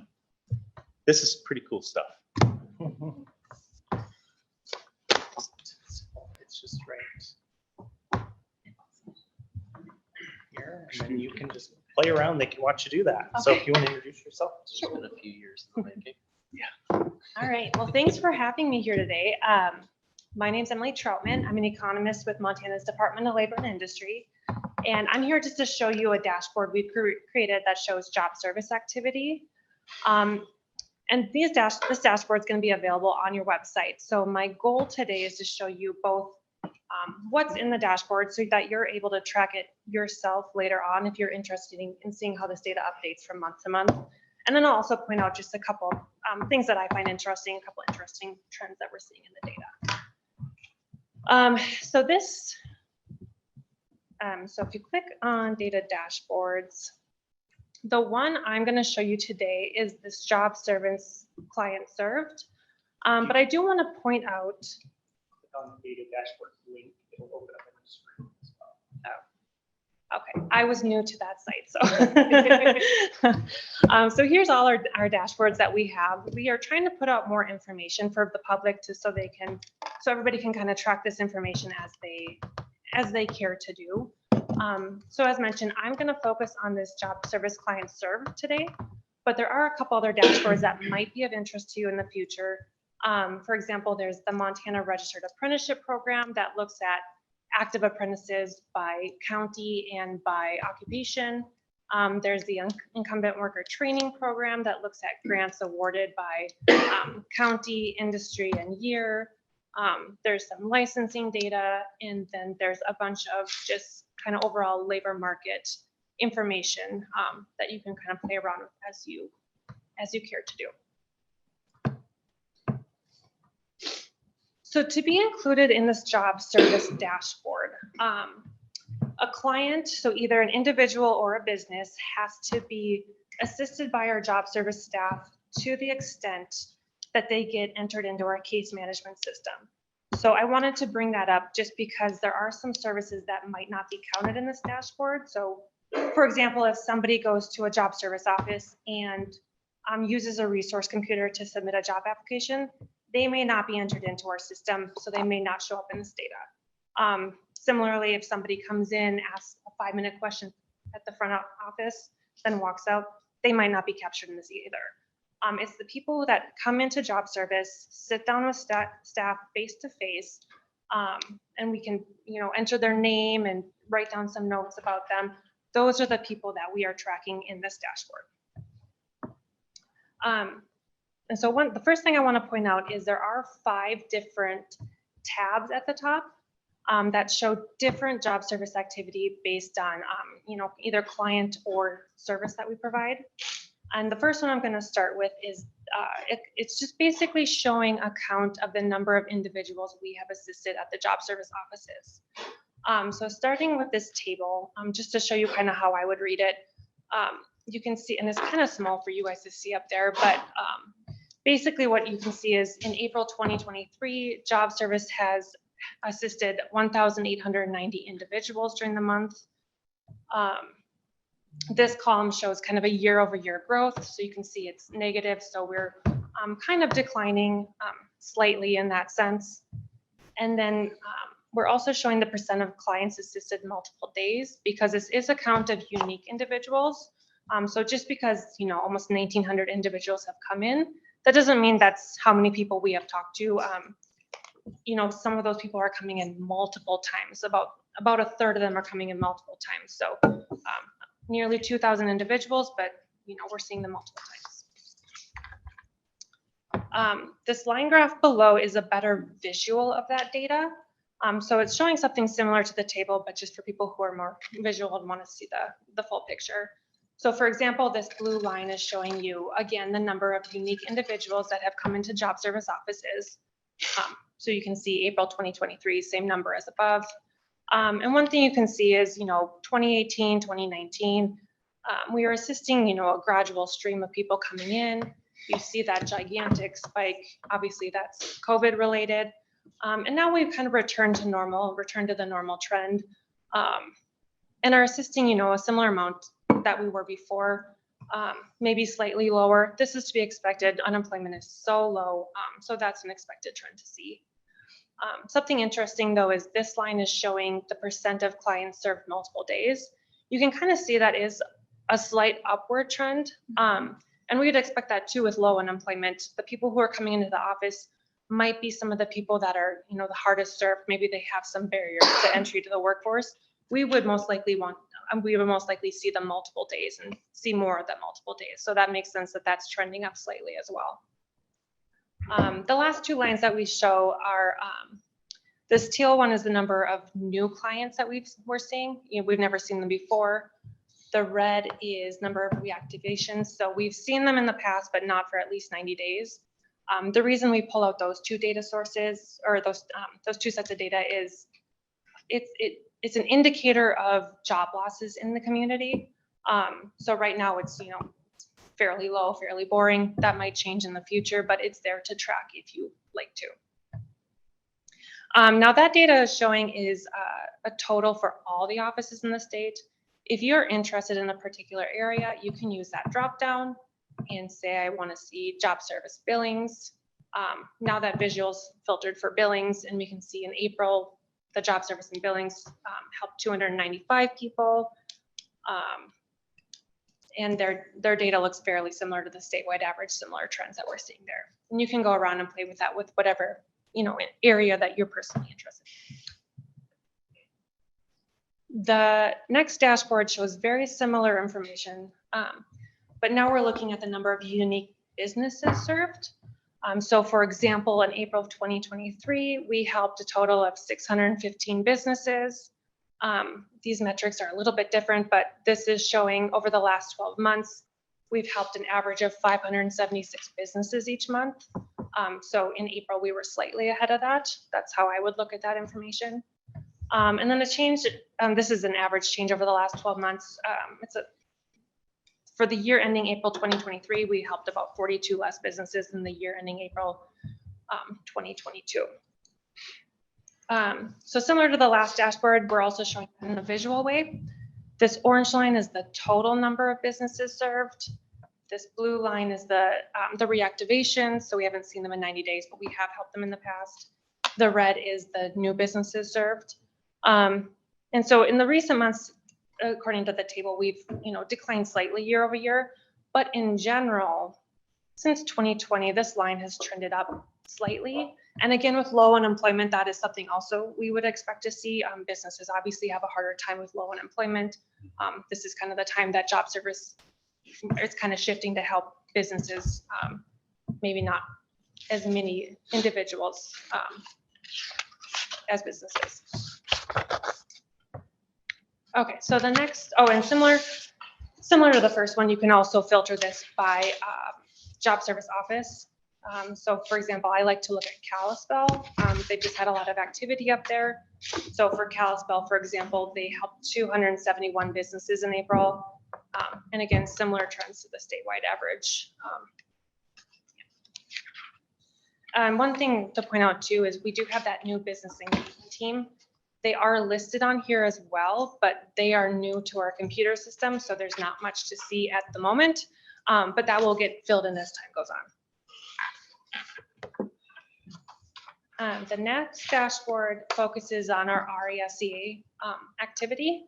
So if somebody goes to our website and doesn't fully know what RESEA, we do have a definition up here. Basically, it's just a program for UI claimants who are referred to job service to attend a mandatory appointment with the goal of reducing unemployment duration and improving employment outcomes. So with these appointments, so how you would read this is in April 2023, this looks very similar to the last dashboard. There was 235 RESEA appointments completed. You know, we show the 12-month average and the year-over-year change as well in case you want to see how they differ.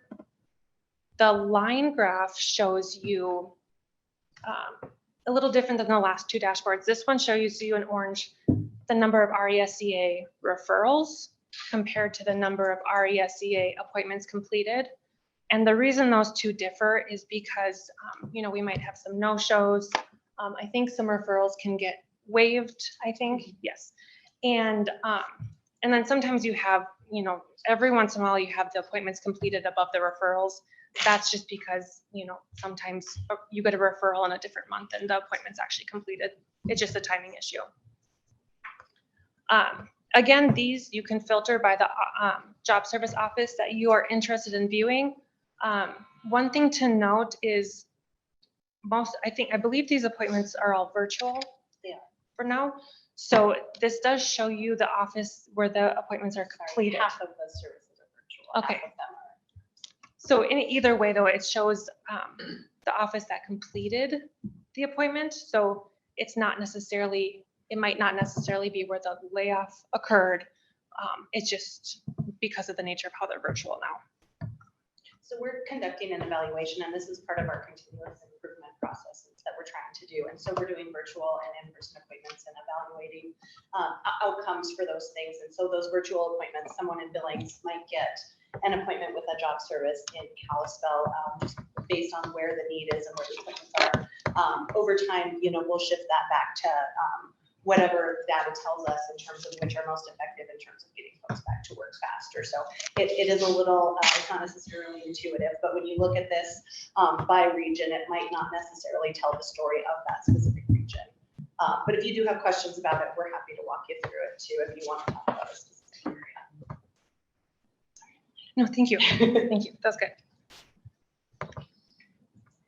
Okay, so then the fourth tab we have here is the number of individuals enrolled in our training programs. So this includes, and we have definitions at the top, this includes both federal programs like WIOA Adult or Dislocated Worker, National Emergency Grants, and some other ones. And then we also include state programs like HelpLink, Rapid Retraining, and others along those lines. We do put a note on here. We don't include what we can't include. So for example, WIOA Youth is not a part of this. And so we just noted that as well in here. This visual looks a little bit different than the last couple of dashboards. So on the top, what we're showing you is the number of active enrollments, how many people are actively enrolled in one of these programs, where the blue line shows the total number of active enrollments. Orange is federal, those enrolled in federal programs. Red is those enrolled in state programs. And then below that in the same color coordination is new enrollments each month. So one thing that's interesting that popped out to me right away is you can see that this federal program line is similar to the total, at least through, you know, about 2022. Why is that? Well, it's because of co-enrollments. So when people can, so we might enroll somebody in WEO adult at the same time as a state program like HelpLink. And that's why those two lines don't differ all that much. However, starting in 2022, you can see that we had a rise in new enrollments in state program. A lot of that is that ARPA rapid retraining. And I don't believe we do co-enrollments with that. So that is why we're seeing all of a sudden this big rise in the total number of people enrolled. It has to do with, we're helping, a larger group of people, I guess is how you could interpret that. Emily, do these numbers include like the vocational rehab? programs?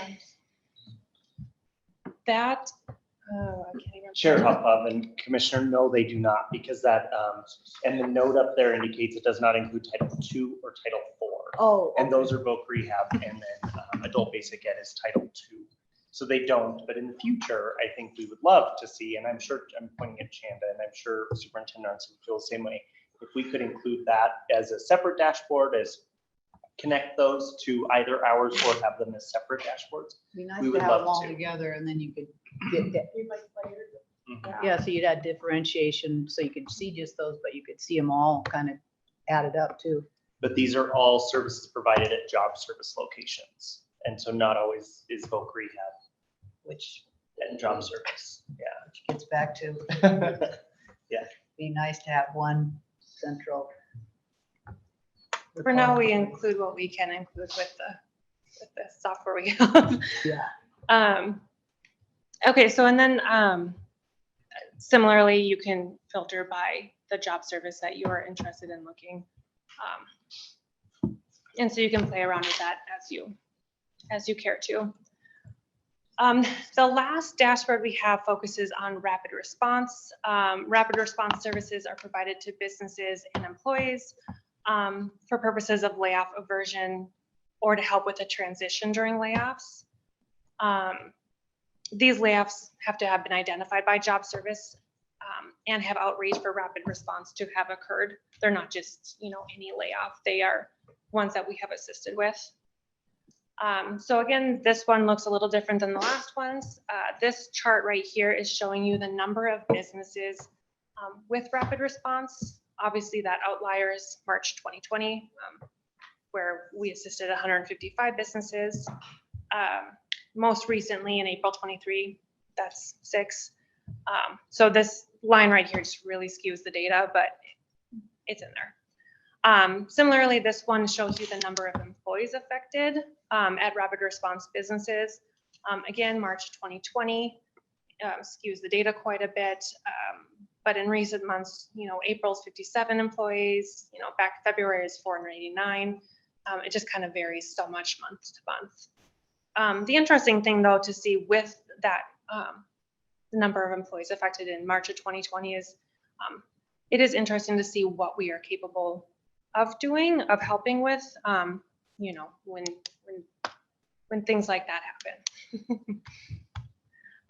So these graphs again filter by job service office, but if you want to see kind of a visual of all job service offices at one spot, you can look here, where we're comparing the number of employees affected to the number of business closures identified for each job service office, where the size of this, the symbol, this little cross, indicates the size of the office client base. So obviously job service Billings, job service Great Falls, and job service Missoula are some of our bigger job service offices you can see here. However, if you're looking at, what job service office has assisted with the most employees affected over the last 12 months, that's job service Sydney. It looks like they've helped 2 businesses affecting 340 employees.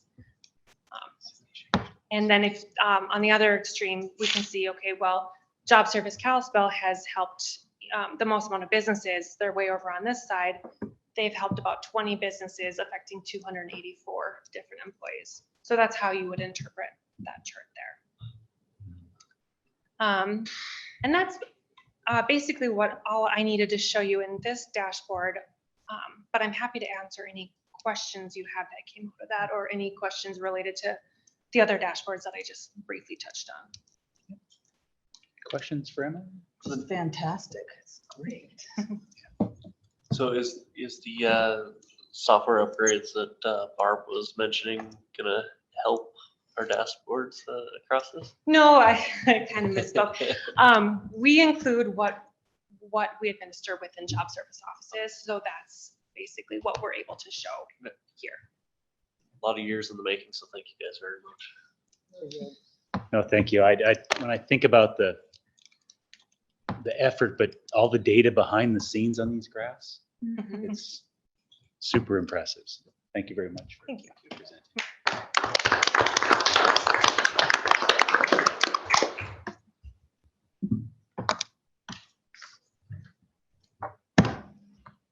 Next on the agenda is Joe Thiel and Matt Olson to talk about, if you haven't heard about this, I think you will be very excited. It's a tremendous opportunity.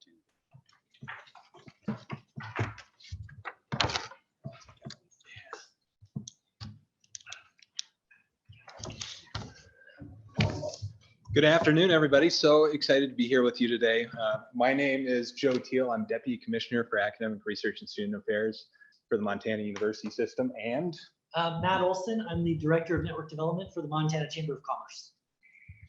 And we are here, I think, to talk through an upcoming opportunity. In fact, a set of upcoming opportunities that we think could be really, really important for this state. You know, for a while, we've seen in our research universities and also in high-tech business, a lot of pretty impressive growth. I work for the universities, so I'm a little biased. I think Montana's universities have done some amazing work over the past decade. You might not know, but in the last 5 years, our research universities have grown their research enterprise by about $150 million in annual expenditures. So we are now conducting about 350 million in externally supported research. That's from the federal government, it's from contracts with industry. It's a huge benefit to the state. And it means that over that time period, we are the second fastest growing research enterprise in the country, which has really put Montana on the map in all sorts of important ways, including, I think, attracting new types of industry to the state and seeing that they have both the scientific research pipeline as well as the talent pipeline to operate in Montana.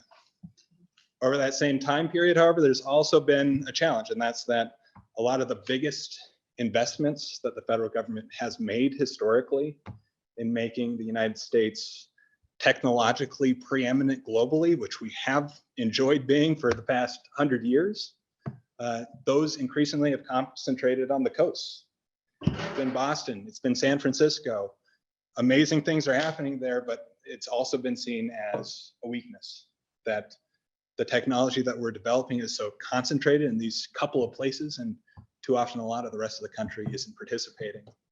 And a concern that the way that the federal government has supported science and innovation has encouraged that to happen in some way. In fact, if you look not just in Montana, but all of our surrounding states, Idaho, Wyoming, North Dakota, South Dakota, and you look at all of the largest federal investments in science and technology, in science and technology-based economic development, we're missing out on basically all of them. There hasn't been some real substantial investments in those areas in our region. Starting about 2 years ago, we caught wind that kind of in federal think tanks, in federal scientific agencies, there was a growing awareness that this is a challenge and some desire to shift that. And anticipating this, your university system here started partnering with universities in neighboring states. We created a research consortium called the Mountains and Plains University Innovation Alliance. It's 13 research universities in Idaho, Montana, South Dakota, North Dakota, Wyoming. Started working really closely with our federal delegation, Senator Daines and Senator Tester, to say if there's going to be legislation that changes how the United States builds our preeminence in technology, we need rural areas to be included. We need a strategy to show that rural areas can be a part of that picture. And a lot of that work really came into fruition with the passage of the CHIPS and Science Act last year. The CHIPS and Science Act is a top to bottom rewrite of how federal agencies invest in innovation in science and technology. It has pretty wide-ranging impacts, not just for colleges and universities, but also for high-tech business. And coming out of that were a lot of particular opportunities and a lot of language that I think this advocacy, this consortium, this collaboration across rural states were able to put in. Some of those we're already taking some advantage of. One was a National Science Foundation Regional Innovations Program. And already Montana has 2 proposals to a finalist stage in that program. One coming out of Bozeman and MSU focused on quantum computing and the quantum computing supply chain. One coming out of the University of Montana and that region focused on forestry and precision forestry and fire control. Both of which, if they're successful, could bring $160 million over a decade into the state and the region to build up research, technology capacity, firms, workforce development in those areas. And through this consortium, there's also been work to have us partner with neighboring states on similar issues where we have some shared industry and we have some shared strengths. With North Dakota in precision agriculture and autonomous systems, with Idaho in 2D materials, with applications to microchips, with South Dakota, with rare earth elements and critical minerals. And so I think a lot of big benefits. The biggest benefit we think could come in this last opportunity that we really want to discuss in greater detail with you today. And that's a program through the US Department of Commerce to establish 20 regional technology and innovation hubs. These hubs would be an investment by the federal government in states of about $500 million over a decade, with the goal of creating global centers of excellence in technologies that are important to national security or US leadership on the global stage. And because of the industry we have here, the research universities we have here, and I think a lot of great effort on the part of our federal delegation, Montana's really been identified as the lead nationally as a rural state that could lead one of these hubs in collaboration with partners in our region. And part of that is actually written into the federal act saying that one of these hubs has to be based in a state with a metro area less than 250,000 people in population. There are 7 of those states. 4 of them are either Montana or bordering Montana, and collaborators in some of the planning that we've been doing so far. So potentially a huge opportunity, an opportunity where we think nationally in terms of a place that's rural, that's low population, that could make this work, that has the back history and record to say we could be competitive on the global stage in high technology. Montana has great leadership. Through partnerships with the Chamber, partnerships with the Montana Department of Commerce, all of state government, the Montana Department of Labor and Industry, all of state government, and a lot of industry, and a lot of education really coming together, I think that we have a great start on some ideas and some planning. The program's likely to launch its first solicitation in the next couple of weeks. And then that planning is going to get a heck of a lot more real. And we'll need to outline where are we going to make investments in technology leadership and building research and industry capacity around technology? Where are we going to make investments in terms of test beds or industry collaborations or business development and capital support? And then most importantly for this group, where are we going to make investments in terms of the talent pipeline and the workforce pipeline that is required to feed some of these industries? Through all of this, certainly higher education has a role to play. Our research universities have a role to play. State workforce innovation boards are called out as a group that has a role to play.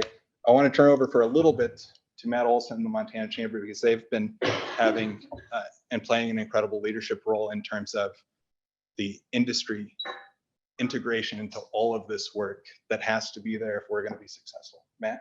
Okay. Thanks, Joe. And thank you everyone for allowing us this opportunity to talk about this huge opportunity. Through kind of our early stages of answering an RFI. It was a sprint to the finish in March. We put a 93-page RFI response in, and we identified a thesis and a place where Montana is really already leading the nation and has an opportunity for global leadership around sensors and autonomous systems. And through our work in that RFI response and subsequent conversations over the last couple of months, we identified with the Montana Chamber of Commerce members some industry focus areas that could really benefit from advanced research and development and federal funding into those sensors and autonomous systems, focused on 4 industry verticals: agriculture, construction, mining, and forestry firefighting. And through the work at the chamber, we reached out to our members and other industry leaders, a couple of them are in this room, to talk about how this research could find its way into an innovation loop, to shorten the time that it takes from the dollars flooding in, the accelerated R&D, and actually application into the processes of each of these industries to support, let's take agriculture, to support our national food security, for example, into the construction industry to help us as we build out our national infrastructure and train the workforce of the future on the skills needed that come along with advanced sensors and autonomous systems. There will be a leap. It sounds like science fiction. I still can't quite wrap my head around it. There will be a leap over the next decade of going from what we call classic sensors to quantum computing and quantum sensors and the exponential data collection and analytics that'll be required in that. And we're still trying to we're still trying to get our head wrapped around this, but Montana already leads. And our partners in North Dakota are already in the lead. And we have a real opportunity to partner together to go win this regional hub and to change the region.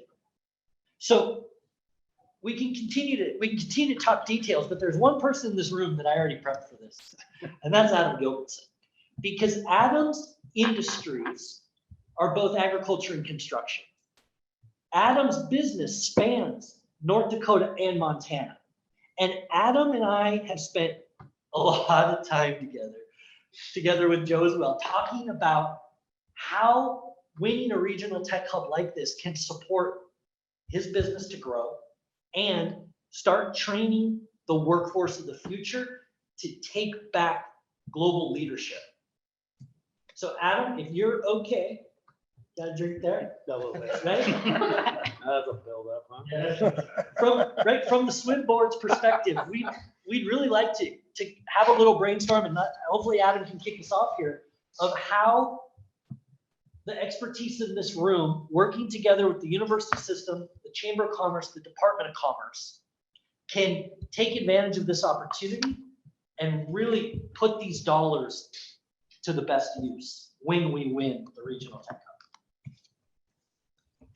All right.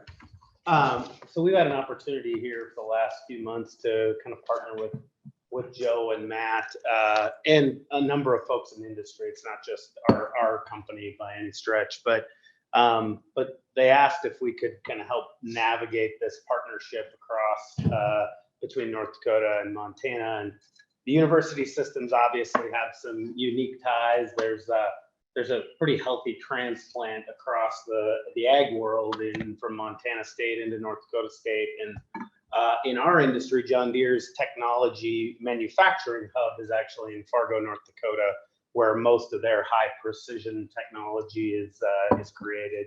And so it became our organization's headquartered in Fargo for the benefit of the group here. But for a number of years, both of these legacy industries, and that's kind of how I look at them. I mean, they're the 2 largest GDP industries, I believe, in both states, as far as driving the prosperity in the regions. The other part of it is, for the most part, they're the least technology innovated industries in the world. Agriculture has come a lot further, a lot faster in the last few decades, but construction is kind of heralded as one of the laggard industries in innovation and technology adoption. And there are a lot of reasons for it. It's not that we're certainly sitting on the sidelines being bored. I mean, there's a nexus between government agency approvals, along with the reality is that, I mean, the infrastructure needs to be safe. It needs to survive. I mean, so there are really compelling reasons not to move fast and innovate. But it is also time to take some of these technology advances that are in the world today and figure out how we do things more effectively, faster, and create a quicker feedback loop between innovation partners in industry, the agencies that are involved in regulating that process, and the university system that largely is responsible for the research and innovation process that has an opportunity to create a kind of an unbiased third party in that process. And so, you know, as we kind of talked about what Build Montana has meant for workforce development, also a really great place to talk to the next generation in the state and the region about how do we introduce some new methods, new ways to do the work that are going to impact the country. You know, we feed the world from this sector of America, and there is no reason we can't lead the construction innovation process that can impact states around the country. In fact, David and I have been talking about this for a number of years of, can we create some kind of an innovation center in Montana that has helped drive kind of that partnership between the youth coming into the world we're in, the training that's got to happen in our industry as these technology disruptions inevitably are going to come to reality, and then how do we bring in that opportunity to partner with an agency like the Department of Transportation or a civil or municipal authority that's responsible for those construction projects. And so we see this as a great opportunity to do that. And in this last few months, the conversations that are being had with industry partners across both states, there's really no one that said no. It's more, how do we help? How can we get involved? And so some of the major global partners that have come into this process in these two industries, John Deere, Bobcat Corporation is headquartered in Fargo. We've got, you know, partnerships here in Montana that we're looking at with the Photonics Alliance, with the Contractors Association, with a number of the large construction companies that are already here in the state to both first support the RFI, secondly, to take that a step further now in the RFP process and put private industry dollars into a match effort for what this RFP from the EDA is going to be. And so we're sitting waiting. I think that's the best. I mean, the publication is within the next 30 days or so. And there's going to be a pretty major effort on behalf of industry to kind of square all this up here in the next few weeks post. And I probably want to talk timeline a little more effectively from here, but. No, glad to. And first of all, thank you, Adam. And as Adam says, partly through his support, through the chamber support, through the support and connections through other parts of state government, we had lots of good industry focus groups this spring when we were first trying to show that there was interest in structure that could make a rural hub work. I think we demonstrated that in spades. The timeline from here is that we expect a solicitation will come out at any moment, but probably in the next couple of weeks.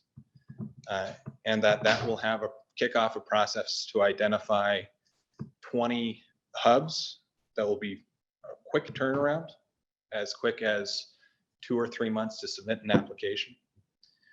And then from those 20 hubs, from an initial appropriation, 5 hubs will be funded for an initial tranche of funding of likely around $90 to $95 million for the first 2 years. And we wanted to get in front of this group because there's going to be, I think, a lot of quick definition, as I said, we have an industry area where we see a lot of strength. We have a lot of industries in our region that can leverage that technology strength that's of interest to the US federal government in industries that matter to our state and our region, and where we have a lot of industries that are actively trying to use these technologies to do innovative things.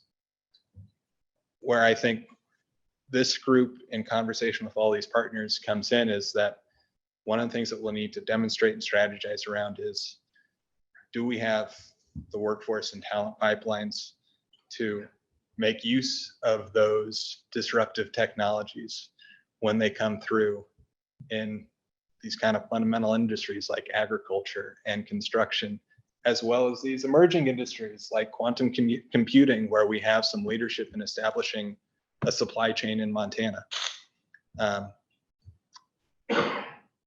We feel good about being in those final 20, but then we'll have probably 6 to 8 months to come together as a large group of partners to make this larger pitch to get in that first group of 5 that are funded, which again, we think could be a great investment and recognition for the state about good work and good partnerships that have already happened, but also something that could be transformational in terms of attracting new industry, new opportunities, new routes for, as Adam is mentioning, students and workers of all ages to get exposed to the newest types of technology that could disrupt key industries for our state. Anything to add, Matt? Or we'd be happy to open up if there are other questions. My first question would be, what's the match? So, yeah, so initially we were thinking it's around a 10% match of what we're estimating to be about $96 million. If we can come in, if those industry partners for some of those verticals can bring a little bit extra to the table, it strengthens our case. So we're going to be going after a 20% or more match. And the chamber will take the lead in a lot of those industry verticals. And second question was, Matt, you mentioned twice that Montana's the leader. But I didn't catch what leader and what. Photonics and optics and the sensing technology. So Bozeman, Montana is one of 8 global centers of excellence around photonics and optics. The Montana Photonics Industry Alliance is a global leader. I would put it number 3. In the world? In the United States. In the United States. Rochester, New York. Creole. Tucson, then Bozeman. Those all have population densities of more than 250,000. That's quick. So if you want to get, but that's it was a joke. But the point is that Senator Tester was able to get some language into the Chips and Science Act that required one of these hubs to be placed in rural America, and because of our strength there, and because of the national leadership that we can show and the potential to lead the world, we think we've got a real shot. So we have to say that we have a plausible path to national and global leadership and invest in those areas. That said, it's a pretty clear.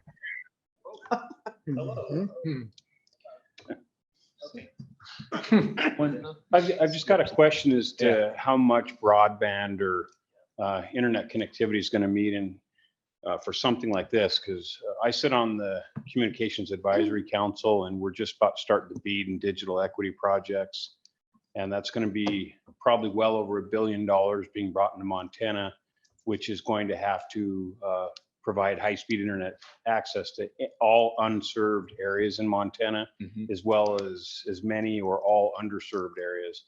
So it's a big, big deal. Does this help you with what you're doing, or how do they address the lack of internet connectivity in rural areas? It certainly does help. And here's why, is that, we need to demonstrate that we can attract global firms and their talent pipelines to build the highest technology industry in state, and the degree to which travel connectivity, internet connectivity, living standards, affordable housing is a barrier to that, that weakens our case. Where our state is making investments to address some of those concerns that might raise eyebrows as to, can you be a global leader in a high technology area? It strengthens our case. So strategic deployment of internet capacity broadband, that's to the degree that we can show we're doing that, we're doing it strategically. It's tied to some of our strategies around economic development and business attraction and that type of work. It's certainly, I think, is helpful to our application. Thanks. Other, David. In order to kind of, I'm not a photonics guy, but construction guy. So what does this physically look like? Is it housed in a university? Is there a hybrid concept of a think tank outside? And how do we share it between Fargo and Bozeman or whatever? So it's a good question. I think that there's some of that we're still working through. I think that the basic concept is that, and some of it, honestly, we're working through because it will depend a little bit what the U.S. Department of Commerce wants to see. And we're hoping to find that out once we see it solicited. Our basic concept is to say, however organized, having tranches of investment that support kind of the key technology strengths, and some of that could be research infrastructure at a university, training programs across universities or non-university players, business support, capital access, infrastructure. The other component we think are test beds, where we already have some good test beds in Montana and the region. You know, Adam provided an example of a test bed in construction, which I know you all have been discussing, that I think could be an important component of this. Other test beds are some of our forestry test beds that we have out at the University of Montana. And in the potential partnerships with North Dakota, test beds like Grand Farm, which is a precision agriculture test bed that they have established, a UAS, unmanned aerial systems test site that they have in North Dakota with significant military funding. So these places that are already making use of some of the optics and photonics technologies that we have a significant cluster in Bozeman, but with industry, government, and those researchers at the table within regional test sites to kind of speed deployment and adoption of those technologies in these industries.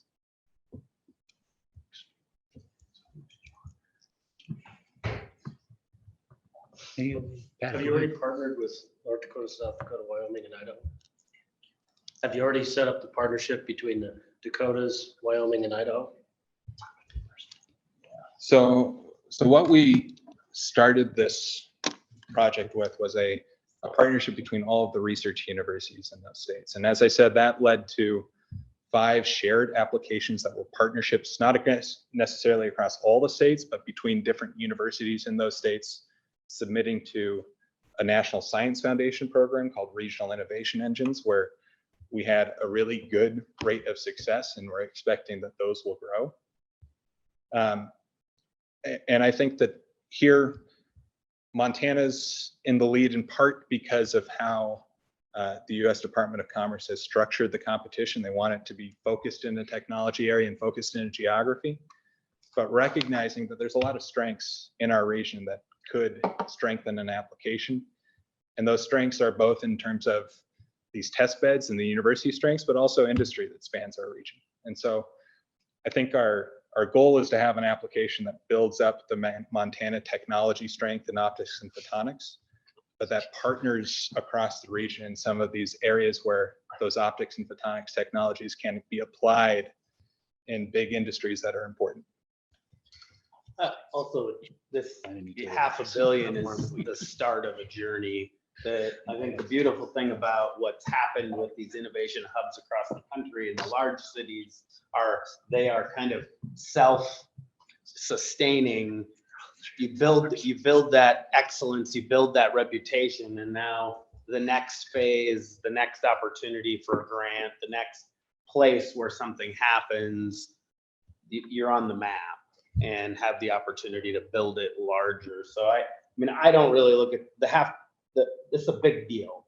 But what it can mean is so much larger than this first Exactly. investment. But we have to justify this as here, what is a $500,000 investment that leads to this being a self-sustaining hub for innovation in these industries? And that self-sustaining hub has to have the workforce element, the infrastructure element, the science and technology, research and development element, all aligned. But I think it's pretty motivating to say, not just through this program, but through these others, we're building a strong case that the technologies that are going to shape the next 50 to 100 years, they don't have to be invented and deployed in San Francisco and Boston.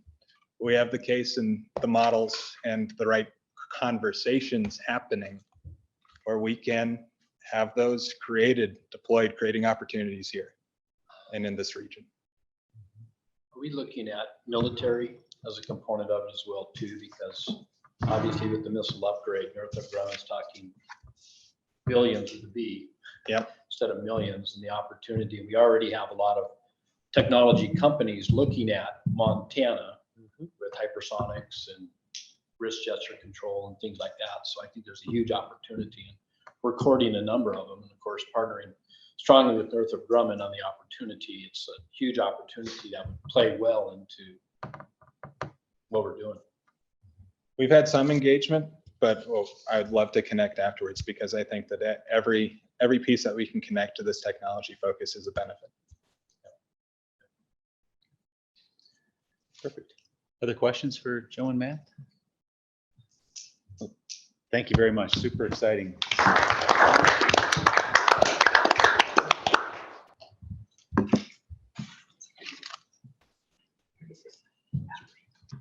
Wes, I'll turn it over to you for your update. I'm sure you've all been waiting to hear this. Thank you all so much for everything, and thanks for your patience. I promise the next time there will be coffee, so my apologies. Would like to thank Montana State Fund, first of all, for hosting us. They do this at no charge, and that's a big undertaking on their staff to host us. And so just very appreciative of them and Chili O'Brien's for catering and lunch. A couple of things that I wanted to bring up to you all and make sure that you all are aware of as part of the responsibilities of me as the director, are to give you a report, an update on kind of what I've been doing and where we're headed. Couple things that I would like to mention. We completed the one-stop certification process to an extent. It's a process required every 2 years of the board and or the staff of WSD. We have completed that, and now we're just reviewing all of those certifications. So all of the affiliate and then the one comprehensive center we have in Montana. It was a really good exercise, because I think what I have learned is a lot of boxes were checked in the past. But not a lot of continuous improvement was always considered throughout WIOA and WIA before that. And with leadership of Commissioner Esau, as well as Barb Wagner, we were able to develop some opportunities to provide some more continuous improvement and really look at the certification process to see what our job service locations are doing. And are they meeting the access, not only requirements, but also the spirit of the law, and helping as many clients with equal access to the services we provide. So learned a lot through that, and we'll hopefully have the results for you all soon, but we have those completed, so that was good. Another is that we are in the midst of WIOA trainings program. I mentioned this earlier. And I think it'll be a really good opportunity for us to collaborate from both rehab, from adult basic ed, and then from the job service side and other partners around the state, to make sure that as we're referring clients, that we're doing so as intentionally as possible, as well as more than we do now. So we'll again keep you updated on the dates of those. And if you wanted to attend, you would be more than welcome to do so. And we hope that that makes a big impact in Montana. There is a disability awareness conference being hosted May 31st and June 1st. It's in Butte. It's a provide employers in Montana with valuable information related to recruitment, hiring, training, advancing, and retaining individuals with disabilities in the workplace. It's being hosted by Chanda's division at Oak Rehab. she had said, oh, I wish I would have mentioned this. And I said, I already have it in my notes. I'm happy to mention it. It is free. And if you or any employers would like to learn more, especially after what we learned today from utilizing voc rehab services for individuals and for businesses, might be a good opportunity to attend. And we can send you more information on that. I think Chanda already did. You sent that out to the group.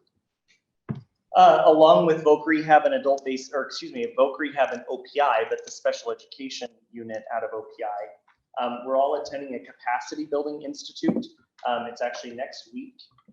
It is through the National Technical Assistance Center on Transition. And we're hoping through that we can increase knowledge of effective transition focused practices, using data to reflect current practices and help with that. Update state interagency strategic plans, which hopefully will also be a foundation for the 2024 WIOA state plan that we all have to create, and is a fun 200-page document that we get to write. We don't get any information about that probably until October-ish. Any sooner would be awesome. But around October, and then we have until about March to get that submitted. And so this will be a good foundation for that as well. And to strengthen our partnerships, build capacity at the state level, and utilize opportunities that we have that may be underutilized now. Another thing that we were working on within the Workforce Services Division and otherwise was federal apprenticeship grants. Several folks, many included in this room, Sarah helped, and as well as others that were here today, submitted 2 major grant applications for apprenticeship funding. One for $350,000 for apprenticeship expansion, and an additional $2 million to develop a teacher registered apprenticeship program.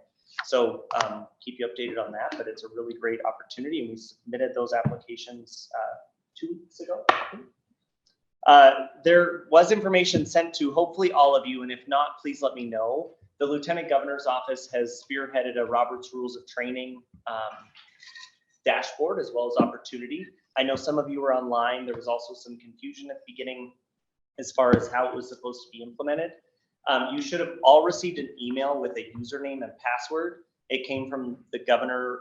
It had the governor's picture. There's a video, and I think it came directly from the Lieutenant Governor. But you all should have received an email, and it had a username and password to log in to complete that training. I ask of you if you could please take some time to review that. There are also additional webinars within there, additional opportunities to understand Robert's Rules of Order. And if you have an issue, please let me know, and I'm happy to pass that along to the Lieutenant Governor's Office. At one point, it was trying to charge everybody. There should be no charge. It's free. So if you, again, have any issues, let me know that, and we can make sure we get that ironed out. So Wes, one question on that, if I may. If you attended the live Zoom session, do you still need to go in and log in and show, like, I didn't know if they were tracking names on there or? Good question. I think that they tracked that at the beginning, but I will let you know. I think there were 2 of you in the room that attended the first go around, if I'm not mistaken. Amber, Terry, and Chair Hopbob. If that's incorrect, let me know if anybody else attended. But I think that if you attended the first one, you're set. Okay. However, there's more training you can do if you're really interested. So you can log in and do even more. Otherwise, some housekeeping things. There's a travel form in each of your folders. Representative Buttrey, there's an additional one for you. The information isn't updated yet from Legislative Services, but fill out the form and they will update it there once they get that form. Otherwise, for everybody else, please make sure you submit that to me, including any parking that you had to pay for today. Make sure you get reimbursed properly.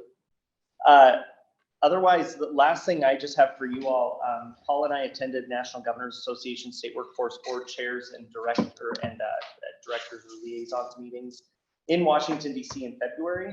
Paul and I learned a lot about how Montana can learn from other states and ourselves to improve processes and opportunities for WIOA and clients in Montana. Within your packet, the last document in there is through the National Governors Association of Leverages document, how to leverage a state workforce board for the administration. And so it's a helpful document. I know that we've gone over it with Commissioner Esau, with Superintendent Arnson, with the administration otherwise, and it's an opportunity to better utilize a state workforce board. And Paul will have more on that. We hosted an executive committee meeting in March afterward to talk about a few things as well as approve those waiver requests. And then we're hoping to improve a lot of coordination between the Montana Chamber of Commerce and the Montana Department of Commerce. Again, back to the utilization of the board and as a leveraging tool in the state of Montana, rather than simply a compliance board that the SWIB was traditionally utilized as. So that's what I have for all of you, unless you have any questions for me. And then the last piece is we have 2 upcoming meetings left this year, one for the summer, which is slated to be remote, and then one in the fall that would be in person. So if you have any ideas of where you'd like that to be in person in the fall, let me know and we can discuss that and see what works best, and as well as any dates on that maybe would not work for you, but kind of based on the calendar, we're a little early for this meeting. It usually would be in April, but because of our friends at the Department of Labor, we scheduled it to where it could be all done at one time. So we would meet again in August and most likely October to fulfill our 4 meetings per year. So. Paul, before you talk about strategy, I just wanted to mention one thing, kind of what Wes just alluded to about SWIB, maybe in the past being more of a rubber stamp board. Something I've been talking to the governor about is elevating the status of the board. So he really thinks about it as his workforce board, which it is, but I don't think that's how it's traditionally been used. So effective immediately, Wes is now reporting to me. And every month when I meet with the governor, SWIB will be on our org chart. And so we can discuss what you guys are doing. So just, I know you're going to talk about strategy, but. No, that was perfect. So thank you, everybody. And you guys are obviously doing an amazing job. Thank you, Commissioner. So I guess to set the stage, I'm not going to talk for 40 minutes, just worry not. But at the National Governors Meeting, that was the first one I was able to attend last year. Had some schedule conflicts, I couldn't make it. And Wes had been there twice to the national meeting. He was there last year. And I got there, when I landed, I got to the hotel and went to the first session that Wes was on a panel, and it really caught my attention. Just, he didn't know I was going to say it, so I'm going to say it anyway. How terrific a job Wes is doing for the state of Montana. When I walked in, he got introduced on a panel he was part of, and the moderator introduced him by saying, I really don't need to introduce Wes. You all know Wes from Montana. He needs no introduction. So that kind of set the stage, and it was very clear throughout that week. Wes has made an incredible number of contacts and connections with people across the country, which are really beneficial for Montana. I mean, what was clear to me in that meeting is people are very willing to help and share their ideas. And that was encouraging. I had a semantic problem.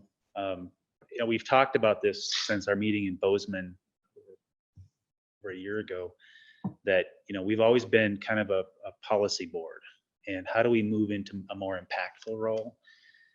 And at that meeting, my first thought was, geez, we're way behind. There's so many, and then I realized about halfway through, they're all saying the same thing. They're just using different words. They were all kind of this perfunctory board, and they're trying to move to a more strategic board.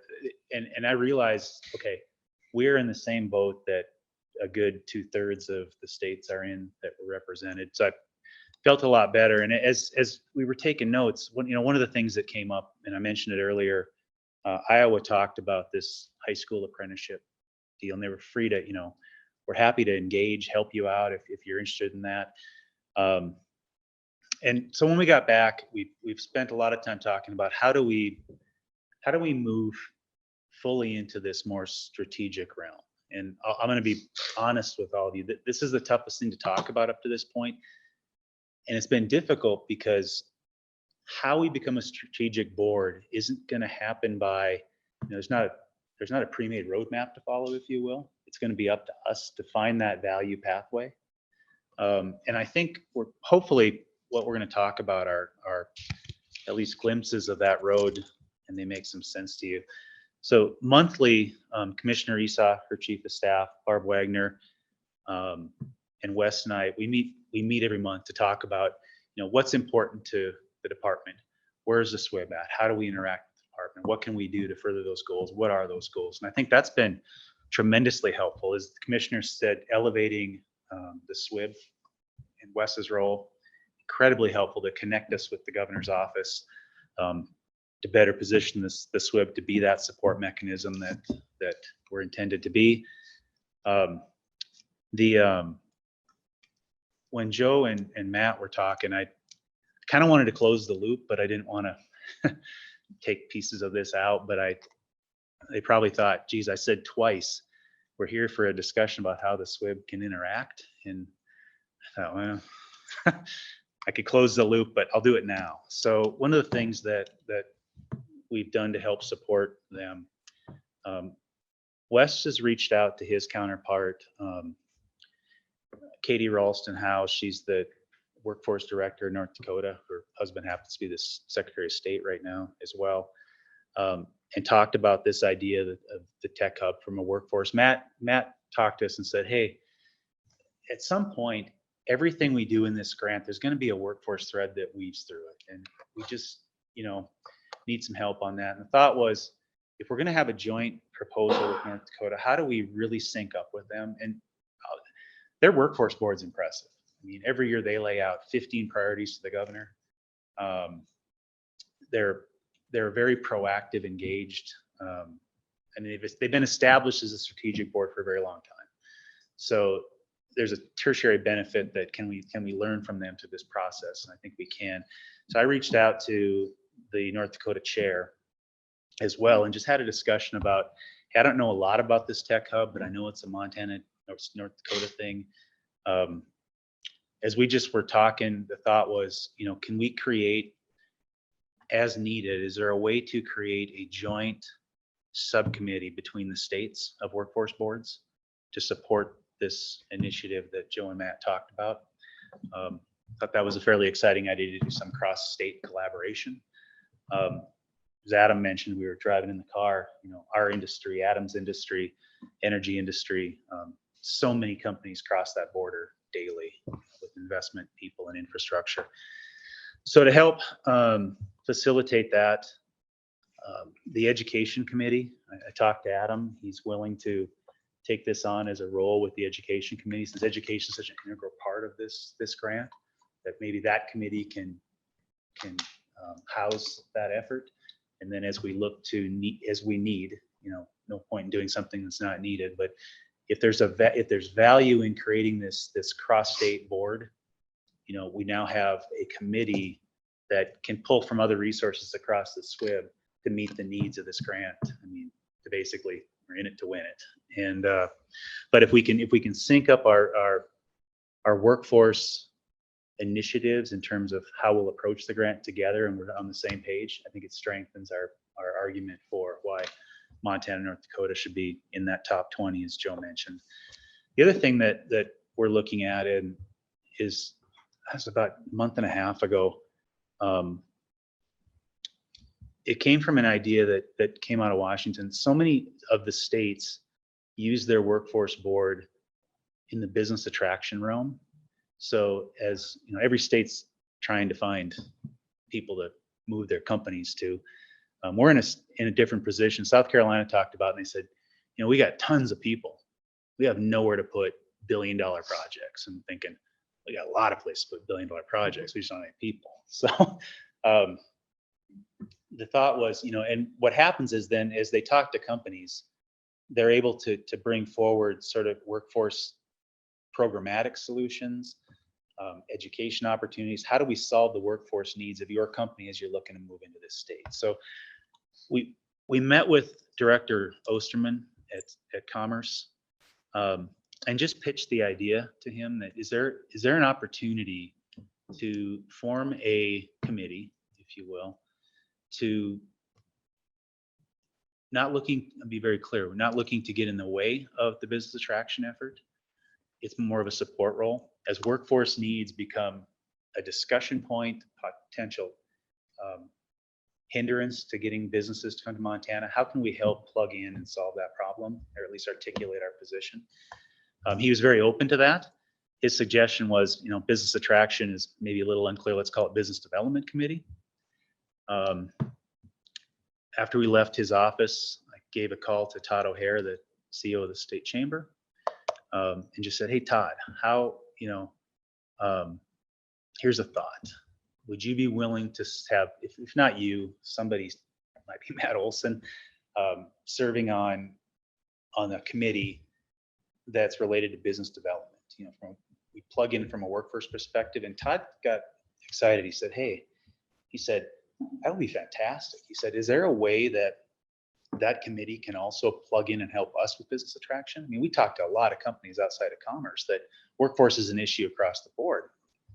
Heck yeah. I mean, once we get together, how do we, again, it comes back to how does this board add value to the state of Montana? And so Todd was all in, chamber was all in, Director Osterman was in. So I visited with David Smith, and what we'd like to do is move the policy committee, turn that into this business development committee. I'm going to be first to say I don't have a lot of the specifics. The specifics are really going to be driven by the opportunity at hand. So I think both these topics of business development and the tech hub in the education committee, as those committees need resources outside, we're free to pull from this entire board or wherever. It's about creating solutions and adding value. So David agreed to head that up as the new committee from policy. But I think that again, it gets to this value proposition. How do we position the board to not only assist the governor, but be more meaningful across the state of Montana? And is that process, we talked about this in Bozeman, and we had this discussion with Director Osterman as well, is this is really a unique board, that it's a marriage between public and private sector. And you really don't have that on a lot of boards.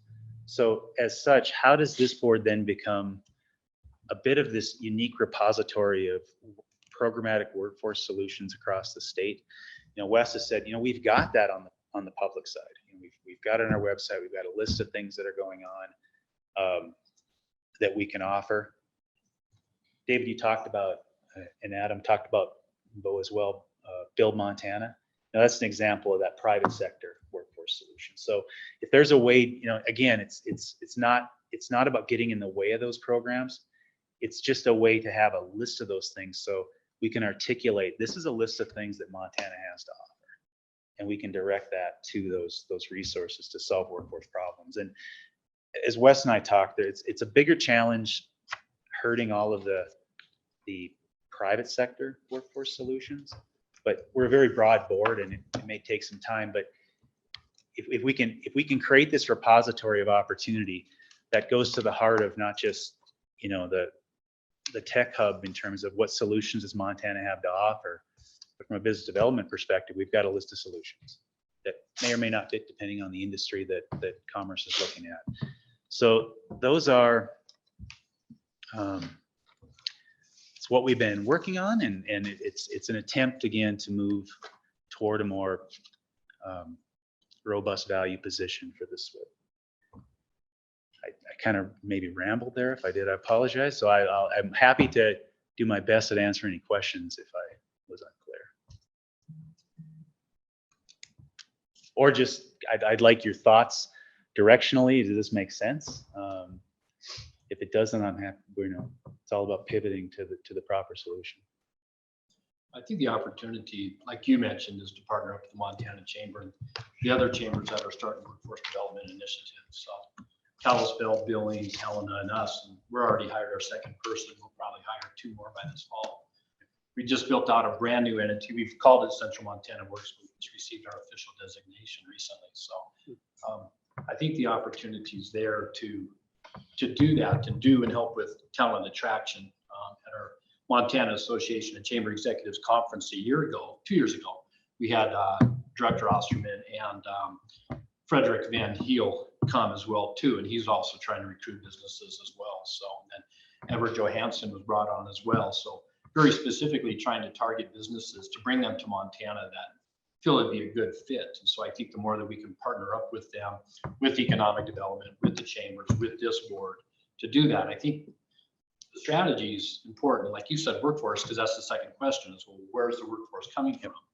And where you have chambers that are really focused on workforce and their strategies. And I like Jenny's comment, not an event, but a strategy. And that's really what we've landed on the Great Falls Chamber and why we're building ours out so rapidly with the other chambers. We're very willing to share and learn what others are doing as well too. But I think it's the right direction to go.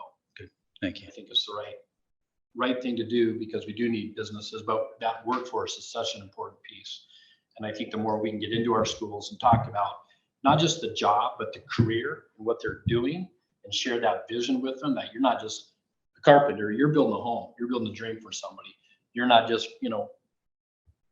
doing CPR, blood, you're saving someone's life. Or you're working on national defense, and you're building security, or you're putting welding projects together that are building stadiums or airports in our country. So I think the opportunity is there to really kind of align with each other and how can we best build out that strategy that you're talking about.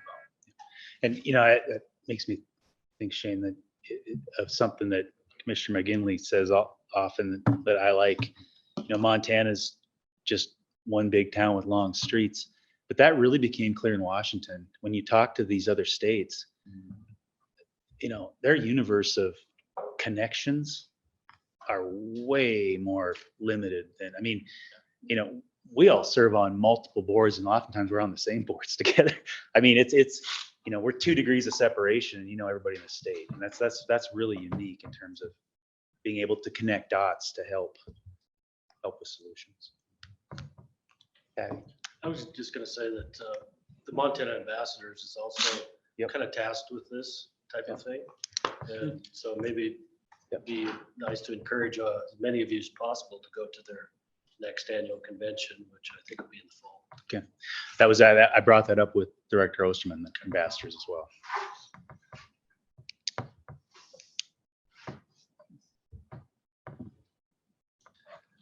I guess are there objections? Happy to hear them.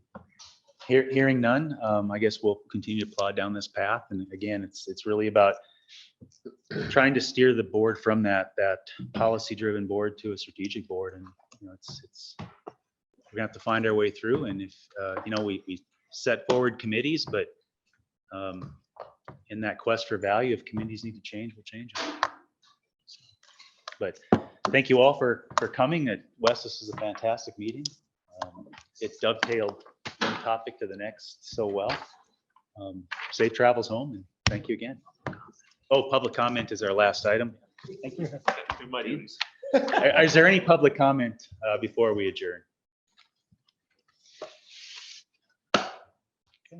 I know that online previously there was public comment and they were kind of answered online, but I would be happy to read them. As I mentioned, I would. Retire Montana wanted to make sure that it was indicated that they would love to work with the team at OPI. They've had outreach advisors in rural communities for over 20 years, working on many of these same issues, and that there's much to be done working together and helping to fulfill that for students. So that was one piece that was in the public comment.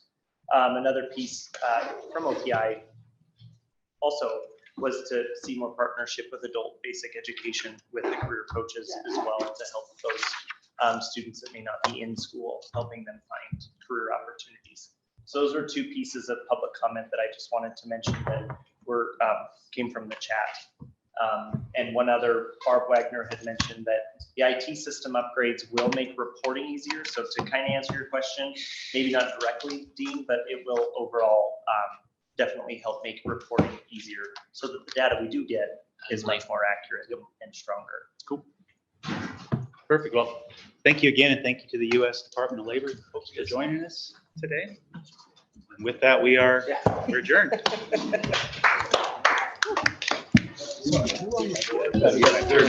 Hey, see, vice chair does serve a purpose. Yeah, I'm right.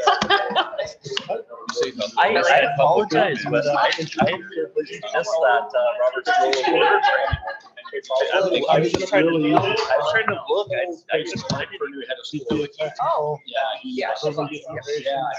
Technology itself, so Yeah. did a great job.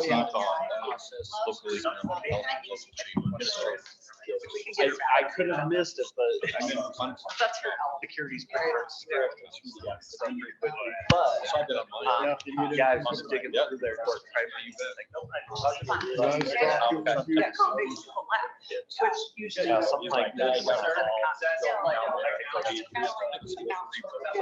And that's what careers do. So, time to go back.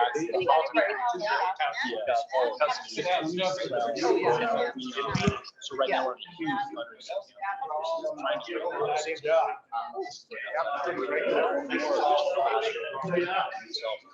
that's not his will. Yeah. He's a hard, I'm